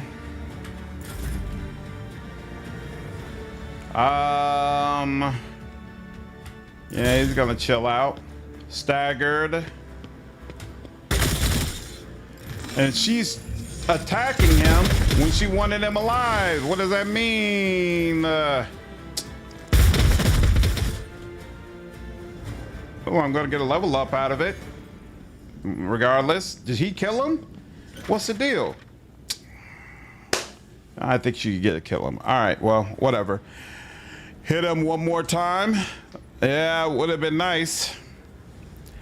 I had planned, if it got back around to my officer, I was going to demoralize him again. But what up, Lopsided? Had to jump in too. Got tired of being an elite lurker. Hey, it's all good. I know a lot of people like to just lurk. They're not into, you know, commenting or chatting back and forth. It's all good. Everybody enjoys the content in their own way. Do you have a favorite companion and class? I love the Sanctic Psyker. So that's really a specialization, not a class, but either for my live stream or my Let's Play, I'm definitely going to play as a Sanctic Psyker. Really interested in that. From a classes standpoint, I guess I like Mystic the most, because I do think Psychers are by far the most powerful combatants you can have. But outside of that, I'm really impressed with Operative. I think Operative in Dark Heresy is way better than it was in Rogue Trader. So that aspect of the game, I'm enjoying. Having scanned the scene of the carnage, the dignified-looking Fusilier in an officer's uniform pierces you and Aspis Chorda with an inquisitive gaze. I am General Aldrich of the Scantillion Fusiliers. By the God Emperor, what is happening here? The Rogue Trader brushes a stray lock from her forehead and rewards the stunned Fusilier with a dazzling smile and a meaningful look. Oh yeah, you know, I never noticed companions having the full body portraits, but somebody mentioned it earlier, and now every time I'm seeing it, and they're right. The companions are all full body, and the NPCs are all cut off at the hips. Very interesting. I think it's just a complete bug. The dialogue makes it seem like he survives. Yeah, I'll just wait for release to do this properly. Wish they could bring some of this operative rework to Rogue Trader. Maybe they will. Never know. The Rogue Trader brushes a straight lock from before it and rewards the stunned Fusilier with a dazzling smile and a meaningful look. By the will and grace of the God Emperor, an agent of the Golden Throne has heroically protected his anointed steward from the scheming of treacherous heretics who hid amid his righteous flock. Is that not a miraculous deliverance from the plots of his enemies? The general looks carefully at Aspis, then gives a measured half bow and makes the sign of the Aquila on his chest. Indeed, Lord Captain, thank you for the clarification. I will not detain you any longer. My people and I will handle the consequences. Well now, Aspis dusts off the white lace of her suit and casts a glance at you. Not bad. Quite to my taste, in fact. A bloodbath at a planetary governor's reception is a worthy addition to my list of achievements, both real and imagined. 1, 2, ha! Look at that! It seems you killed more than I did. Aspis gives a grim chuckle, takes a weapon from her belt, and offers it to you. Here, a well-earned reward for managing to amuse me. Shadow's Edge, Aldari weapon, and it ignores armor durability. Whenever this weapon deals vitals damage, the target immediately suffers an additional instance of damage from toxin. Ooh, this could actually be nice if you used it in tandem with the Adeptus Mechanicus character. That was what praised me. Thanks, Gio. Is asked for the mother in the city. It's not clear. I thought she was like a sister or a cousin, but maybe she is or not. We'll see. She froze our family, not liking wanting any competition. True. Finally, something worthwhile has happened at this tedious gathering. Oh, you enjoyed entertaining me, did you? How splendid! I hope you can invent a few other ways of expressing the Terratine Cabal's gratitude for the invaluable assistance that the Troida dynasty provided by taking your associates on that voyage to the Icanthos system. Who can say? With you in particular, I might even get along. What made the Lucidian hate you so fiercely?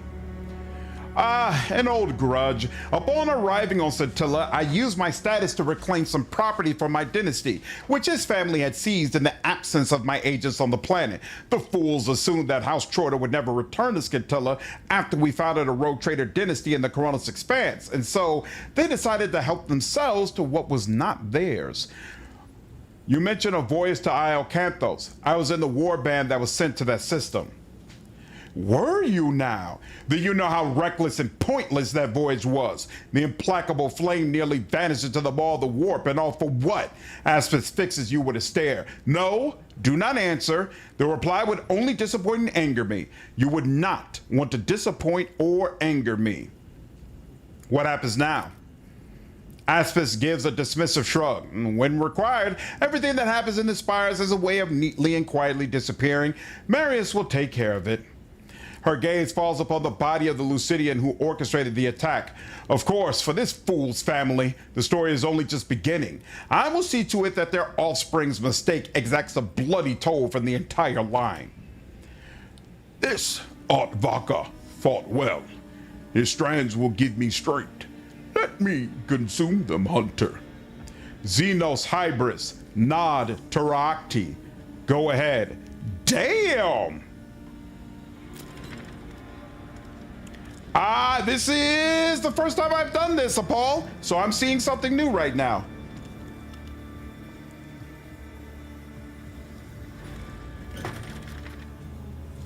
Ooh. Interesting.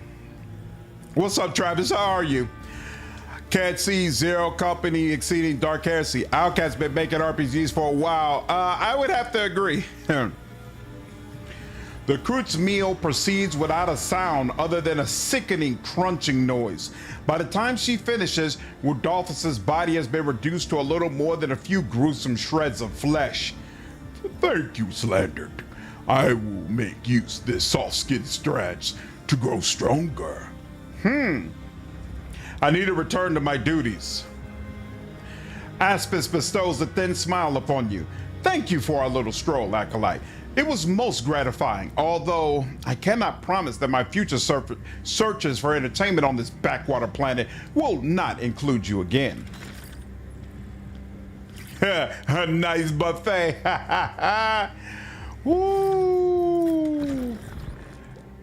I had never done that before. I wonder how many opportunities there will be to feed someone to her. Maybe she will end up becoming my wife. We'll see.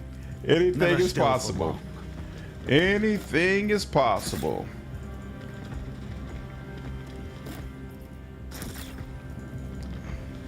What's up, Florian? How are you? What's your verdict on the voice actors you've heard so far? Amazing. The voice acting in this game is really, really strong. Thoroughly enjoyed it, dude. They have done an incredible job.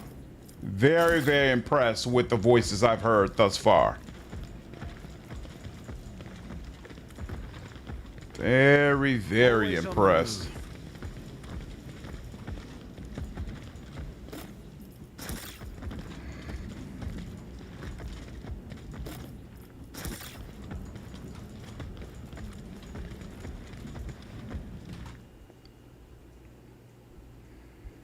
Form Frags have been making good games longer than Outcat. It's from the former leader for Firaxis, but the studio who's making Zero Company is newly formed, and only the leader is from Firaxis. The rest of these people have all been hobbled together, so nah, that's not legit. This is a new studio. Yes, Alchemist, this game is going to be 100% voice acted. Resolve. The exotic plant originates from an Aldari world. Access denied. Data key of an authorized Agroseer required.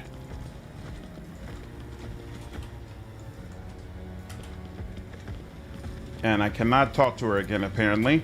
The vid screen reads, you have the pleasure of viewing the Agro Conservatory of Rare Plants created by Lord Calixus Marius Hax in memory of his father, Berthram Hax. Moving. All right, I think this will be now, yep, level 8.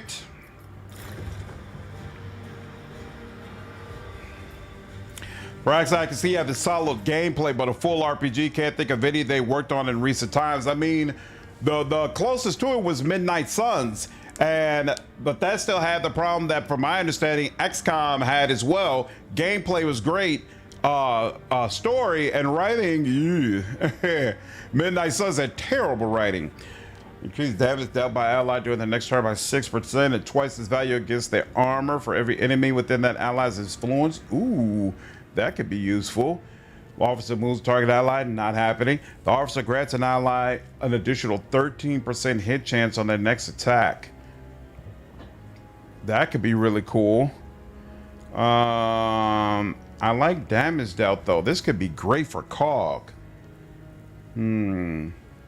But it's only within a, oh wait, but if I use voice of command on them, then it won't matter. So yeah, let's take that. Just notice it's a party full of Xenos and abhumans by design, JV. You're gonna give the sister of a battle lady a stroke. Yep. So I wanted to see what the reactivity would be by doing it this way. Target ally increases target ally damage by 11% for 1 round. Ooh, for 1 round? I like that. Or you could give them some movement points. Ooh. No, I like the 1 round though.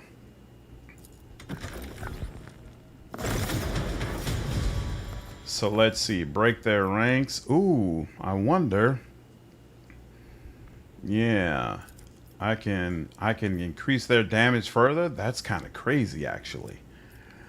Exploit the foreign next Xeno weapon. Yeah, that's not all that crazy right now. Yep. Take care, Arthur. Appreciate you stopping through, dude. Okay, he could get another ability. Blood of Martyrs, not all that. We could take Molten Beam. The psychic power targets all units in a 5-cell line.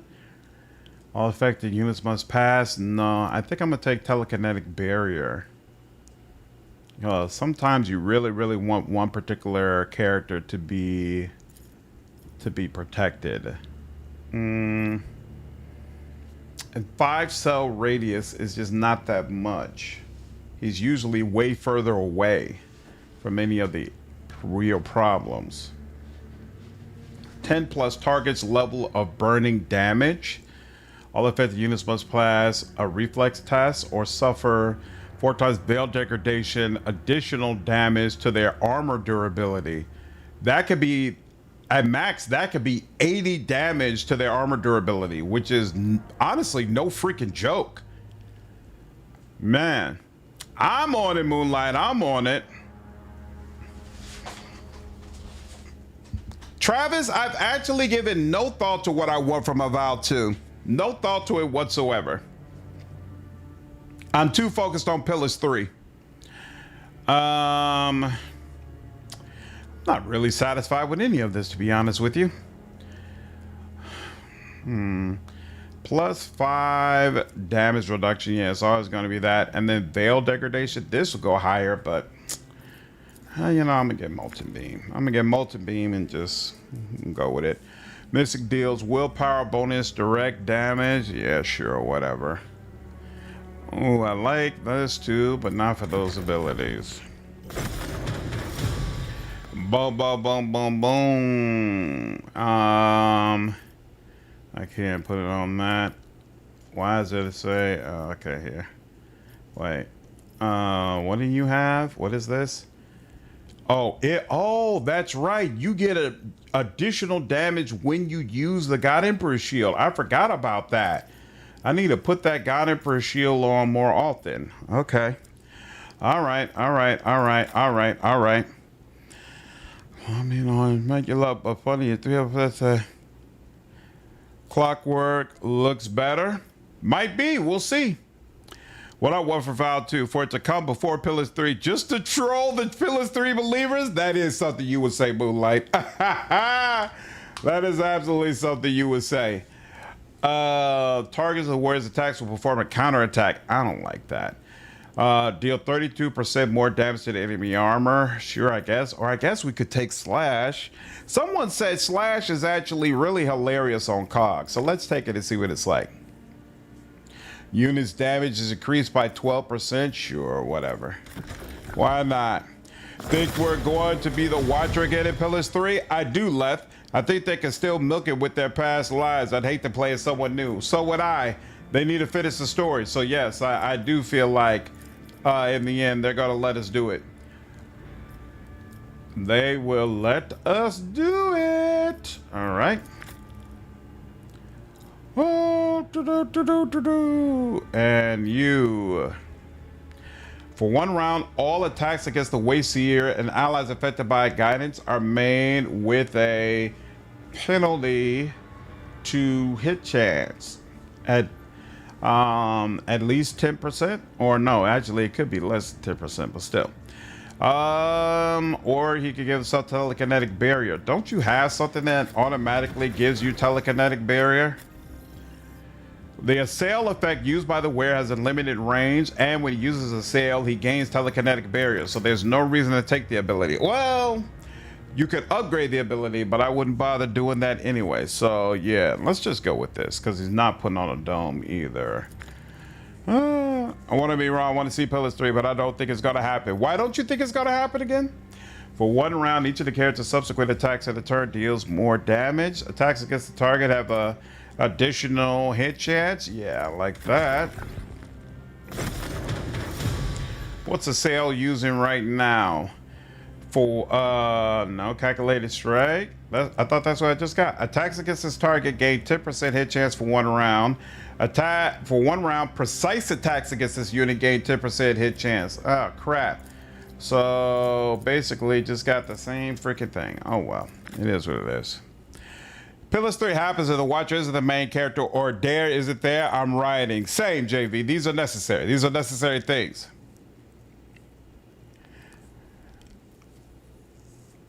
Outer Worlds. I wouldn't say they've killed it, but they've definitely put it on hold. Wouldn't say necessarily that they killed it. Close encounter. The operative moves to the target enemy without provoking attacks of opportunity. You know, that could probably be useful to it. There's been a couple of times where I wanted to do a melee hit against an enemy and I couldn't.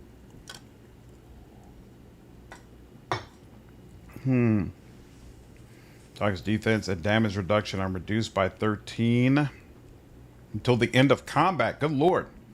When the target is afflicted by exploit, it suffers more vitals damage. Intelligence, probably? Yeah, intelligence. So that's not going to work. Close encounter. So, wait. If the target is suffering from an exploit, she could move another 8 spaces with this ability. That's actually useful. You know what? We're going to take that. Attack does more vitals damage. Attacks against the target, hit chance. That's useful as well, but I like more vitals damage. Knowledge of anatomy. I never use Yucca bring the flesh, so we'll just use put it exposed weakness and Yucca's tear.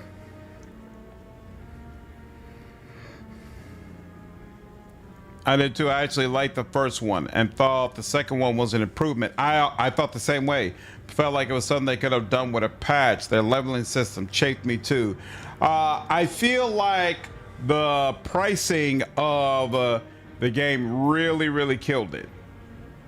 I feel like they did a terrible job with the pricing of it and couldn't get over that. More damage and more damage to wounds. Mark of the victim. Suffered 9 more damage. Actually, we like that. To hit chance, the armor's durability is not reduced to 0. Ooh. Vital damage with melee attacks is increased by +8. So you can go with more damage, or you could go with greater hit chance. And I would say the hit chance matters more, actually. So let's take that. Damage does not matter if you cannot hit. Let's expose the weakness. All right, now. They priced it at $80 at first. What's up, Molecule? No plans for a third game. Right, they have no plan. They said they have no plans for a third game. They didn't say we will not do another one, right? But they're putting plans on hold. That's not the same thing as killing it. It's not. Oh, I forgot to. Yeah, we can give this to you on your secondary slot, no problem. And then you 8, 10. Yep, this is better than both of them actually. But specifically, we'll give you that. And then, and that's junk. And we got a bunch of these, right? Toxin Dagger inflicts 3 levels of toxin. How does that compare to the one she's using? 15% more damage. Oh, she likes going up against elite enemies. I didn't even catch that, but that's interesting. This is just a regular old. Actually, wait, the regular old sniper rifle is better than this one that we've been lugging around. So yeah, let's get that up out of here. And then let's see. Bolt pistol. We're doubtful we're going to use a regular old bolt pistol. Force Sword of Faith.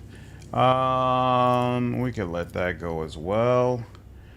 None of us are going to be using that. And then let's see, look at armor. What is all this? The wearer deals 16% more melee damage. Each time the wearer performs an attack of opportunity, they gain +6 more defense until the start of their next turn. Huh. If it was actually useful having light armor proficiency, this might actually be useful, but as it is, no. And then what's your deal here? This is all still the same stuff, right? The target of the wearer's telekinetic barrier gains +3 more damage reduction. Huh. Oh yeah, we had specific reasons why we didn't want that. When I loses morale, yep, okay. Nothing to do there. And then, do we need any med kits back on, folks, or anything like that? Seems like we're good. All right, cool. We're in a good place. $80. No. We're talking about Outer Worlds 2. What up, Wanique? How are you doing? Reed from Grumpy. Raid? Was I rated on YouTube? I don't think so. Should have received a notification, but appreciate you stopping through. Currently playing the Final Fantasy VII remake since I got Remake and Rebirth double pack for $25. Nice. What up, Grumpy? How are you, dude? Did you raid me? I don't think YouTube gave me a message saying that I got rated. If so, I appreciate it, man. Thank you so much for coming through. In my opinion, we only have Act 1 available of this game. Act 1 of this game is more appealing for me than Act 1 of Rogue Trader, specifically because I love being a detective and I love mysteries. And this game is basically all about you being a detective. But if that doesn't appeal to you as much, and if you really would prefer to have more fights, then Rogue Trader might be the better bet for you. You were? That's so weird. YouTube did not tell me anything, but I do appreciate the raid, man. Thank you so much. Why didn't he tell me? You saw a raid notification, GL, but it didn't come up with alerts. Yeah, that's weird. For some other reason, my stream elements is very weird when it comes to raids on YouTube. Raids on Twitch come up no problem, but raids on YouTube, for whatever reason, it doesn't notice it. But yeah, thanks again, Grumpy. I appreciate it, dude.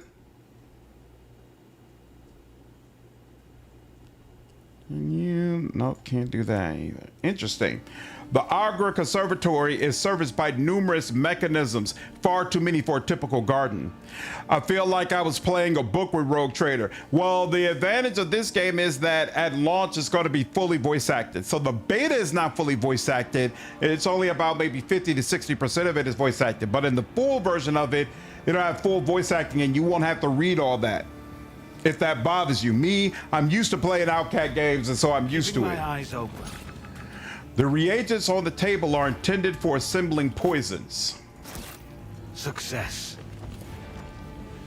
Most likely, this door leads to the technical tunnels under the Agra Conservatory.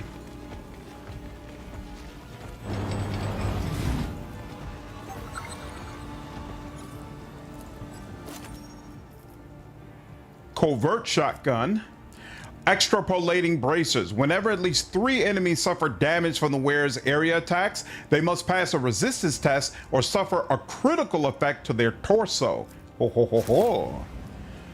Now, here's the thing. Is it considered to be an area attack from that sense? Let's see. Is this considered to be? So this is considered to be a psychic power, not an area attack. Interesting. So actually, this squad I'm using, none of them, well, there's one of them. So you have an area attack. So technically you could use those braces, but right, it doesn't allow you to use those braces anyway. So yeah, we would probably need to have Epione. No, not the reading, the gameplay itself. Why you say that? because of all the mechanics that are in the game. Is that what it is? Tech priest, tech priest. The air around here smells of rot and machine oil.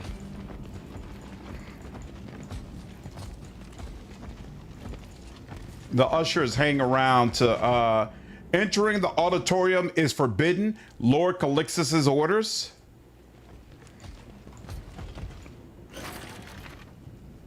As you approach, the guardsman grabs his weapon and blocks your path. Halt! This area is restricted by order of his lordship, Lord Calixtus Hax.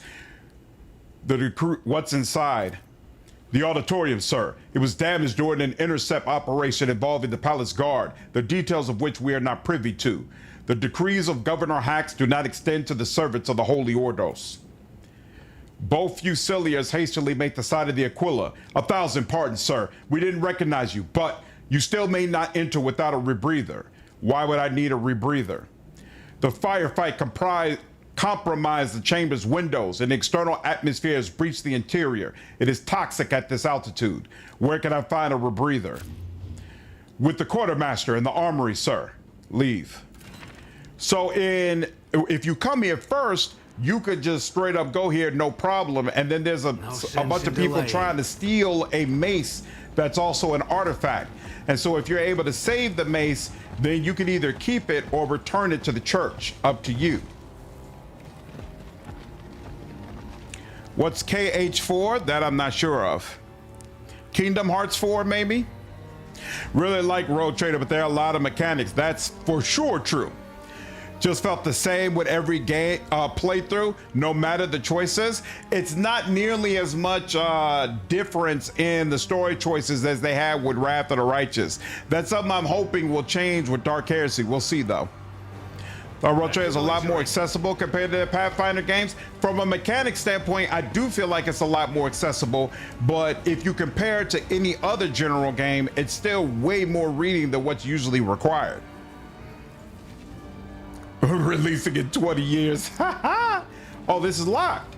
Oh, that's interesting. Corporal, don't you think the holy sisters have been praying long enough? They should be finished by now. Oh, that's interesting. So they're praying in there when you first swing by. Huh. A sickly looking youth with slick back hair looks up from his data slate.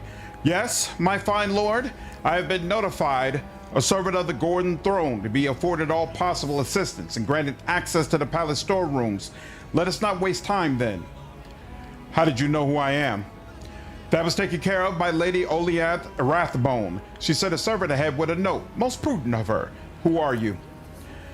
The young man stiffly raises his chin. I am Euphemius Valgrant of the ancient and esteemed House Valgrant, senior assistant to the chief palace treasurer and warden of the second class storerooms. A post held in the 4th generation, I might add. I need supplies. So who are these supplies from? Lucidians! Hey! And I actually, I swear I thought I had gotten a bonus from them. Yeah, they're the ones I asked for a bonus from, and they still don't have anything for me. Interesting.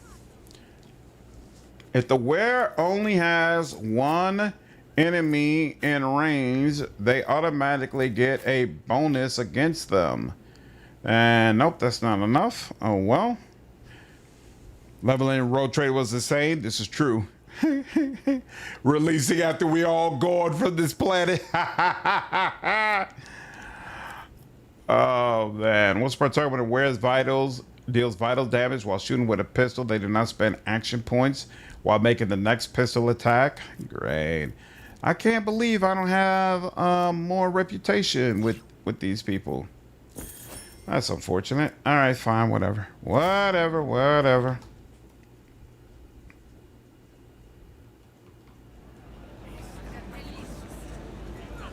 Fusilia. Saints blood. I haven't seen so many guards since the wedding day of Lord Calixtus' daughter.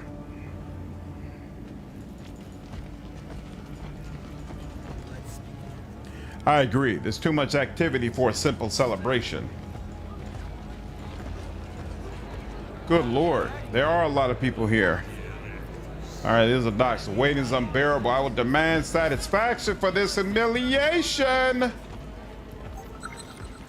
I discovered something there. Okay. Always on the move. What's over here? What is this? Gunslinger leathers. When the wearer performs an attack with a pistol, the first projectile deals weapon skill plus ballistic skill additional damage to the target's armor. Interesting. These luxurious seats are made of genuine leather. Certain amount of patches. I just copy Revit's build. I've been trying to figure things out for myself. Revit is the build master for sure. A musty scent wafts from the fissures in this part of the wall. Okay, looks like they won't let me in there yet. That's interesting. Okay. Moving. Night, Travis. Night, Keck. Take care, dude. Let's go to the docks. See what's there. She had somebody who crashed in at the docks, right?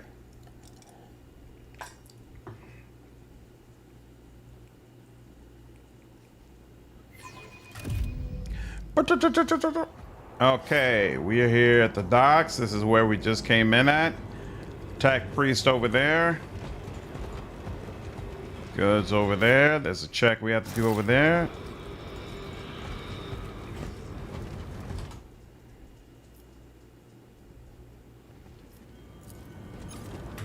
The pilot's mangled remains undoubtedly belong to Lady Olianth's acolyte. Nothing of value was found upon him. Melted Vox. Okay. That didn't even seem to appear to be a clue or anything, but all right. A mass of warped metal and crates form an impenetrable wall of wreckage. Uh-oh. Looks like this is going to hurt Cog, but it is what it is, my guy.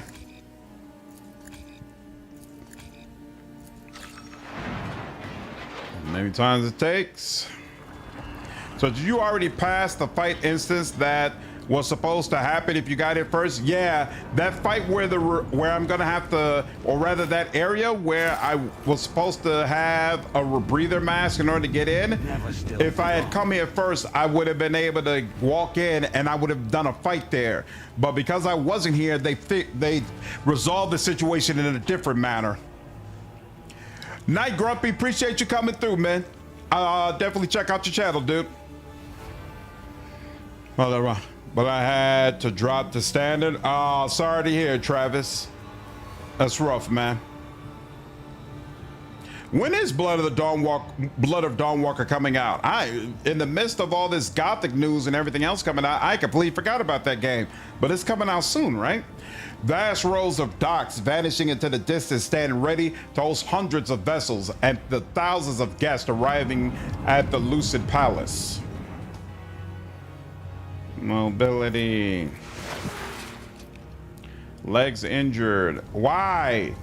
That's Goofy. They had her come in a way where automatically she got hit with a trap. The Arvis, having breached the wall, created a massive pile of debris. September 3rd. Okay, so I got time. That's good at least. Seriously, he didn't... None of our... Always on the move.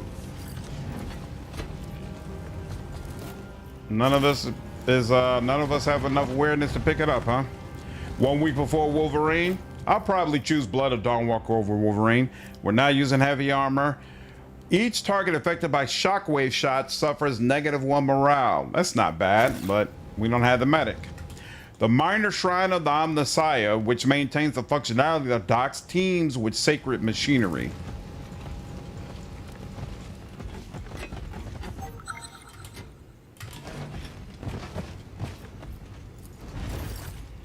All right.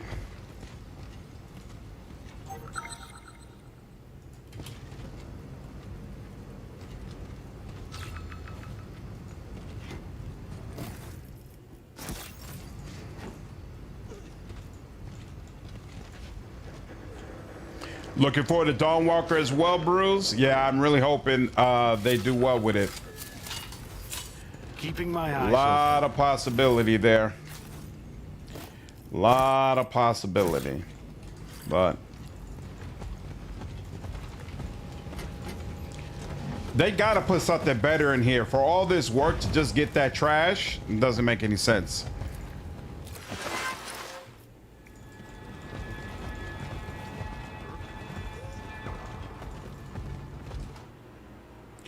All right, this is gonna suck, but I always land on my feet. We're gonna clear this stuff off because I don't know how bad it's gonna be. How many other fights we might have coming up? How many med kits do we have anyway? 21, so we're in a good spot when it comes to med kits. We're not in a good spot when it comes to multi-keys though. But I'm never going to get over Nacon. So many games were in development were left in lurch. Man, it's absolutely brutal, dude. And for them to have their showcase right afterwards, like nothing had happened, is kind of crazy. More than a little bit crazy, bro. Yeah. Moving. I don't get it. I don't get it at all. I don't get it at all. And it'll be interesting to see how that works out for them, because I know the union was talking pretty seriously about suing the pants off them over it.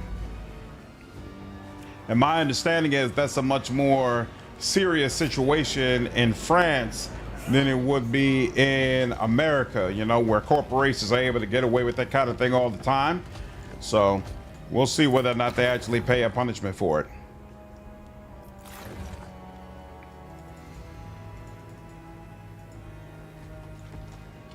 Exactly. There's still a lot of Nacon games coming. Yep.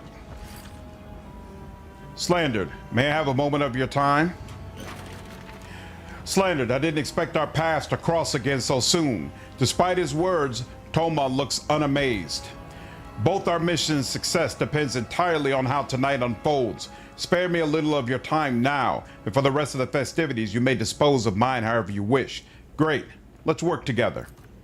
With a brief nod, Toma goes right behind you. Lead the way. Do I have to take you? Yes, I do. Damn. Well, I'm definitely not leaving Discordance behind. Who am I leaving behind? Oh, this kind of sucks.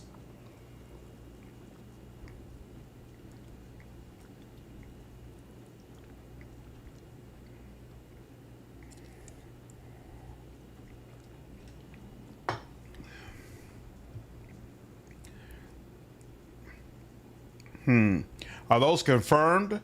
Those were the ones I was worried about. Are which ones confirmed? Oh, Hunter the Reckoning and Terminator Survivors? Supposedly Hunter the Reckoning is moving forward. I hate to do this, but I'm gonna get rid of COG. Because I really want Discordance. I've never used Discordance here. I didn't plan to take this guy with me, but apparently I don't have a choice. And I want the Xenos to continue to be with me because I want to see their reactivity. And I want COG to continue to be with me because he is the main bomber.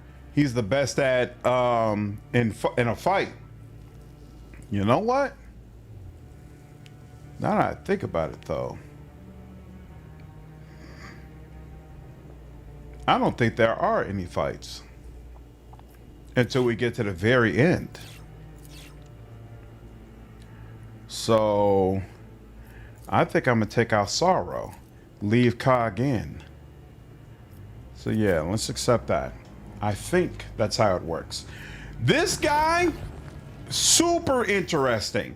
I'm not sure if he's good, but he's definitely interesting. So from a characteristic standpoint, very high fellowship and very high willpower, although I don't believe he's a psyker. He's got extremely high interrogation, as he was previously an interrogator. He also has high metal and intimidation. Not so great on diplomacy, but he's got a little bit there.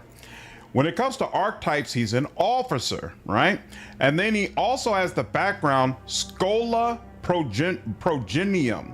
So he gains a bunch of bonuses to different skills and characteristics, and then he can use the elimination active ability, right? So for one round, all attacks against one enemy are going to be made with a bonus hit chance and damage that scales with his willpower bonus. Now, while Shadow Side is active, this bonus is tripled, but its effects apply only to Toma. We'll talk about that in just a bit. All right. Now, he possesses the Dark Charisma and Shadow Side passive abilities. Let's talk about Dark Charisma.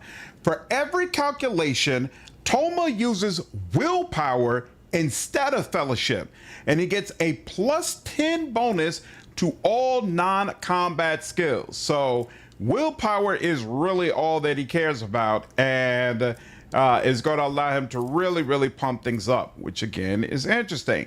And then he has Shadow Side. Whenever Toma's morale should be broken, it is not. Instead, his whole personality changes. His intelligence, fellowship, and ballistic skill are reduced to 1, while his strength, agility, and weapon skill are increased by 50. And actually, it's an amount that scales with his willpower. He also gains an additional amount of movement points that scales with his willpower. While in this state, Toma ignores critical effects and gains an additional attack per turn, although he cannot use any abilities except melee attacks and elimination, which we've already talked about. At the end of Toma's turn, the effect ends and Toma's morale is broken. So unlike other allies who you want to build their morale as much as possible to get them heroic act and keep them feeling good, Toma actually benefits the most when he's despondent, and then he's going to be more melee based instead of focusing on ballistic skill, which is much more natural to him, right? He's got more ballistic skill, and that is just going to be what he focuses on more, with having a gun in his hand. So all of that, very, very interesting. I'm not sure whether or not I like it, but it's definitely different. It's definitely different. Also, attacks made by oh right, he's a combat support specialist, so attacks made by allies within his influence or made against enemies within it is going to gain a hit chance that scales with its fellowship bonus. Now, I assume when they get to the full game, they'll switch this and it'll be his willpower bonus. He harnesses the power of emo. That's kind of what it seems like. That's exactly what it seems like. Negative sensitivity to damage reduction, sure. The target gains a +10 bonus to metal until the end of combat. That's interesting, sure. One of the people will go crazy over Toma like they did Heinrichs. We'll see. I don't know if he's going to be a romance option. He comes off as someone who will, though. All right.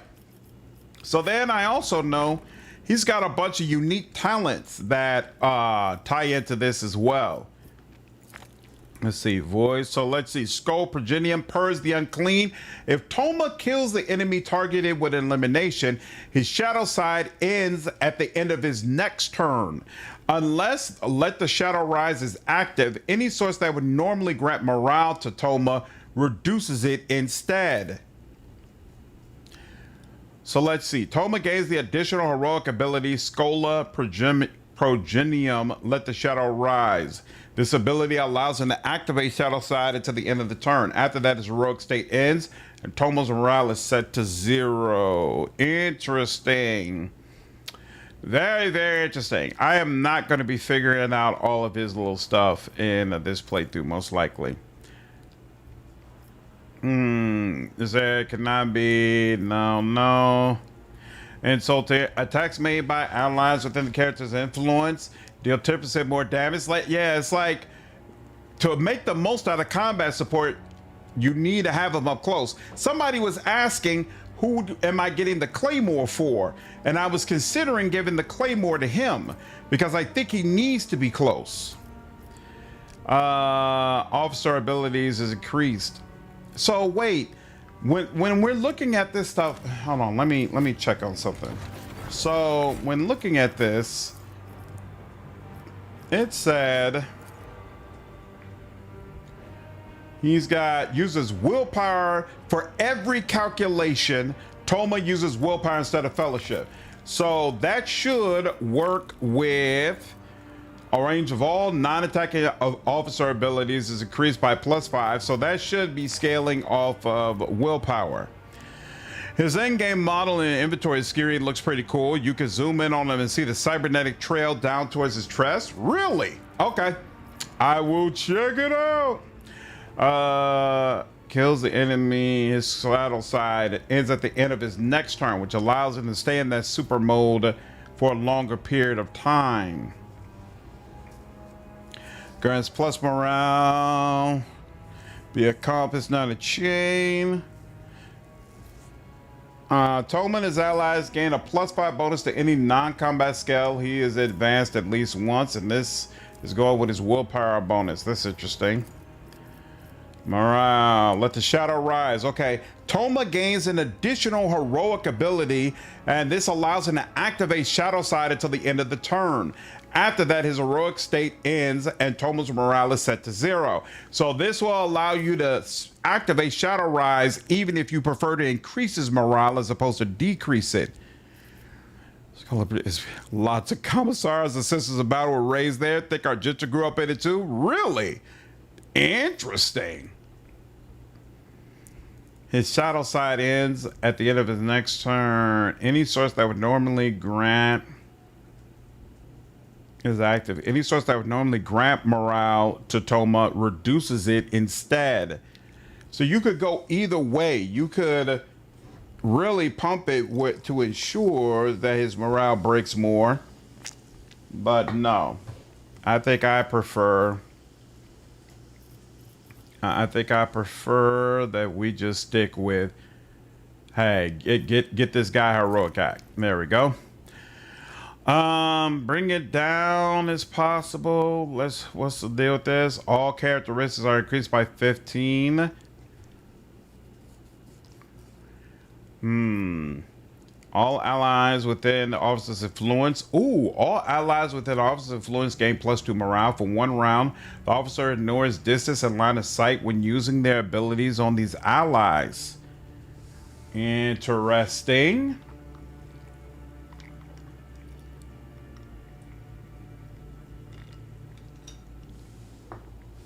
Yeah, he could be the guy that's hanging around the group.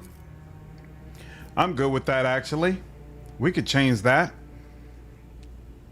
Plus, or at the end of that turn, the officer gains +1 morale for each enemy killed on that turn. That's interesting too.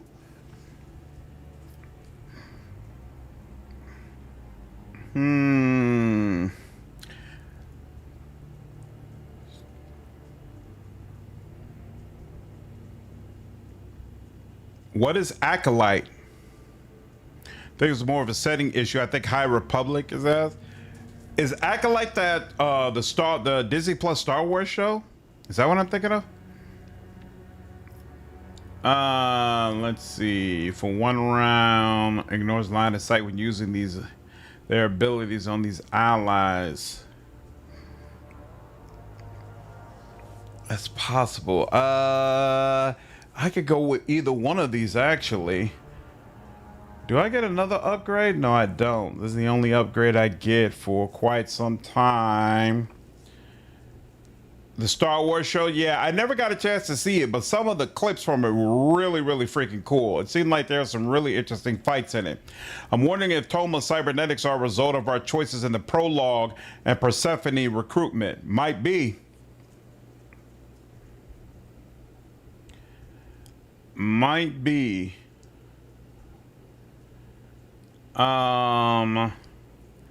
This is in line of sight when using their abilities on enemies. You know what? Here, let's go with this. I like this. I've never used it before. Oh, plus 15 defense is really hard to let that go. But I also really like you being someone who demoralizes the people around you. That's actually funny to me, all things considered. I think I'm gonna go with this. Actually, I'm gonna go with demoralization. Finale makes an attack against the target that was previously attacked by the character. They deal +5 additional damage with this attack.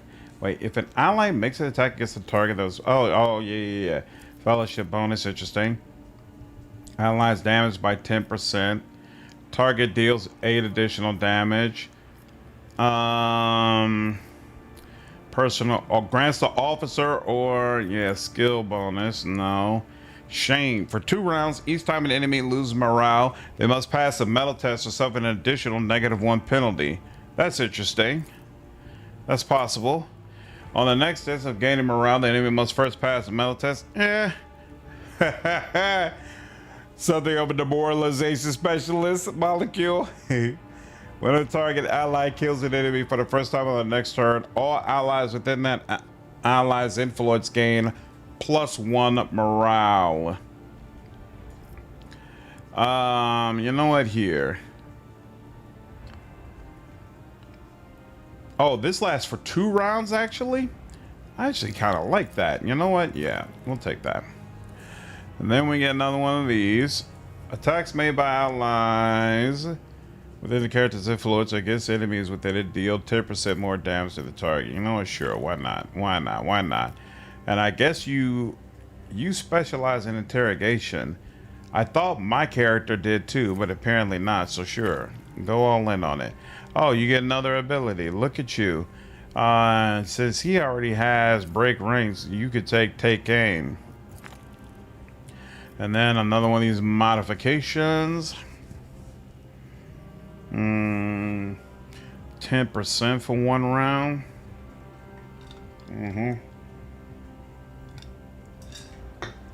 Sure. Okay, now, definitely demoralization. Ours increases target allies damage by 10% for 1 round. Sure, you could take that. The target gains +10 bonus to metal until the end of combat. Doesn't stack. Sure. What is this one? While defending against this attack, the target suffers a -8 penalty defense and damage reduction. That works as well. All right, now if we go here, you barely need this. This isn't doing anything for you.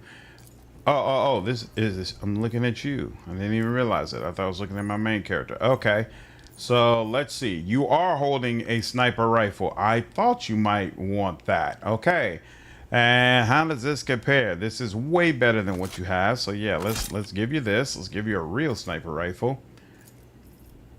And then in those times when you want to go with melee, I'm gonna make you go ham, absolutely ham with it. Add that to junk. Okay, we'll hold on to that. Hold on to that for now. This, we can let this go, right? I think so. Okay, now let's do. This is the only armor we have, and it's garbage. Let's see. With a pistol, you don't use pistols. Precise attacks, you might use precise attacks more. Let's see. Couple movement points, why not? Whenever an enemy loses morale within the wearer's influence, the wearer gains +2 armor durability. What's this based on? Toughness or something? Fellowship bonus. Well then, yeah, that's fine. What is this? The wearer of this cloak, light armor, that is not relevant. Fellowship is not relevant for him. He does not use psychic abilities, doesn't use shockwave shots, doesn't use push, doesn't use telekinetic barrier. And when at least 3 enemies suffer damage when wears area attack, they must pass a resistance test. Doubtful. Does this have an area attack? Oh, it actually doesn't. So yeah, definitely this is not useful to you. Whenever the wearer's attack of opportunity hits an enemy, the enemy must pass a strength tenacity test or suffer immobilized. That could potentially occur, but not all that. +5 agility, that doesn't help you. Immune to immobilize is helpful, but no. What's up, John? Appreciate you following me over on Twitch, dude. What's with his helmet? Yeah, I think his helmet looks that way no matter what. Like, let's see if I switch this out. Oh no, you can switch it up a little bit. Let's see what happens with if I take it off. Nope, nothing. Let me see something real quick though. I don't know how you would see his cybernetics going down. Someone said you can see it going down his back, but his visual is bugged at the moment. I think when you get to another dialogue option, it gets fixed. He's still in his Guardman design. Oh, okay. Okay, I was about to say, how do you see the things he has on him? But that makes sense. He's just a wee bit bugged right now. So give him some time. Give him some time. And you can fix your armor, I guess. I never realized you had to slot in the augments. Play the entire beta without doing that. What augments are you talking about, Ann? Oh, are you talking about the modifications? Yeah, you got to manually put them in. That's why every time you finish leveling up, and if you select new modifications rather, it brings you to that menu to give you that opportunity to go ahead and do it. All right. That's once. Where are we? On the last day of the celebration, a myriad of people pray in the streets and listen to the preachers. That's hilarious, Ed. Hey, happens to the best of us. Sit in. I think I saw a bird hanging from the ceiling. But why does it have 4 eyes? Uh-oh. Moving. Tag priest, tag priest, tag priest, tag priest. Pipes and vials are intertwined with each other in such a way that it is impossible to trace their structure.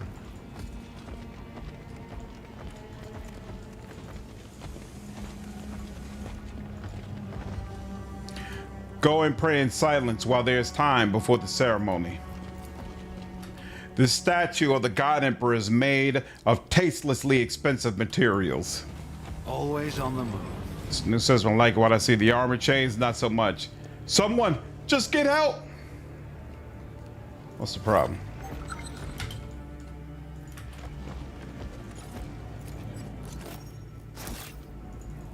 Spotter's last pistol.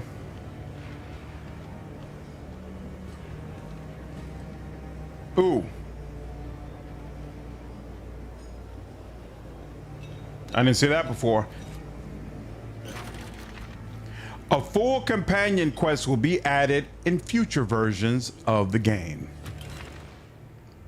And you could add Hypatia if you wanted to, but she comes off as extremely unfinished, so I'm just gonna leave her on the bench.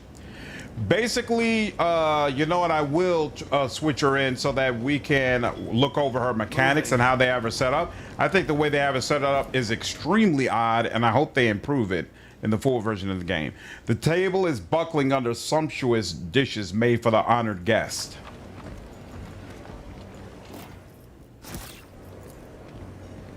This exquisite amethyst collection could be traded for a small void ship. The armory appears to have been hurriedly repurposed from something else. You can see scratches on the floor from furniture that has been replaced with boxes. Moiled, that's an excellent question. I guess by the standards of the Inquisition, how may I be of service? You seem a bit glum. Glum, eh? And how'd you like it if you were stuck in a cage? They haul trays of food past me all day, and not one son of a grox thinks to share. Can't even get a bite or a... Ahem. My apologies, sir. I forgot who I was addressing. The Fusilier clears his throat in embarrassment. I was told you have rebreathers. You have been misinformed. There are no rebreathers. They're all gone. The man spreads his hands in a gesture of helplessness. Show the sigil. I will ask once more. Do you have rebreathers? Think very carefully before you answer. Oh, the color drains from the Fusilier's face, but he maintains his bravado, emboldened by the plasteel door between you. Making threats now, are we? And where am I supposed to get rebreathers from if there aren't any? I need equipment. Does he have one? Yeah, nope. It's not just laying around here. Shooting gloves. Oh, +5 ballistic skill. That's not all that. Man, I don't have high rep with any of them. All right, we're gonna have to bring that out. Is this a 2027 release? I think no. My answer, late 2026. Could be wrong though. Room vanishing tech priest. Hey, Hypatia is supposed to get a new model too. Everything is placeholder. Looking forward to it. Sounds about right to me. Looking forward to the portrait too. Why does it show 2 profile pictures of the same picture in certain dialogues? One color, one blacked out of your character. The one that's fully colored in is my character. So this is supposed to represent me.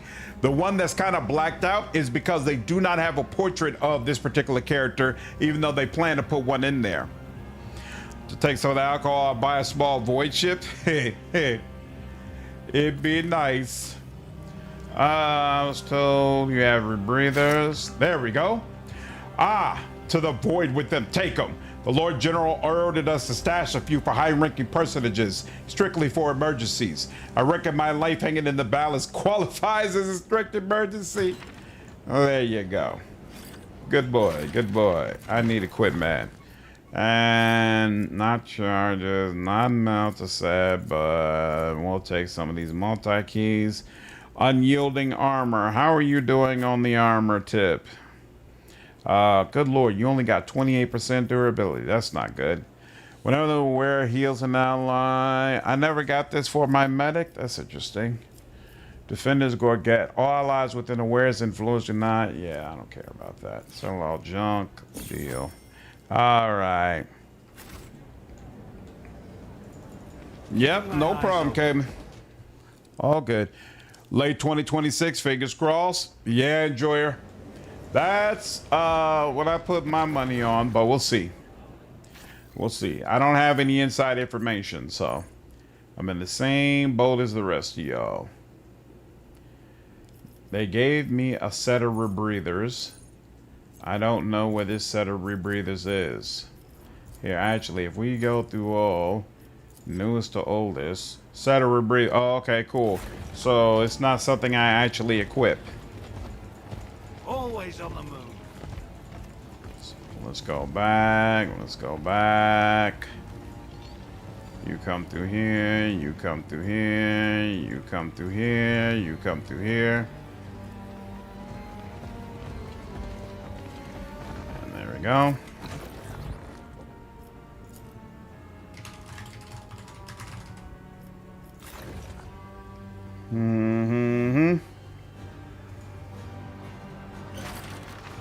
I have a rebreather. Let me pass.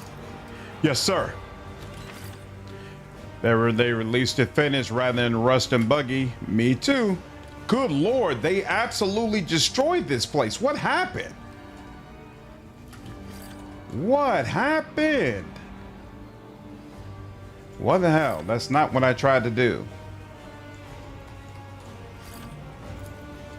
The ceiling collapsed due to explosion or similar impact. The bodies of Fusiliers and priests are visible beneath the rubble. Fusiliers, a relic of the Ecclesiarchy, was stolen from the palace during transport. The exact nature of the holy artifact is unknown, but the thief and his accomplices were spotted in the auditorium. Start your search there. Complaints about the conditions of fulfilling your duty will not be tolerated. Find the relic at any cost. Glory to the Emperor. Never still for long.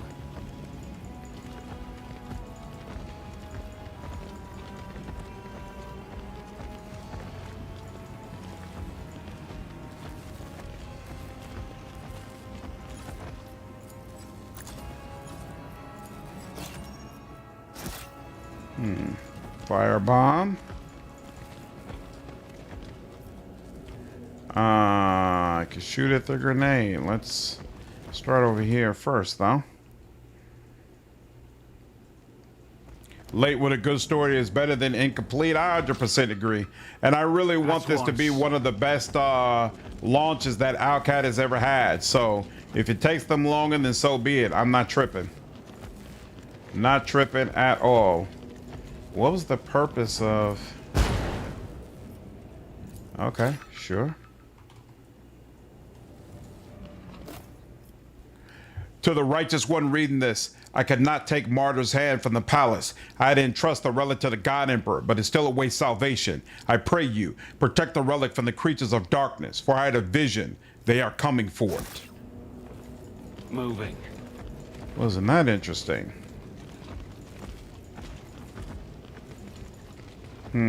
Expanse is most important. I don't agree with that. I'm actually more interested in Dark Heresy than I am in Expanse. But I would say both games are definitely important.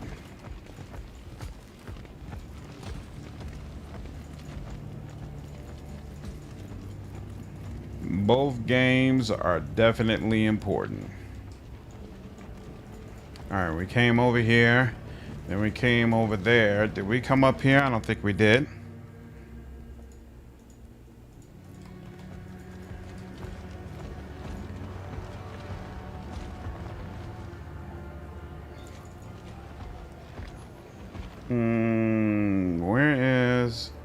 What are the goods that...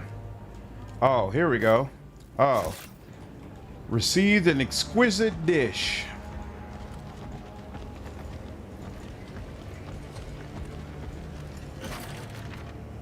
Yeah, that's bugged. Like, you've got to find a specific exquisite dish to be able to give this dude something to eat. That annoyed the piss out of me the first time I went to this place. I was like, yo, where is the exquisite dish that I'm supposed to be giving to him?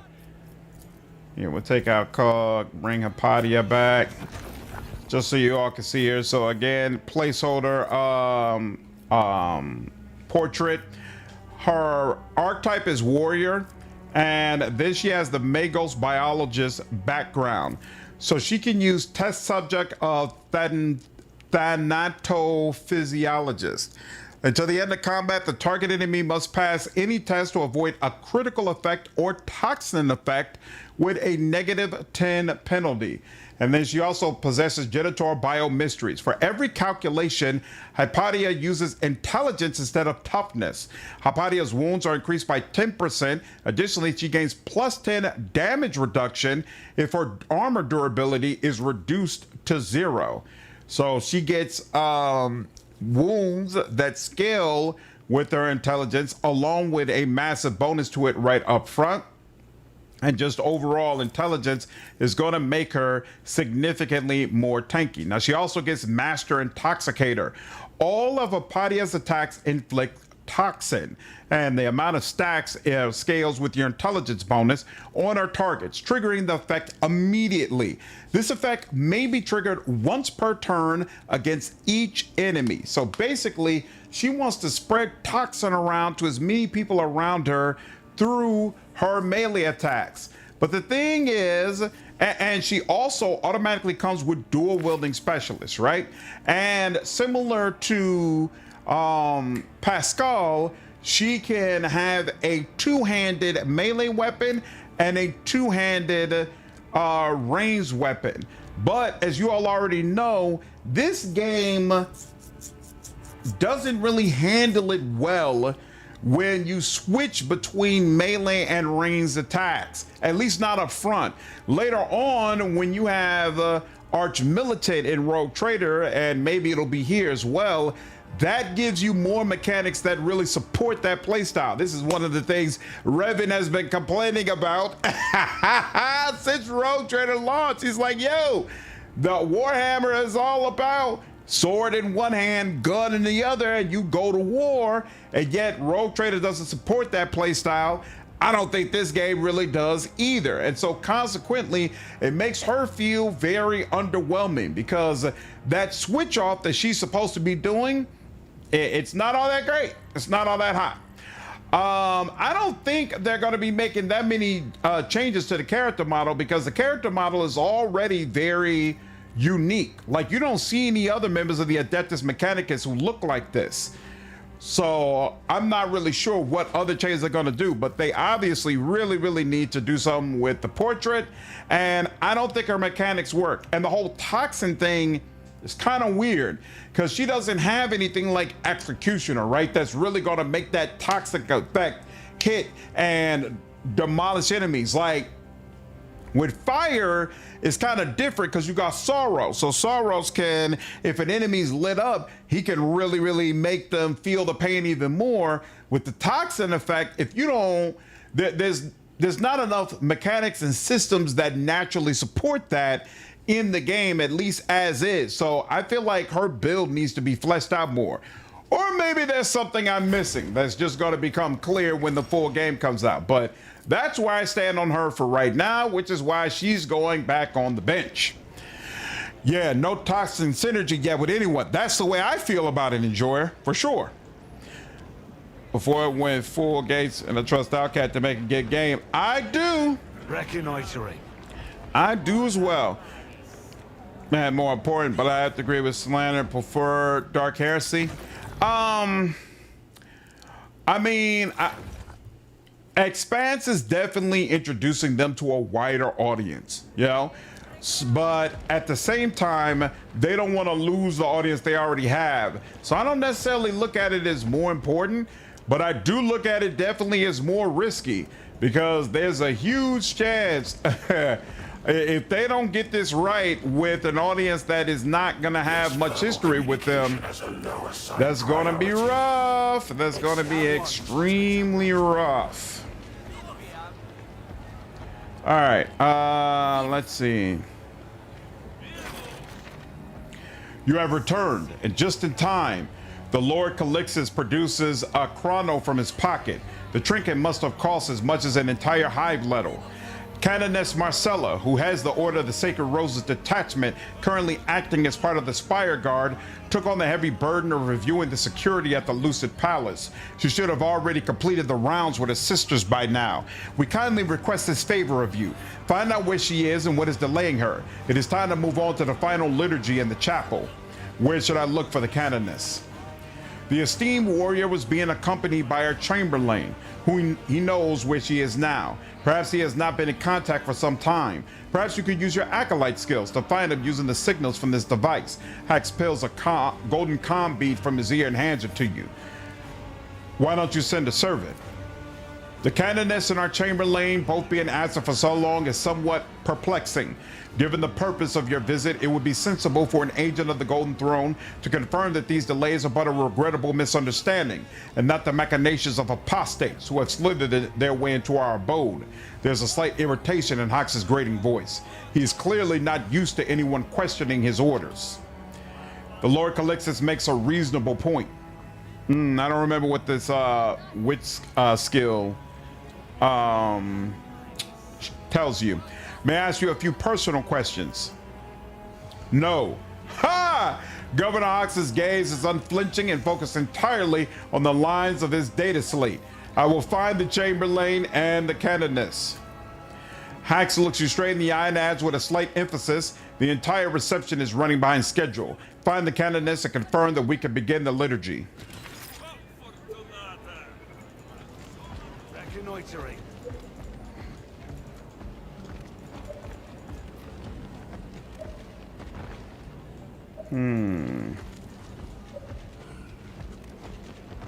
Not there, not there.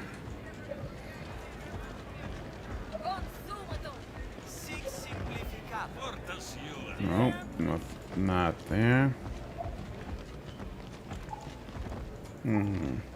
Oh, here, wait, here we go. I don't know if that's the particular one I have to find, but it's one of them. Wyvern, what's up, dude? How are you, man? Read the bus. When I seen the series, the gates seem to shatter all political motives. It's just my thing, but I love reading sci-fi, but generally don't like playing sci-fi RPGs. You didn't like Mass Effect? From here, one can enjoy a breathtaking view of the spires, dissolving into a haze of soot-colored sky. Did I fail that? It's not telling me. Oh, here we go. Maybe I did, maybe I didn't. All right. Never still for long. Oh, I missed that. The levels of the palace go deep underground until they become invisible to the eye.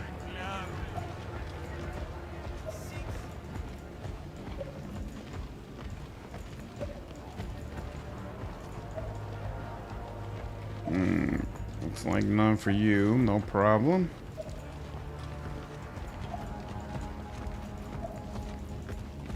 And is there anything for you? Nope. Okay, cool. Always on the move.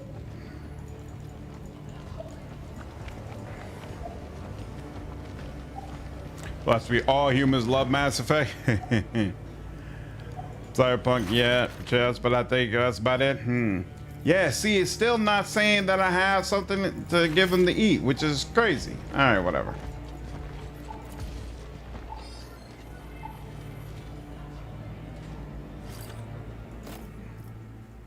Chamberlain Sovereign's comm bead. The comm bead emits a distinctive signal. It definitely belongs to Chamberlain Severin. Mass Effect, objectively a good game that still didn't really grab you. Really? Interesting. Was it the gameplay or the story that you found lackluster? And have you ever tried Encased? Moving.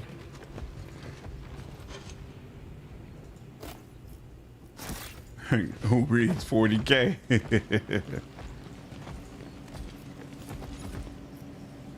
Uh-oh. Study the mouth.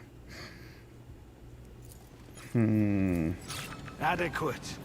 Exposed wires cut at the spark at the cut end. Someone has roughly sliced through them with a knife. This is beyond your ability to repair.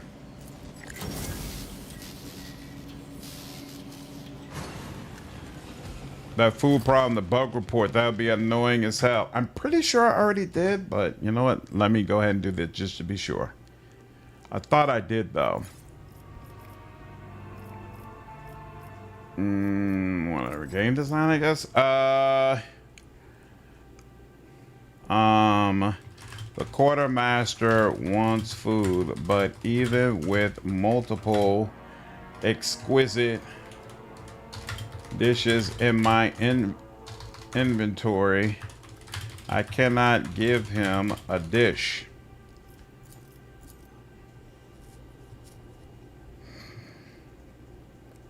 I think it was the gameplay. Story I remember was interesting. This, like many things, is a me problem. I understand completely about it. Some things just don't grab you. That's the way I feel about Red Dead Redemption. People keep saying, oh man, it's a classic, it's amazing. You know, it's just one of the most incredible stories ever made. Not my thing at all. A man in servant's livery is on his knees. His hands are bound behind his back, the wrist secured by a tight knot. Catching sight of you, he begins to whimper frantically, pleading for you to untie him. Examine the servant. Judging by the color of his garments and the augmented Vox system, this is one of Lord Calixus Marius Hax's personal servants. Are you Lord Hax's chamberlain? The man falls silent, then lets out an affirmative grunt. Untie the servant. Thank you, master. The man brushes the dust from his clothes, painstakingly smooths out the creases with his palms, and only then draws himself up to his full height. His entire demeanor is of someone making a great effort to retain one last shred of dignity while concealing his fear. What happened to you? I cannot say, master. After the Honorable Canoness Marcella dismissed me, I made my way to tidy the personal chambers of his lordship, Lord Calixus Hax. I heard a noise and I believe I lost consciousness. The man's pale face flushes red with shame. The disgrace of it. Not once in 30 years of service, and now this. Has anything gone missing? The chamberlain briskly pats himself down, checking his pockets. He meticulously counts the keys on his ring and carefully smooths out a pick retrieved from somewhere within his garments. After a moment, he looks up at you, his expression fearful. No, sir. Everything is accounted for. The servant is not lying to you directly, but judging by the sheen of sweat on his forehead, he is clearly withholding something. Toma's gaze drifts down to the chamberlain's hands before rising back up to meet his eyes. Nothing is missing. Yet you continue to go through these keys over and over. Are you sure the Golden Throne's agent shouldn't know the reason? The man pales so drastically that you're able to make out the cabling of his Vox augmentation beneath his skin. My apologies. I dared to think it beneath your notice. The keys, they are out of order. All are present, but the sequence is wrong. As if someone has shuffled them. You're hiding something. What is it? You already said that. The Lord Calixus asked me to find the Canoness. Do you know where she is? I was escorting the Honorable Canoness on her inspection of the palace. We parted ways at the lift to the spire, where the palace chapel is located. That is the last thing I remember. I came to my senses here, bound and gagged. What up, Strider? How are you, dude? Wrong game. Hey, I'm sure we'll be playing Cyberpunk again sooner or later. You see, apparently we're getting Witcher 3, new Witcher 3 content sometime next year as well. I can't speak for the whole Halo series, Travis. I do know the first couple of games were great, though. Halo's a special place in my heart. It's one of the first games I played. Halo Reach is one of my favorite games. I've never played Halo Reach before, but there's a few people on the channel who swear I should give it a go for sure. That will be all for now. All right. No sense in delaying. Mind your surroundings. Trash. Something popped up. Oh, here we go. This is it.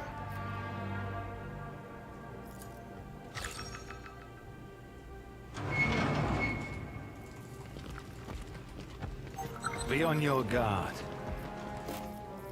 Ooh.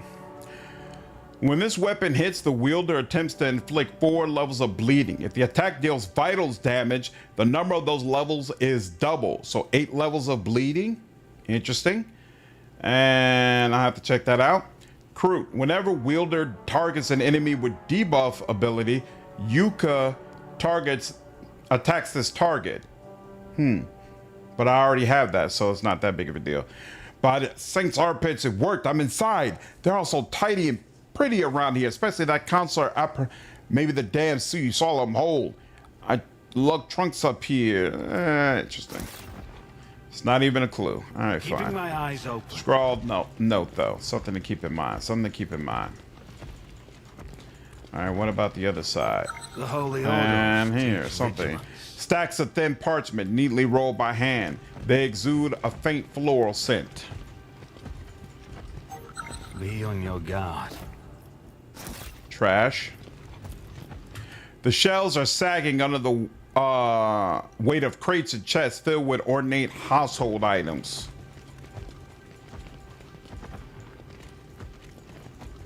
Never still for long.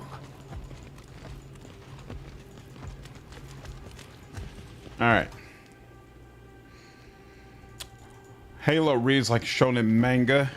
You think MC was fighting the Covenant on his own? Definitely cooler when you were younger, yet still your favorite FPS series. I think Borderlands is probably my favorite FPS series, but Halo was the first one I loved. You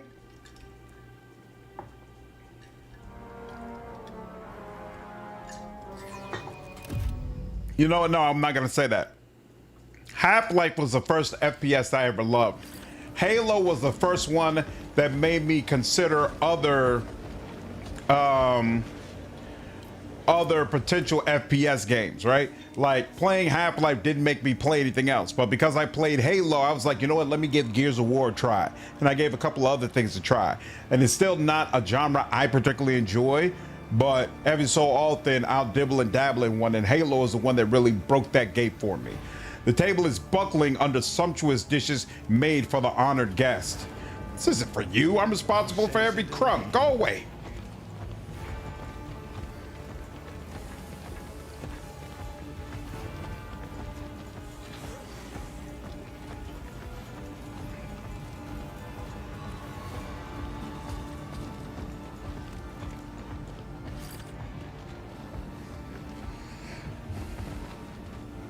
Most FPS games sometimes feel. Never played Borderlands. Borderlands is worth trying out for sure.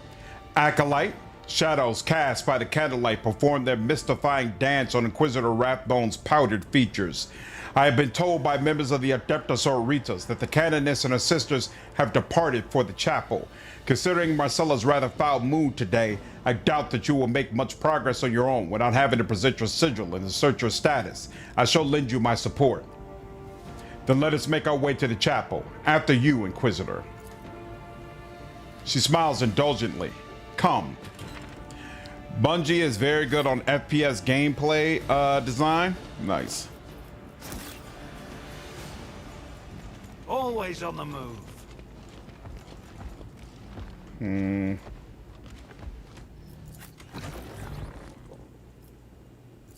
Ha! Game Chapel. Chapel's look does it for you, left. We'll see. Supposedly, I guess she's a character from the tabletop and an important one. Because people were saying there's no way she'll be a companion.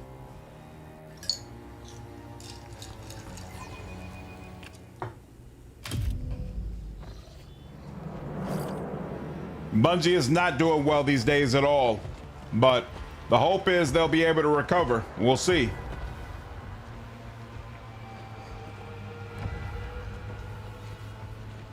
Well, that can't be good.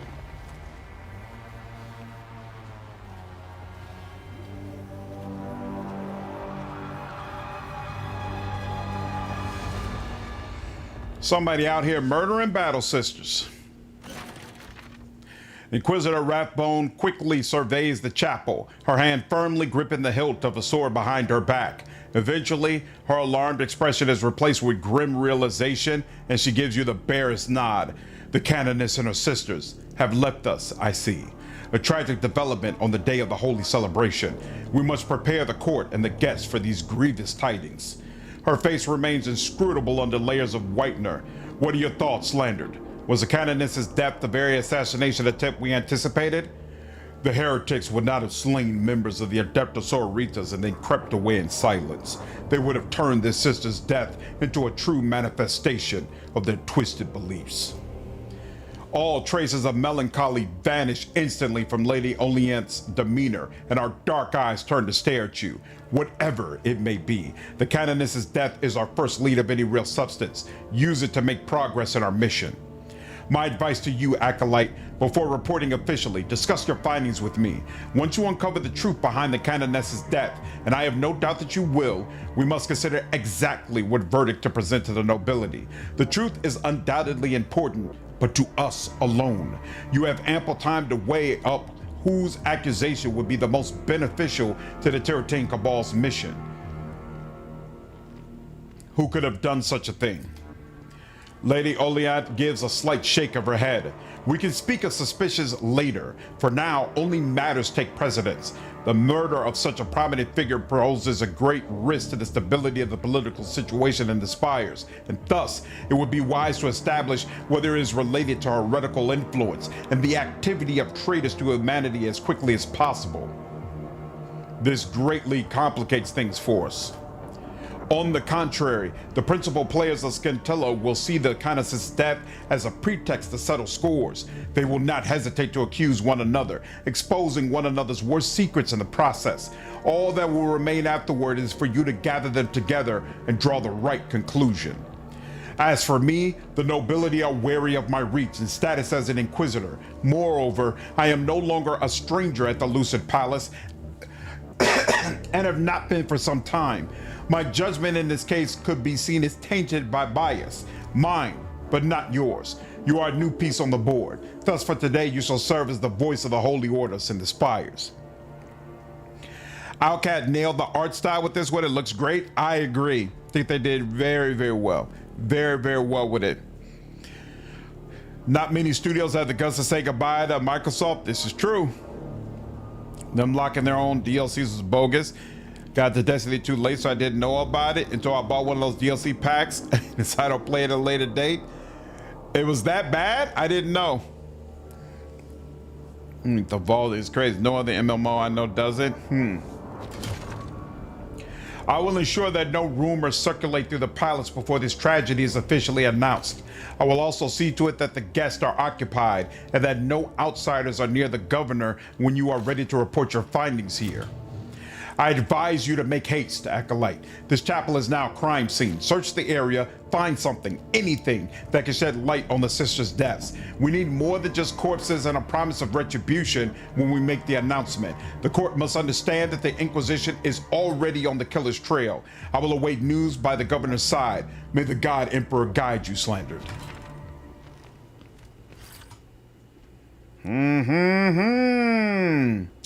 What could kill a whole group? The Holy Ordos teach vigilance. Of battle sisters. Terrifying. Large drops of wax have hardened on the extinguished candles. Broken bottle. The intact neck of the bottle is sealed with wax bearing the imprint of an Aquila.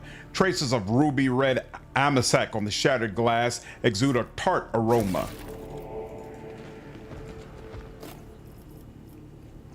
Ashes from the incense burner. Ashes from the incense burner collected in the chapel where the Adeptus Sororitas members perished. Keeping my eyes open. The muzzle of the plasma gun is melted, as is its power unit. Typical consequences of overheating. Cavities detected in the walls. Inside the walls are filtration systems. They seem to be quite ancient. Several of the pure white steps were melted by a plasma shot. Night, Travis. Take care, man. Uh-oh, I might have to restart a couple of times to get this right. Yep.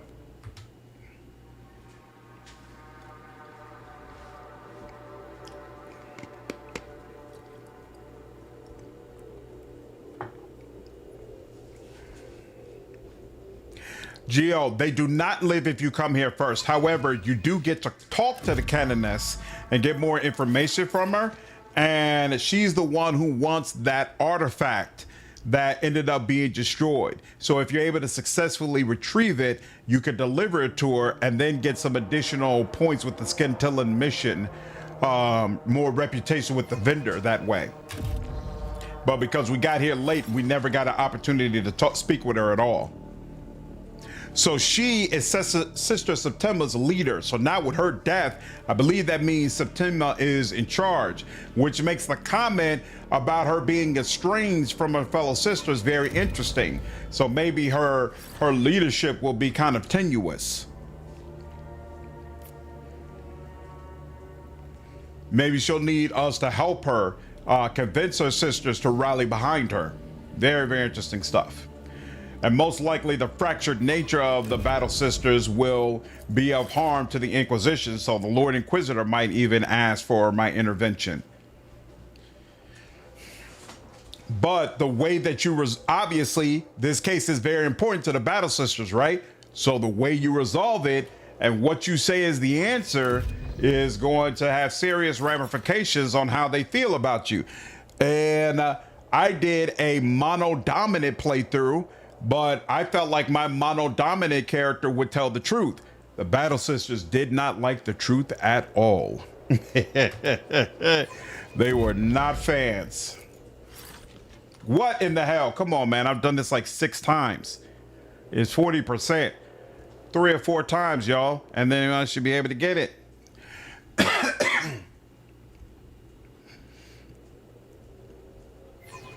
That is one thing I'm concerned with when it comes to this game. It seems so much harder to make sure all the skills are covered throughout your team. I mean, I don't have a well-balanced team right now from a skill standpoint because I was determined to bring in characters that I had never used before. So if I, you know, spaced it out a little bit, it would be better. But I still don't feel like which would be one that is covered. And regardless, it's been like 7 times, like 40%. Come on, dude.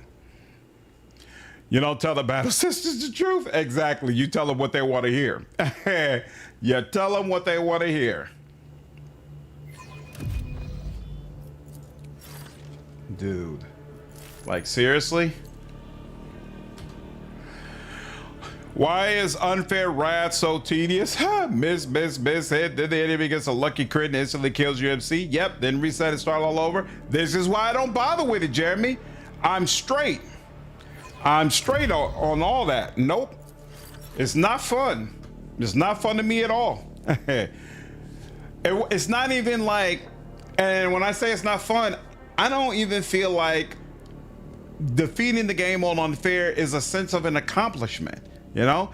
Because it's not like, okay, I've engaged reasonably with the mechanics of this game, figured out the very best builds to move forward, and now I'm going to be able to overcome these very difficult encounters. Funfair doesn't feel like that at all. It just feels like poorly balanced shit to me. So that's why none of my content has anything to do with unfair whatsoever, because I'm like, whatever, dude. Whatever. Yeah, enjoy 40%. Like, how many times have I done this by now? This is not right. It's not right at all. So was it like an internal schism for the Sisters of Battle to not like the truth? It was not an internal schism. All of them disliked it. It was made clear to me that I'm basically on the shit list with the entire organization. Used to say Scum New Vegas change skill checks. This is nothing. Where CRPGs adopted skill thresholds instead of random clicks, this just feels annoying. It definitely feels annoying. Only the most illustrious of the Lucidians are entitled to rest in the chapel. Some of those residing here were witnesses to the Angevin Crusade. It's especially annoying in this game because there's no way for me to know if there's a clue behind this check. So I literally feel like not a single one of these skill checks can be passed over. Like in Baldur's Gate, sometimes I go by a check and if I lose it, I'm like, all right, whatever. I'm just keep it moving, you know? Like, it's got to be a big situation for me to decide I got to pass this check. But in this game, everything's a freaking clue. Everything could potentially be involved in what you're trying to investigate. So no skill checks can be failed whatsoever.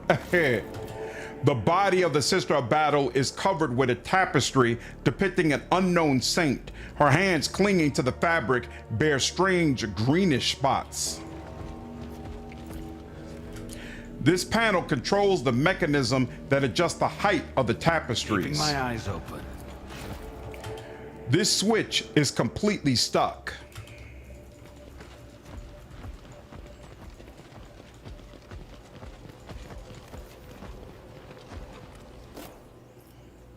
The machine spirit remains unresponsive to attempts to awaken it, yet the lumens within the servo skull flicker ominously, reacting to the slightest nearby movement. Yeah, doesn't give any quirks or benefits on failed rolls. Disco had a lot of fun with them. Yep. They have a very specific version of the truth that is kind of not actually true. Then they just kill everyone they might disagree with. And they like to use fire to do it. Mm-hmm. Yeah, Disco Elysium was amazing at it. Esoteric Ebb was really cool at it as well. I plan to play Zero Parades to see how that game is when it comes to failed checks also. This confessional is capable of recording the candid words of the parishioners. It does not appear to have been used much, if at all. Ring key. Whenever the wearer gains the heroic effect, they also gain +2 action points. Well, isn't that interesting?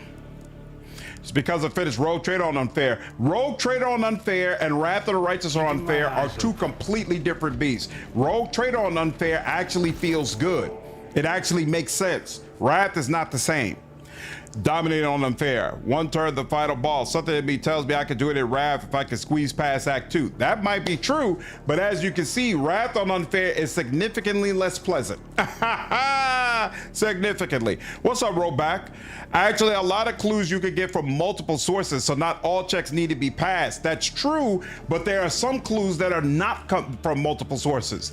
There are some clues that if you miss it, it's just gone. Like in the first area, if you don't pass that wits check to realize there's a footprint of a Kroot in there, it's virtually impossible for you to get that section right and figure out what actually occurred there.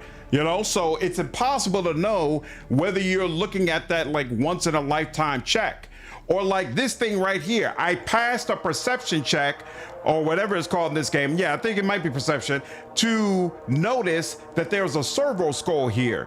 If I failed that check, if I remember correctly, there's nothing else in this room that tells you about this servo skull and puts you down the path to be able to then talk to the Adeptus Mechanicus about what may be their role in all of this. And so for me, it's like all the checks got to be passed. The best way to do these are with static thresholds, but having consumables you could use to increase your skills for one check. Yes, I agree. I agree. The grills of the floor filters are polished to a sheen, an immediately noticeable recent addition compared to the rest of the ancient chapel, and yet they produce the labored sound of badly clogged up mechanism. Definitely looking forward to Dark Heresy. You have no idea. Rogue Trader is all I want to do every day for like a month. Nice. We don't have an exact release date for this game yet, Jeremy. I say probably late December, but that's not based on anything from Outcat, so we'll see.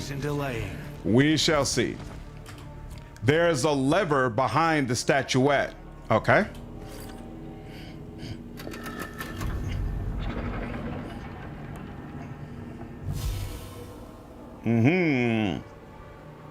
A puzzle. Eureka! And let's see. We've got. Let's see if we can do that. One. Flame color is due to the use of promethium. Oh, well, thanks. 1, 2. And then let's see, 3. And then they said 4. Wait. 3. Oh, is this supposed to be 4? That's 4. Excellent. Fabricator General would still offer you recording if you didn't know about the servo skull, but I agree with overall point of Alcat's skill check design being bad. Okay, so there is an alternative way to go down that path in investigation, though? That's awesome to know. I do like that. Never still for long. I do like that.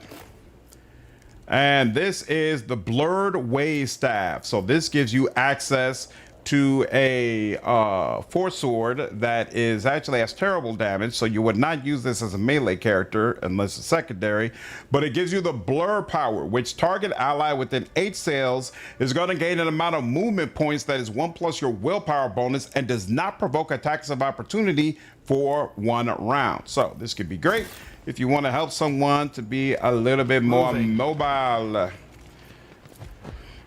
The lectern's dusty surface reveals the faded impressions of a book.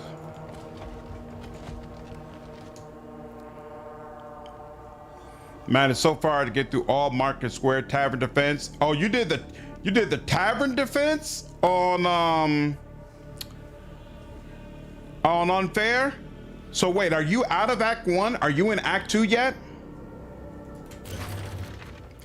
At first glance, it might seem as if Canoness Marcella had simply become lost in prayer. Even in death, her face retains a stern and cold expression. Neither fear nor pain have distorted the features of this faithful servant. Her sword is clenched in her hand. It alone keeps her from falling, allowing her to preserve her dignity. Check for external damage. Greenish spots are visible on the deceased woman's face in places where her clothes do not completely cover the body. For some reason, the marks only appear on exposed areas of skin. You also notice that the Canoness's lips are painfully ulcerated. Open the jaws of the deceased and examine the oral cavity. The light from the microlumen shines on the oral cavity. It is covered in repulsive wounds as if from burns. Examine the armor. The snow-white armor is in perfect condition. There are no bloodstains or other such marks on its surface, and the various nicks and dents adorning it only testify to battles long past. Inspect the Canoness's hands. You discover a single unusual detail. The woman's nails have turned blue almost to the tips. Search the Canoness's vestments. In addition to a string of prayer beads, an old pocket prayer book, and a flask of sacred unguents used for weapon maintenance, you find a finely crafted compass. This item is clearly expensive and does not resemble the usual equipment of the Sisters of Battle. Step away from the body.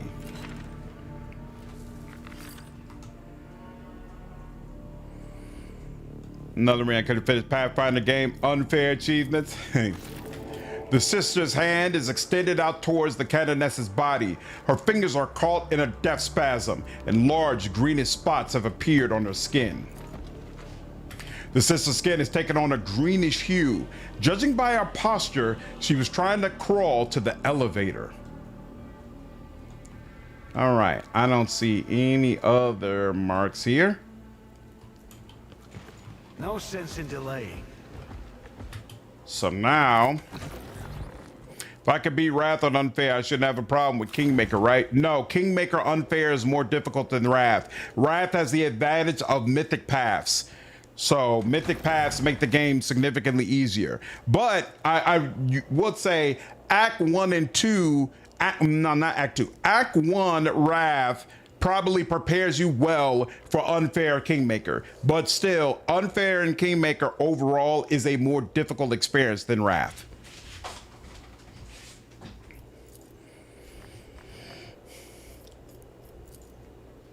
A servo skull that was hidden in the chapel. The machine spear remains unresponsive to efforts to awaken it, yet its lumens flicker at nearby movement. Hear that, Commander? Buzzing near the end. Like bugs. A whole platoon of bugs. So loud. The servo skull found in the chapel is receiving a mysterious signal. Cox said that he hears some unusual static noise in the device's vicinity. Aspis Trotter knew that an enemy dynasty was planning an assassination attempt against her and arrived prepared, accompanied by an agent of the Golden Throne. Lord General of the Scintilian Fusiliers, Delecta Odum. Ashes from the incense burner in the chapel. One of the slain members of the Adepta Sororitas fell next to it. The investigation of the evidence provided the following information. An unusual charred leaf with serrated edges and tiny spines on its surface was found in the ashes. Canoness Marcella. At first glance, it might seem as if Canoness Marcella has simply become lost in prayer. We read this. On exposed areas of the skin on the Canoness and other sisters of the Adepta Sororitas, there are similar spots of an unusual greenish tint. In the Canoness's oral cavity, there are wounds that resemble burns. Identifying anomalies in visual representation. External scanning did not reveal injuries on the Canoness's body that could have caused death. In the oral cavity, there are mild burns, likely a sign of toxin exposure. The shards of an extensive amasec bottle found on the floor in the palace chapel. The ruby red liquid is pooled under the shattered glass, exuding a tart aroma. Analysis result. The amasec contains a high concentration of a poisonous substance. The nobles teach their offspring the art of poisoning from the day they take their first steps. What could be more elegant than disposing of a competitor without staining a new pair of gloves? For the nobles, poisoning is the favored method for getting rid of rivals. Analysis result. At the moment it fell to the chapel's floor, the Amasek bottle was still tightly sealed with wax, bearing the imprint of an Aquila. Kingmaker companion duels were also a pain if you were also playing for story. Unfair rogue traders like Core and Wrath. Yep, I would agree with that. Kingmaker has more difficulty spikes and feels more unbalanced. Yep. It had less updates from Owlcat because they lost the rights to it. All right, now you had a choice. Analysis result. The Amasek contains a high concentration of a poisonous substance. Either the Sisters of Battle drank the poison Amasek that was served in the chapel. The poison Amasek was prepared by the governor's enemies in an attempt to kill him. The poison Amasek was served to the chapel in an attempt to kill rogue trader Aspis Chorda. We don't know what the answer is, so we'll hold off for right now. Fabricator General of the Lath World's fleet, Cartasarchus Hakatus Prime. Lord Calixtus and Planetary Governor of Scintilla. The murder took place within the Planetary Governor's personal residence. He must be held accountable for the Canoness's death. Some influential person is sending the Lord Calixtus threatening letters written on expensive parchment. The Governor's Chamberlain, upon his rescue, noticed that all his keys were mixed up, as if someone had shuffled them. A heavy compass bearing a coat of arms with a mask of an ascecting, and beneath them the symbol of the rogue traders. This was found on Canoness's Marcella's body. Identifying key feature. The engraving on the back of the compass found on the body of the Canoness matches the coat of arms of the Chorda rogue trader dynasty. Night, top boss. Take care, dude. Residents of the Lord Calixtus, Lucid Palace, where high-ranking guests are hosted before the Invocatum Sanctus, the ceremony that concludes the festivities in honor of Saint Sibelius. An agent of Inquisitor Oliath Rathbone was on his way to the palace to deliver important information about the planned assassination attempt. However, his shuttle broke down during landing and crashed into one of the spire walls. The agent lost his life in the crash. The air outside the spires is toxic. Breathing it is fatal.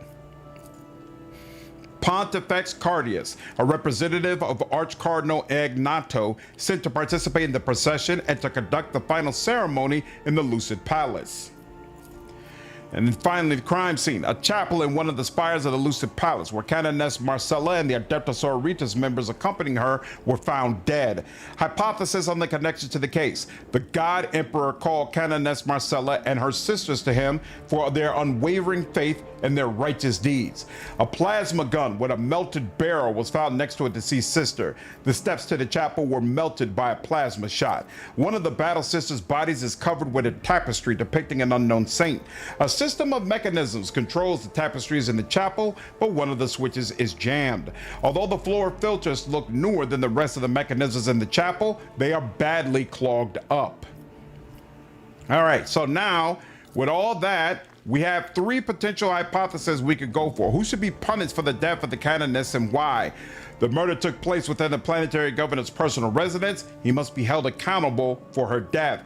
The God Emperor called her and her sisters to him for their unwavering faith in their righteous deeds. Or a compass belonging to the Lord Captain Chorda was found on the body of Canoness Marcella. This proves her involvement in the Canoness's death. Possible as well. All right. So that's all the information we can currently glean. So now let's go back upstairs and see what else we can find out. Sure, if you're giving up with NBA, but did you hear about all the BS the OKC Thunders get away with? Flops, non-foul calls, referees helping them? It's a bad look. It's a terrible look. I think it's a terrible look for the NBA. And I think they're absolutely going to have to change how some of the refereeing is done. I definitely can understand they wanted to get away from that bad boy Pistons era where people would just get beat up on the court all the time, right?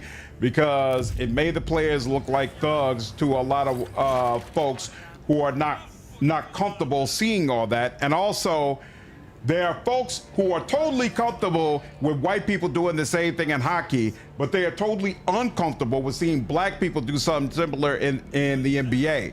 And so to make the sport more marketable and palatable for folks, they cut all that. I'm good with that. But now you've went all the way on the other end of the spectrum where people are basically able to flop around and pretend that they're getting hit and draw foul calls. Awful, awful, awful look. Acolyte, we expected to see you accompanied by the canoness. Where is she? Hax looks at you with obvious impatience. Standing nearby is Lady Oliant, who gives you a slight nod. Governor, Canoness Marcella is dead. With the utmost regret, I must confirm the Acolyte's words. The Canoness is dead, as are several of her closest sisters. Governor Hax gives you a stern look. His bony face seems to turn into a mask. The news you bring is disastrous, and before it spreads further, the Lord Calixtus pulls out a box from the folds in his robe, issues a few orders through it, and then turns to the guardsmen. Ba-boom. Lockdown. Step away from the doors. Any attempt to leave the palace or enter other rooms will be punished by death for such are the orders. How dare you? I have urgent business. Stand aside or I will use warrant. Boo!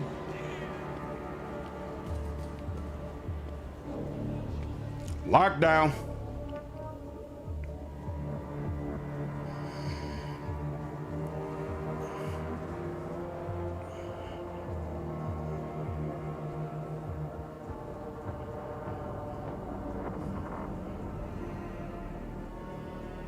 There we go. No one will leave this palace now. We would like to say something meant for your ears alone, Acolyte. The governor leans in, looming over you with his sharp chin. His voice grows quiet, but remains clearly audible. We are certain there's no need to discuss the gravity of the situation. Therefore, we shall be extremely direct. We would be most obliged if you were to find the one who would bear the punishment for the death of the canoness and her sisters. Otherwise, his eyes, unusually lively for his age, gaze expressively at the Sisters of Battle standing nearby. You know the inner workings of the Lucid Palace better than anyone. Where would you suggest I start? Hax pensively adjusts the auto-injector attached to his forearm. The esteemed warrior intended to inspect every room personally before the start of the liturgy and check on every guest in this wing of the Lucid Palace. We believe that those who arrived early might know whom she had the time to speak with and what she did before her tragic passing. You want me to find someone to bear the punishment? Is it not the purpose of an investigation rather to establish the truth? Hax remains silent for a long time. Finally, he breaks into a rustling whisper. We could get into a semantic argument, but you heard us correctly. Find the one who will bear the punishment for the death of the canoness, and whose execution will appease the rage now coursing in the veins of the Adeptus Sororitas. Me in the games, I have to play with the speech mods, can't read all that? Nah, I prefer to read it myself to confirm I give you all more value. Why don't you organize the investigation yourself? It is only because of your status as an agent of the Golden Throne that we would deign to respond to such a question. The planetary governor's eyes flash from beneath his thin brows. The decision we make will be perceived as a challenge to our opponents, regardless of whom we find guilty. The Inquisition, however, has the privilege of standing above all those present, at least in this situation, and its choice would thus be accepted more favorably.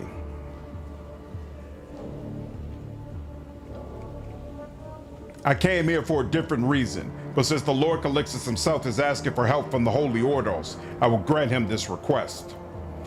We will be most grateful to you when this unfortunate incident has been resolved. Oh yeah, Cog looks super menacing, I agree. I agree wholeheartedly.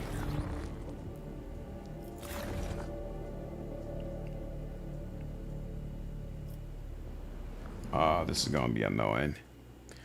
Let's see if this will do better than the 40% from before. Nope. That's a bad start. What's up, Flakes? How are you, dude?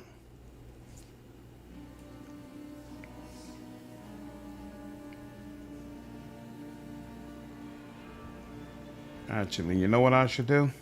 I'm pretty sure. And let me get her now. At once. Where are you? Aspis, here we are.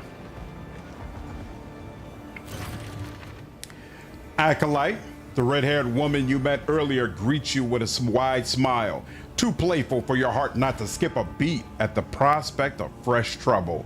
I hope you haven't forgotten me since our last meeting. Aspis Chorter, the rogue trader, Lord Captain of the Implacable Flame, and heir to the Chorter trade dynasty?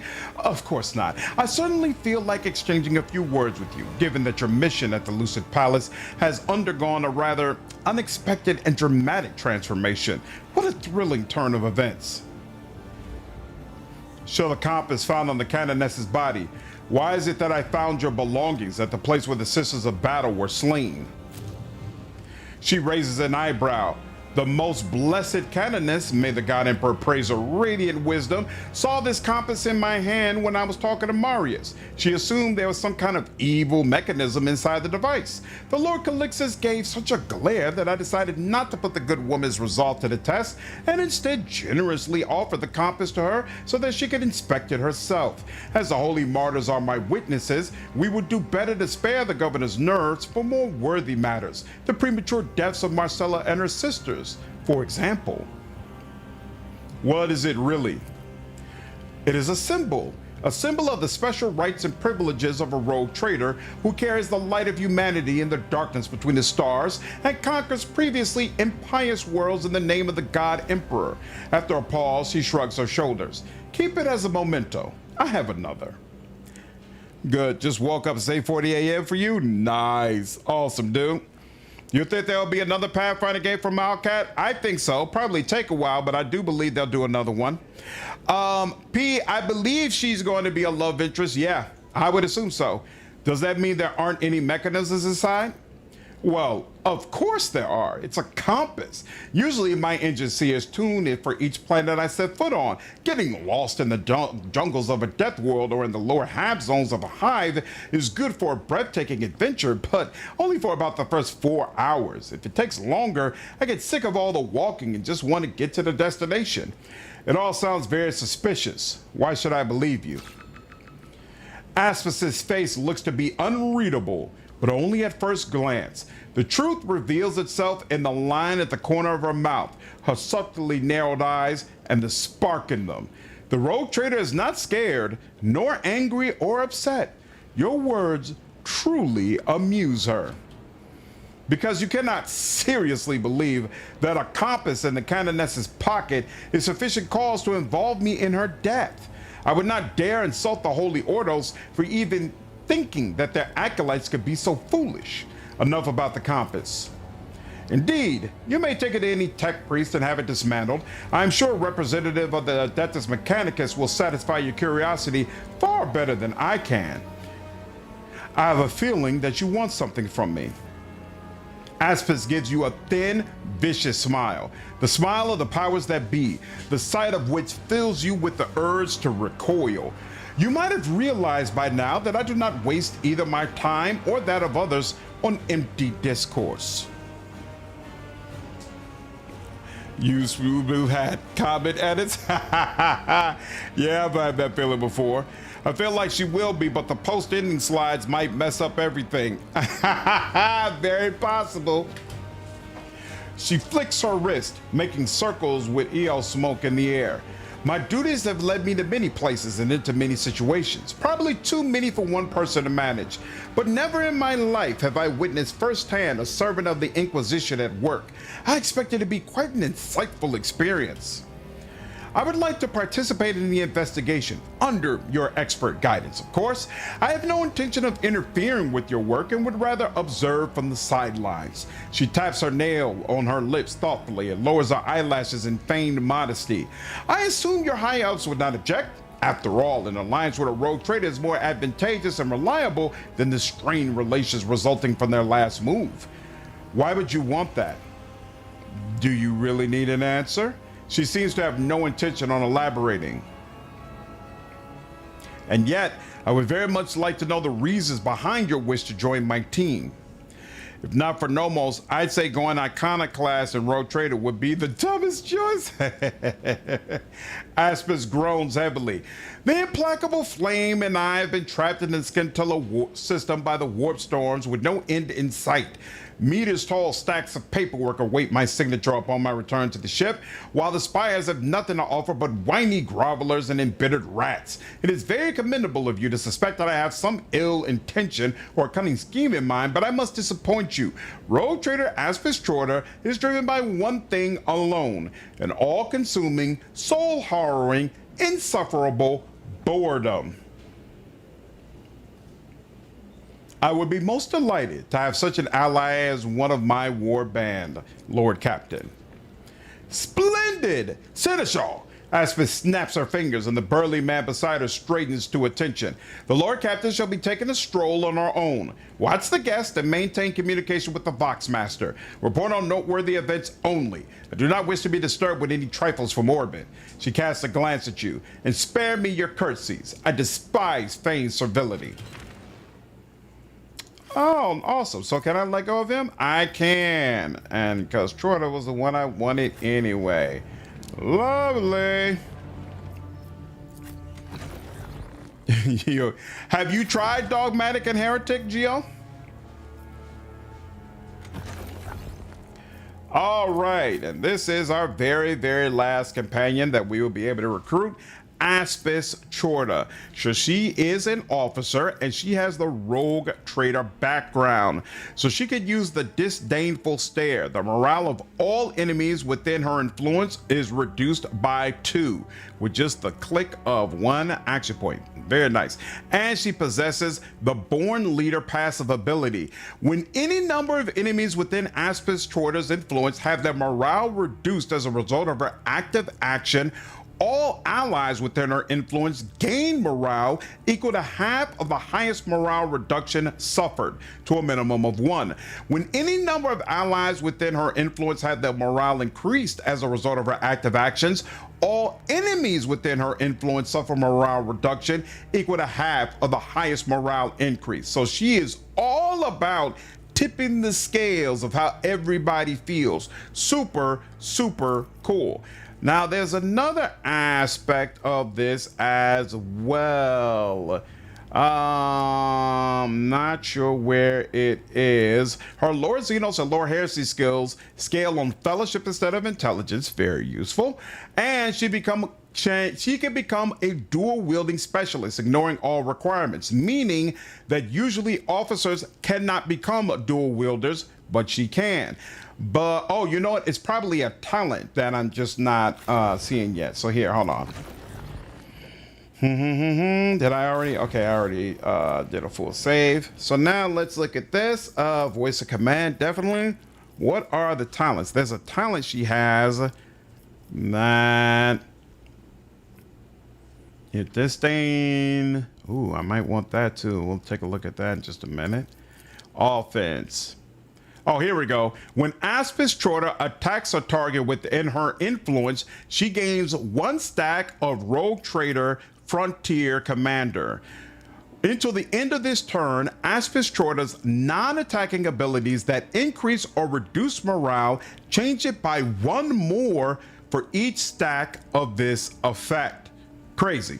So, she can basically, you want her to attack enemies as you want Aspis to attack enemies within melee distance as often as possible, to stack this up as high as possible, and subsequently she's going to really be able to either send in enemies morale plummeting, or she's going to be able to send an allies morale sky high.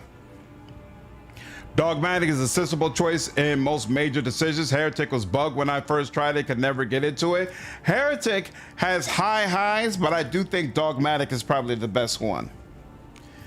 The military training. The character can apply modifiers of abilities that inflict negative effects to attacking abilities as well. Ooh. That's interesting. So this ensures that even when she does attacks, she's still sending your morale down. She's probably the very best at making enemies broken. Super cool. But I can't resist command. Well, you know, she's supposed to be at melee distance, so maybe I don't really need commanding voice, because she's going to be probably right next to the people she wants to give that to. If the disdainful stare affects 3 or more enemies, Aspis Troida's next ability that grants a positive effect, but not a keystone one, will cost 1 action point less. It can be applied even if this effect has already been applied this round. That's nice. If Aspis Troida's ability causes an enemy to become broken, the next positive effect granted by her ability, but not a keystone one, is also applied to the ally closest to the main target within its influence. It's also applied to the ally closest to the main target within its influence, including Troida herself. Huh. Interesting. Oh, you've killed the 2 Babu in Gwyrm Mansion? Nice. Almost threw my computer out the window. Had to crowd control the whole room and have Seela choke the doors, protective luck and kill. Yeah, that's a brutal fight. Pretty much no matter what level you do it on. That's a brutal fight. Of course, her portraits got me acting like why she's a bad influence. You road trader and Inquisitor? Yeah. Aspis is unique for sure. Commanding voice has an upgrade that affects all allies in influence range. Yeah, I picked up commanding voice as her ability because I definitely wanted her to have that. And yeah, that's a good call out. Definitely. If the officer removes any number of damage over time, no. Whenever an enemy's morale is broken, the character gains +1 morale. Whenever an enemy fails a metal test, all enemies within their influence suffer -1 morale. I don't know how often enemies fail their metal test. This is a good question. At the end of the character's turn, all enemies within their influence suffer -2 morale. That's crazy. The officer's base morale is increased by +3. Ooh, the base morale of all allies increased by +1. And I think I already took that for my officer. So I wonder if these can stack. That's a good question. Is combat harder than Rogue Trader? Yes, Paul. I would definitely say combat in this game is harder. If an ally on the affected officer's ability kills an enemy for the first time in combat on their turn. Oh yeah, I remember this. That seems very weirdly written. All right, yeah, let's go with this. Let's make her all out melee. And then can apply modifiers of abilities that inflict negative effects to attack and abilities as well. That actually does sound cool. 3 or more enemies. That's interesting. The next positive effect granted. More rage is also good at melee. It means you can position yourself freely above your back line. That's true as well. But the thing is, I feel like I don't want Troida to be out and about by herself. That's very interesting, actually, though. You know what, here? Because I'd rather have it and not need it than need it and not have it. Yeah. All allies within your influence gain +2 morale. That's actually going to be sick if I could do it right. The problem is, can she stay alive? The other problem is she doesn't have any other things she needs. She kind of needs medium armor specialist because otherwise she's going to get hit a lot. But I also want her to have combat morale specialist because if she can stack up higher morale amounts, it's going to impact everyone. But then I also want to have dual wielding specialist so that she can hit twice. This specialist can attack with the second weapon in the current set, disregarding the attack limit per turn. I wonder if she's supposed to go the double pistol route.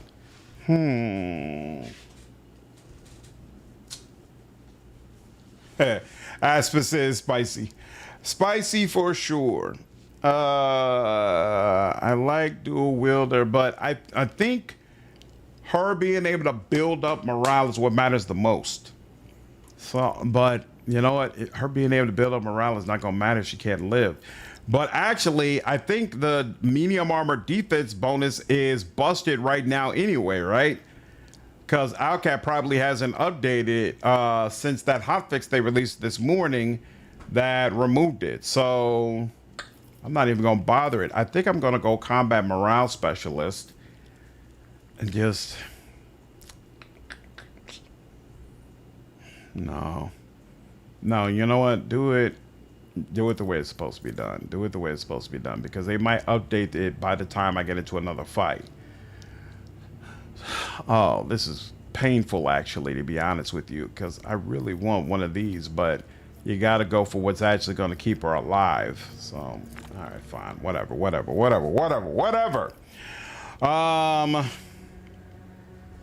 Let's see. Self-sacrifice, shame, each time, demoralize, stigma. The nexus is gaining morale, the enemy. Let's see, for 2 rounds, each time the enemy loses morale, they must pass a metal test or suffer more. Actually, that's sick for her.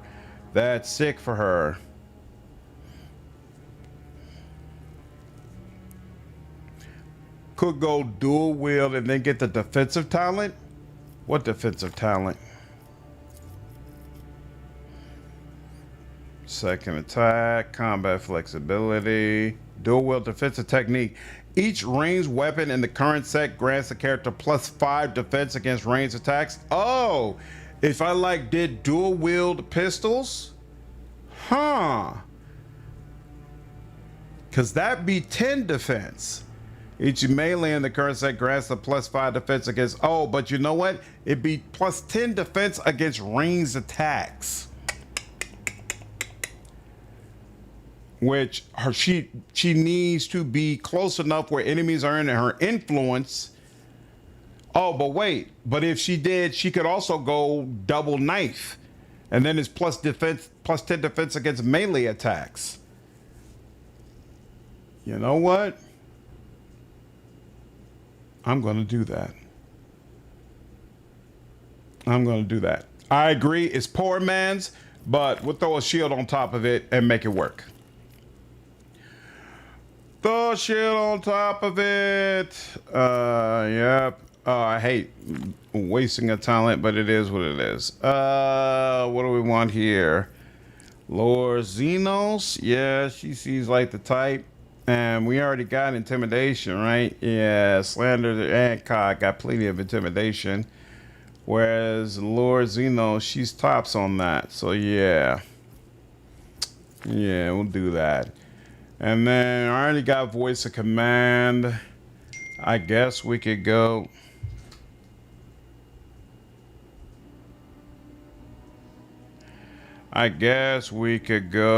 With tanking. Break their ranks would be nice too, though. And actually,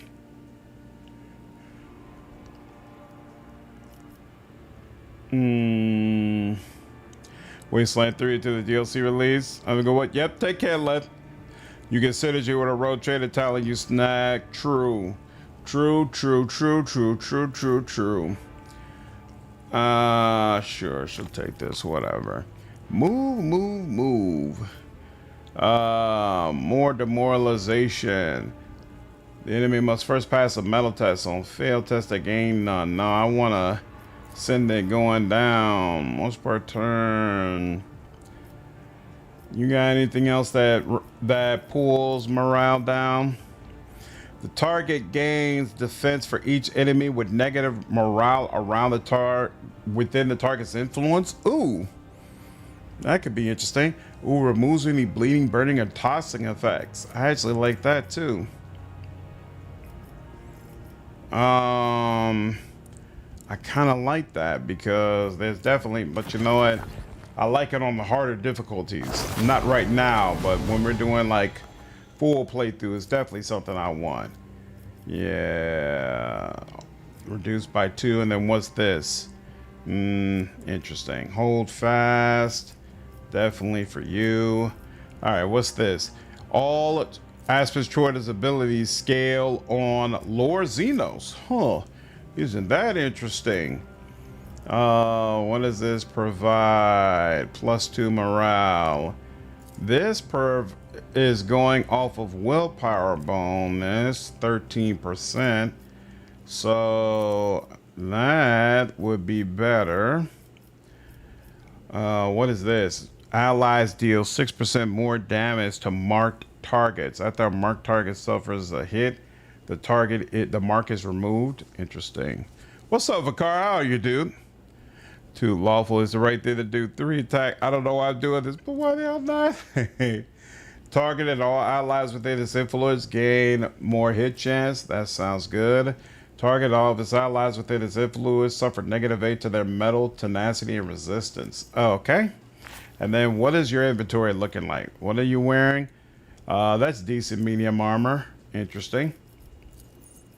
So let's look at this. First, we need you to double up. Oh, that's right. You can use... I forgot about that. You can use Aldari weapons. Isn't that interesting? I should have held on to the Aldari weapon I had. There's probably some better ones that I got rid of at this point. But that'll have to do. So you've got this. And now I don't have better armor to give you. And that armor is decent anyway. So you've only got, so let's see, hold on. You only got 14 defense, but actually you've got 24 defense against melee attacks. But it's still not, you know what, I guess it's more than some of the other characters I have, but it's not creme de la creme defense by any stretch of the imagination. What do I have to do? What is this? Wait, you already have a ring. When a wearer uses an ability granting a positive effect, the target gains 5% damage reduction for 1 round. Does not stack. Okay, interesting. Whenever the wearer gains a heroic effect, they gain +2 action points. You are not the one with positive. You know what? Yeah, let's do that. Makes more sense for you. Shockwave shots, we don't use that. When a wearer performs an attack with a pistol, the first projectile deals weapon skill plus ballistic skill additional damage to the target armor. You know what? I'm gonna put double pistols in your other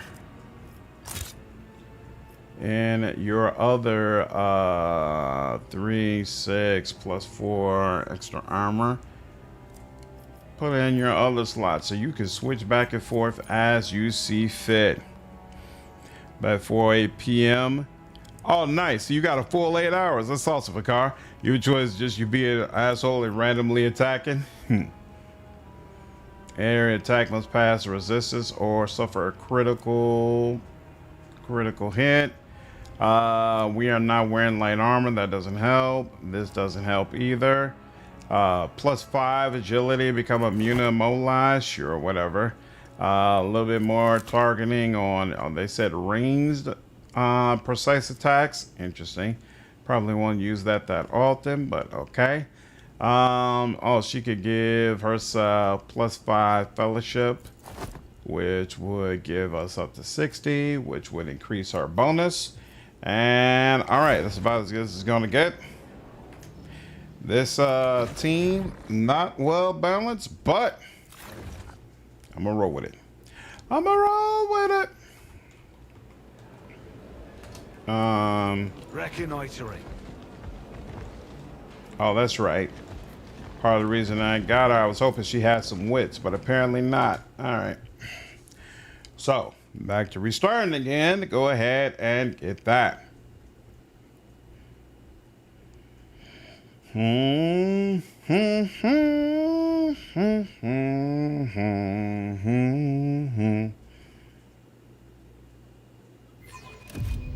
Beautiful.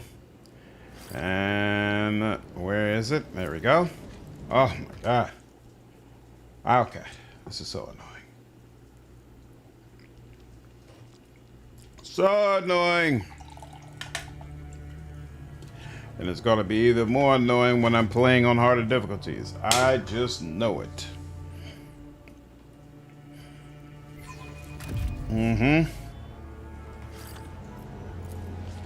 Come on, man.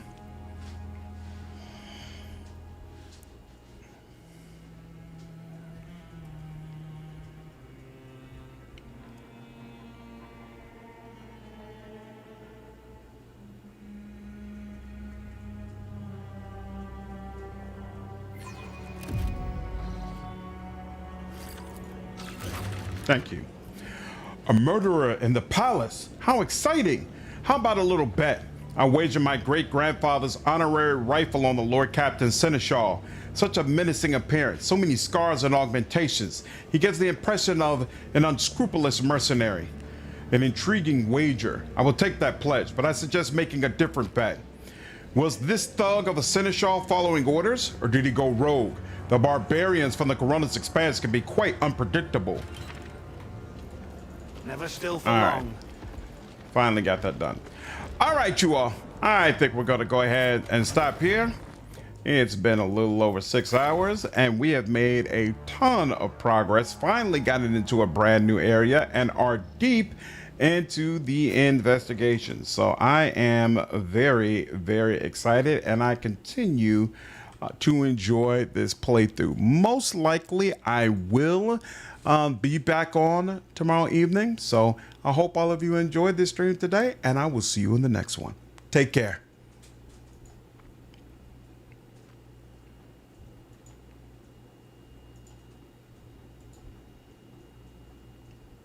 Yep, Knight's Arena. Have a good one.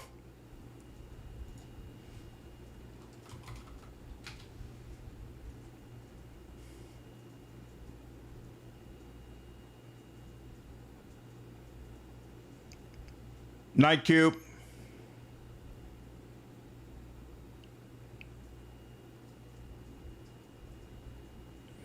Night Niska. You all take care.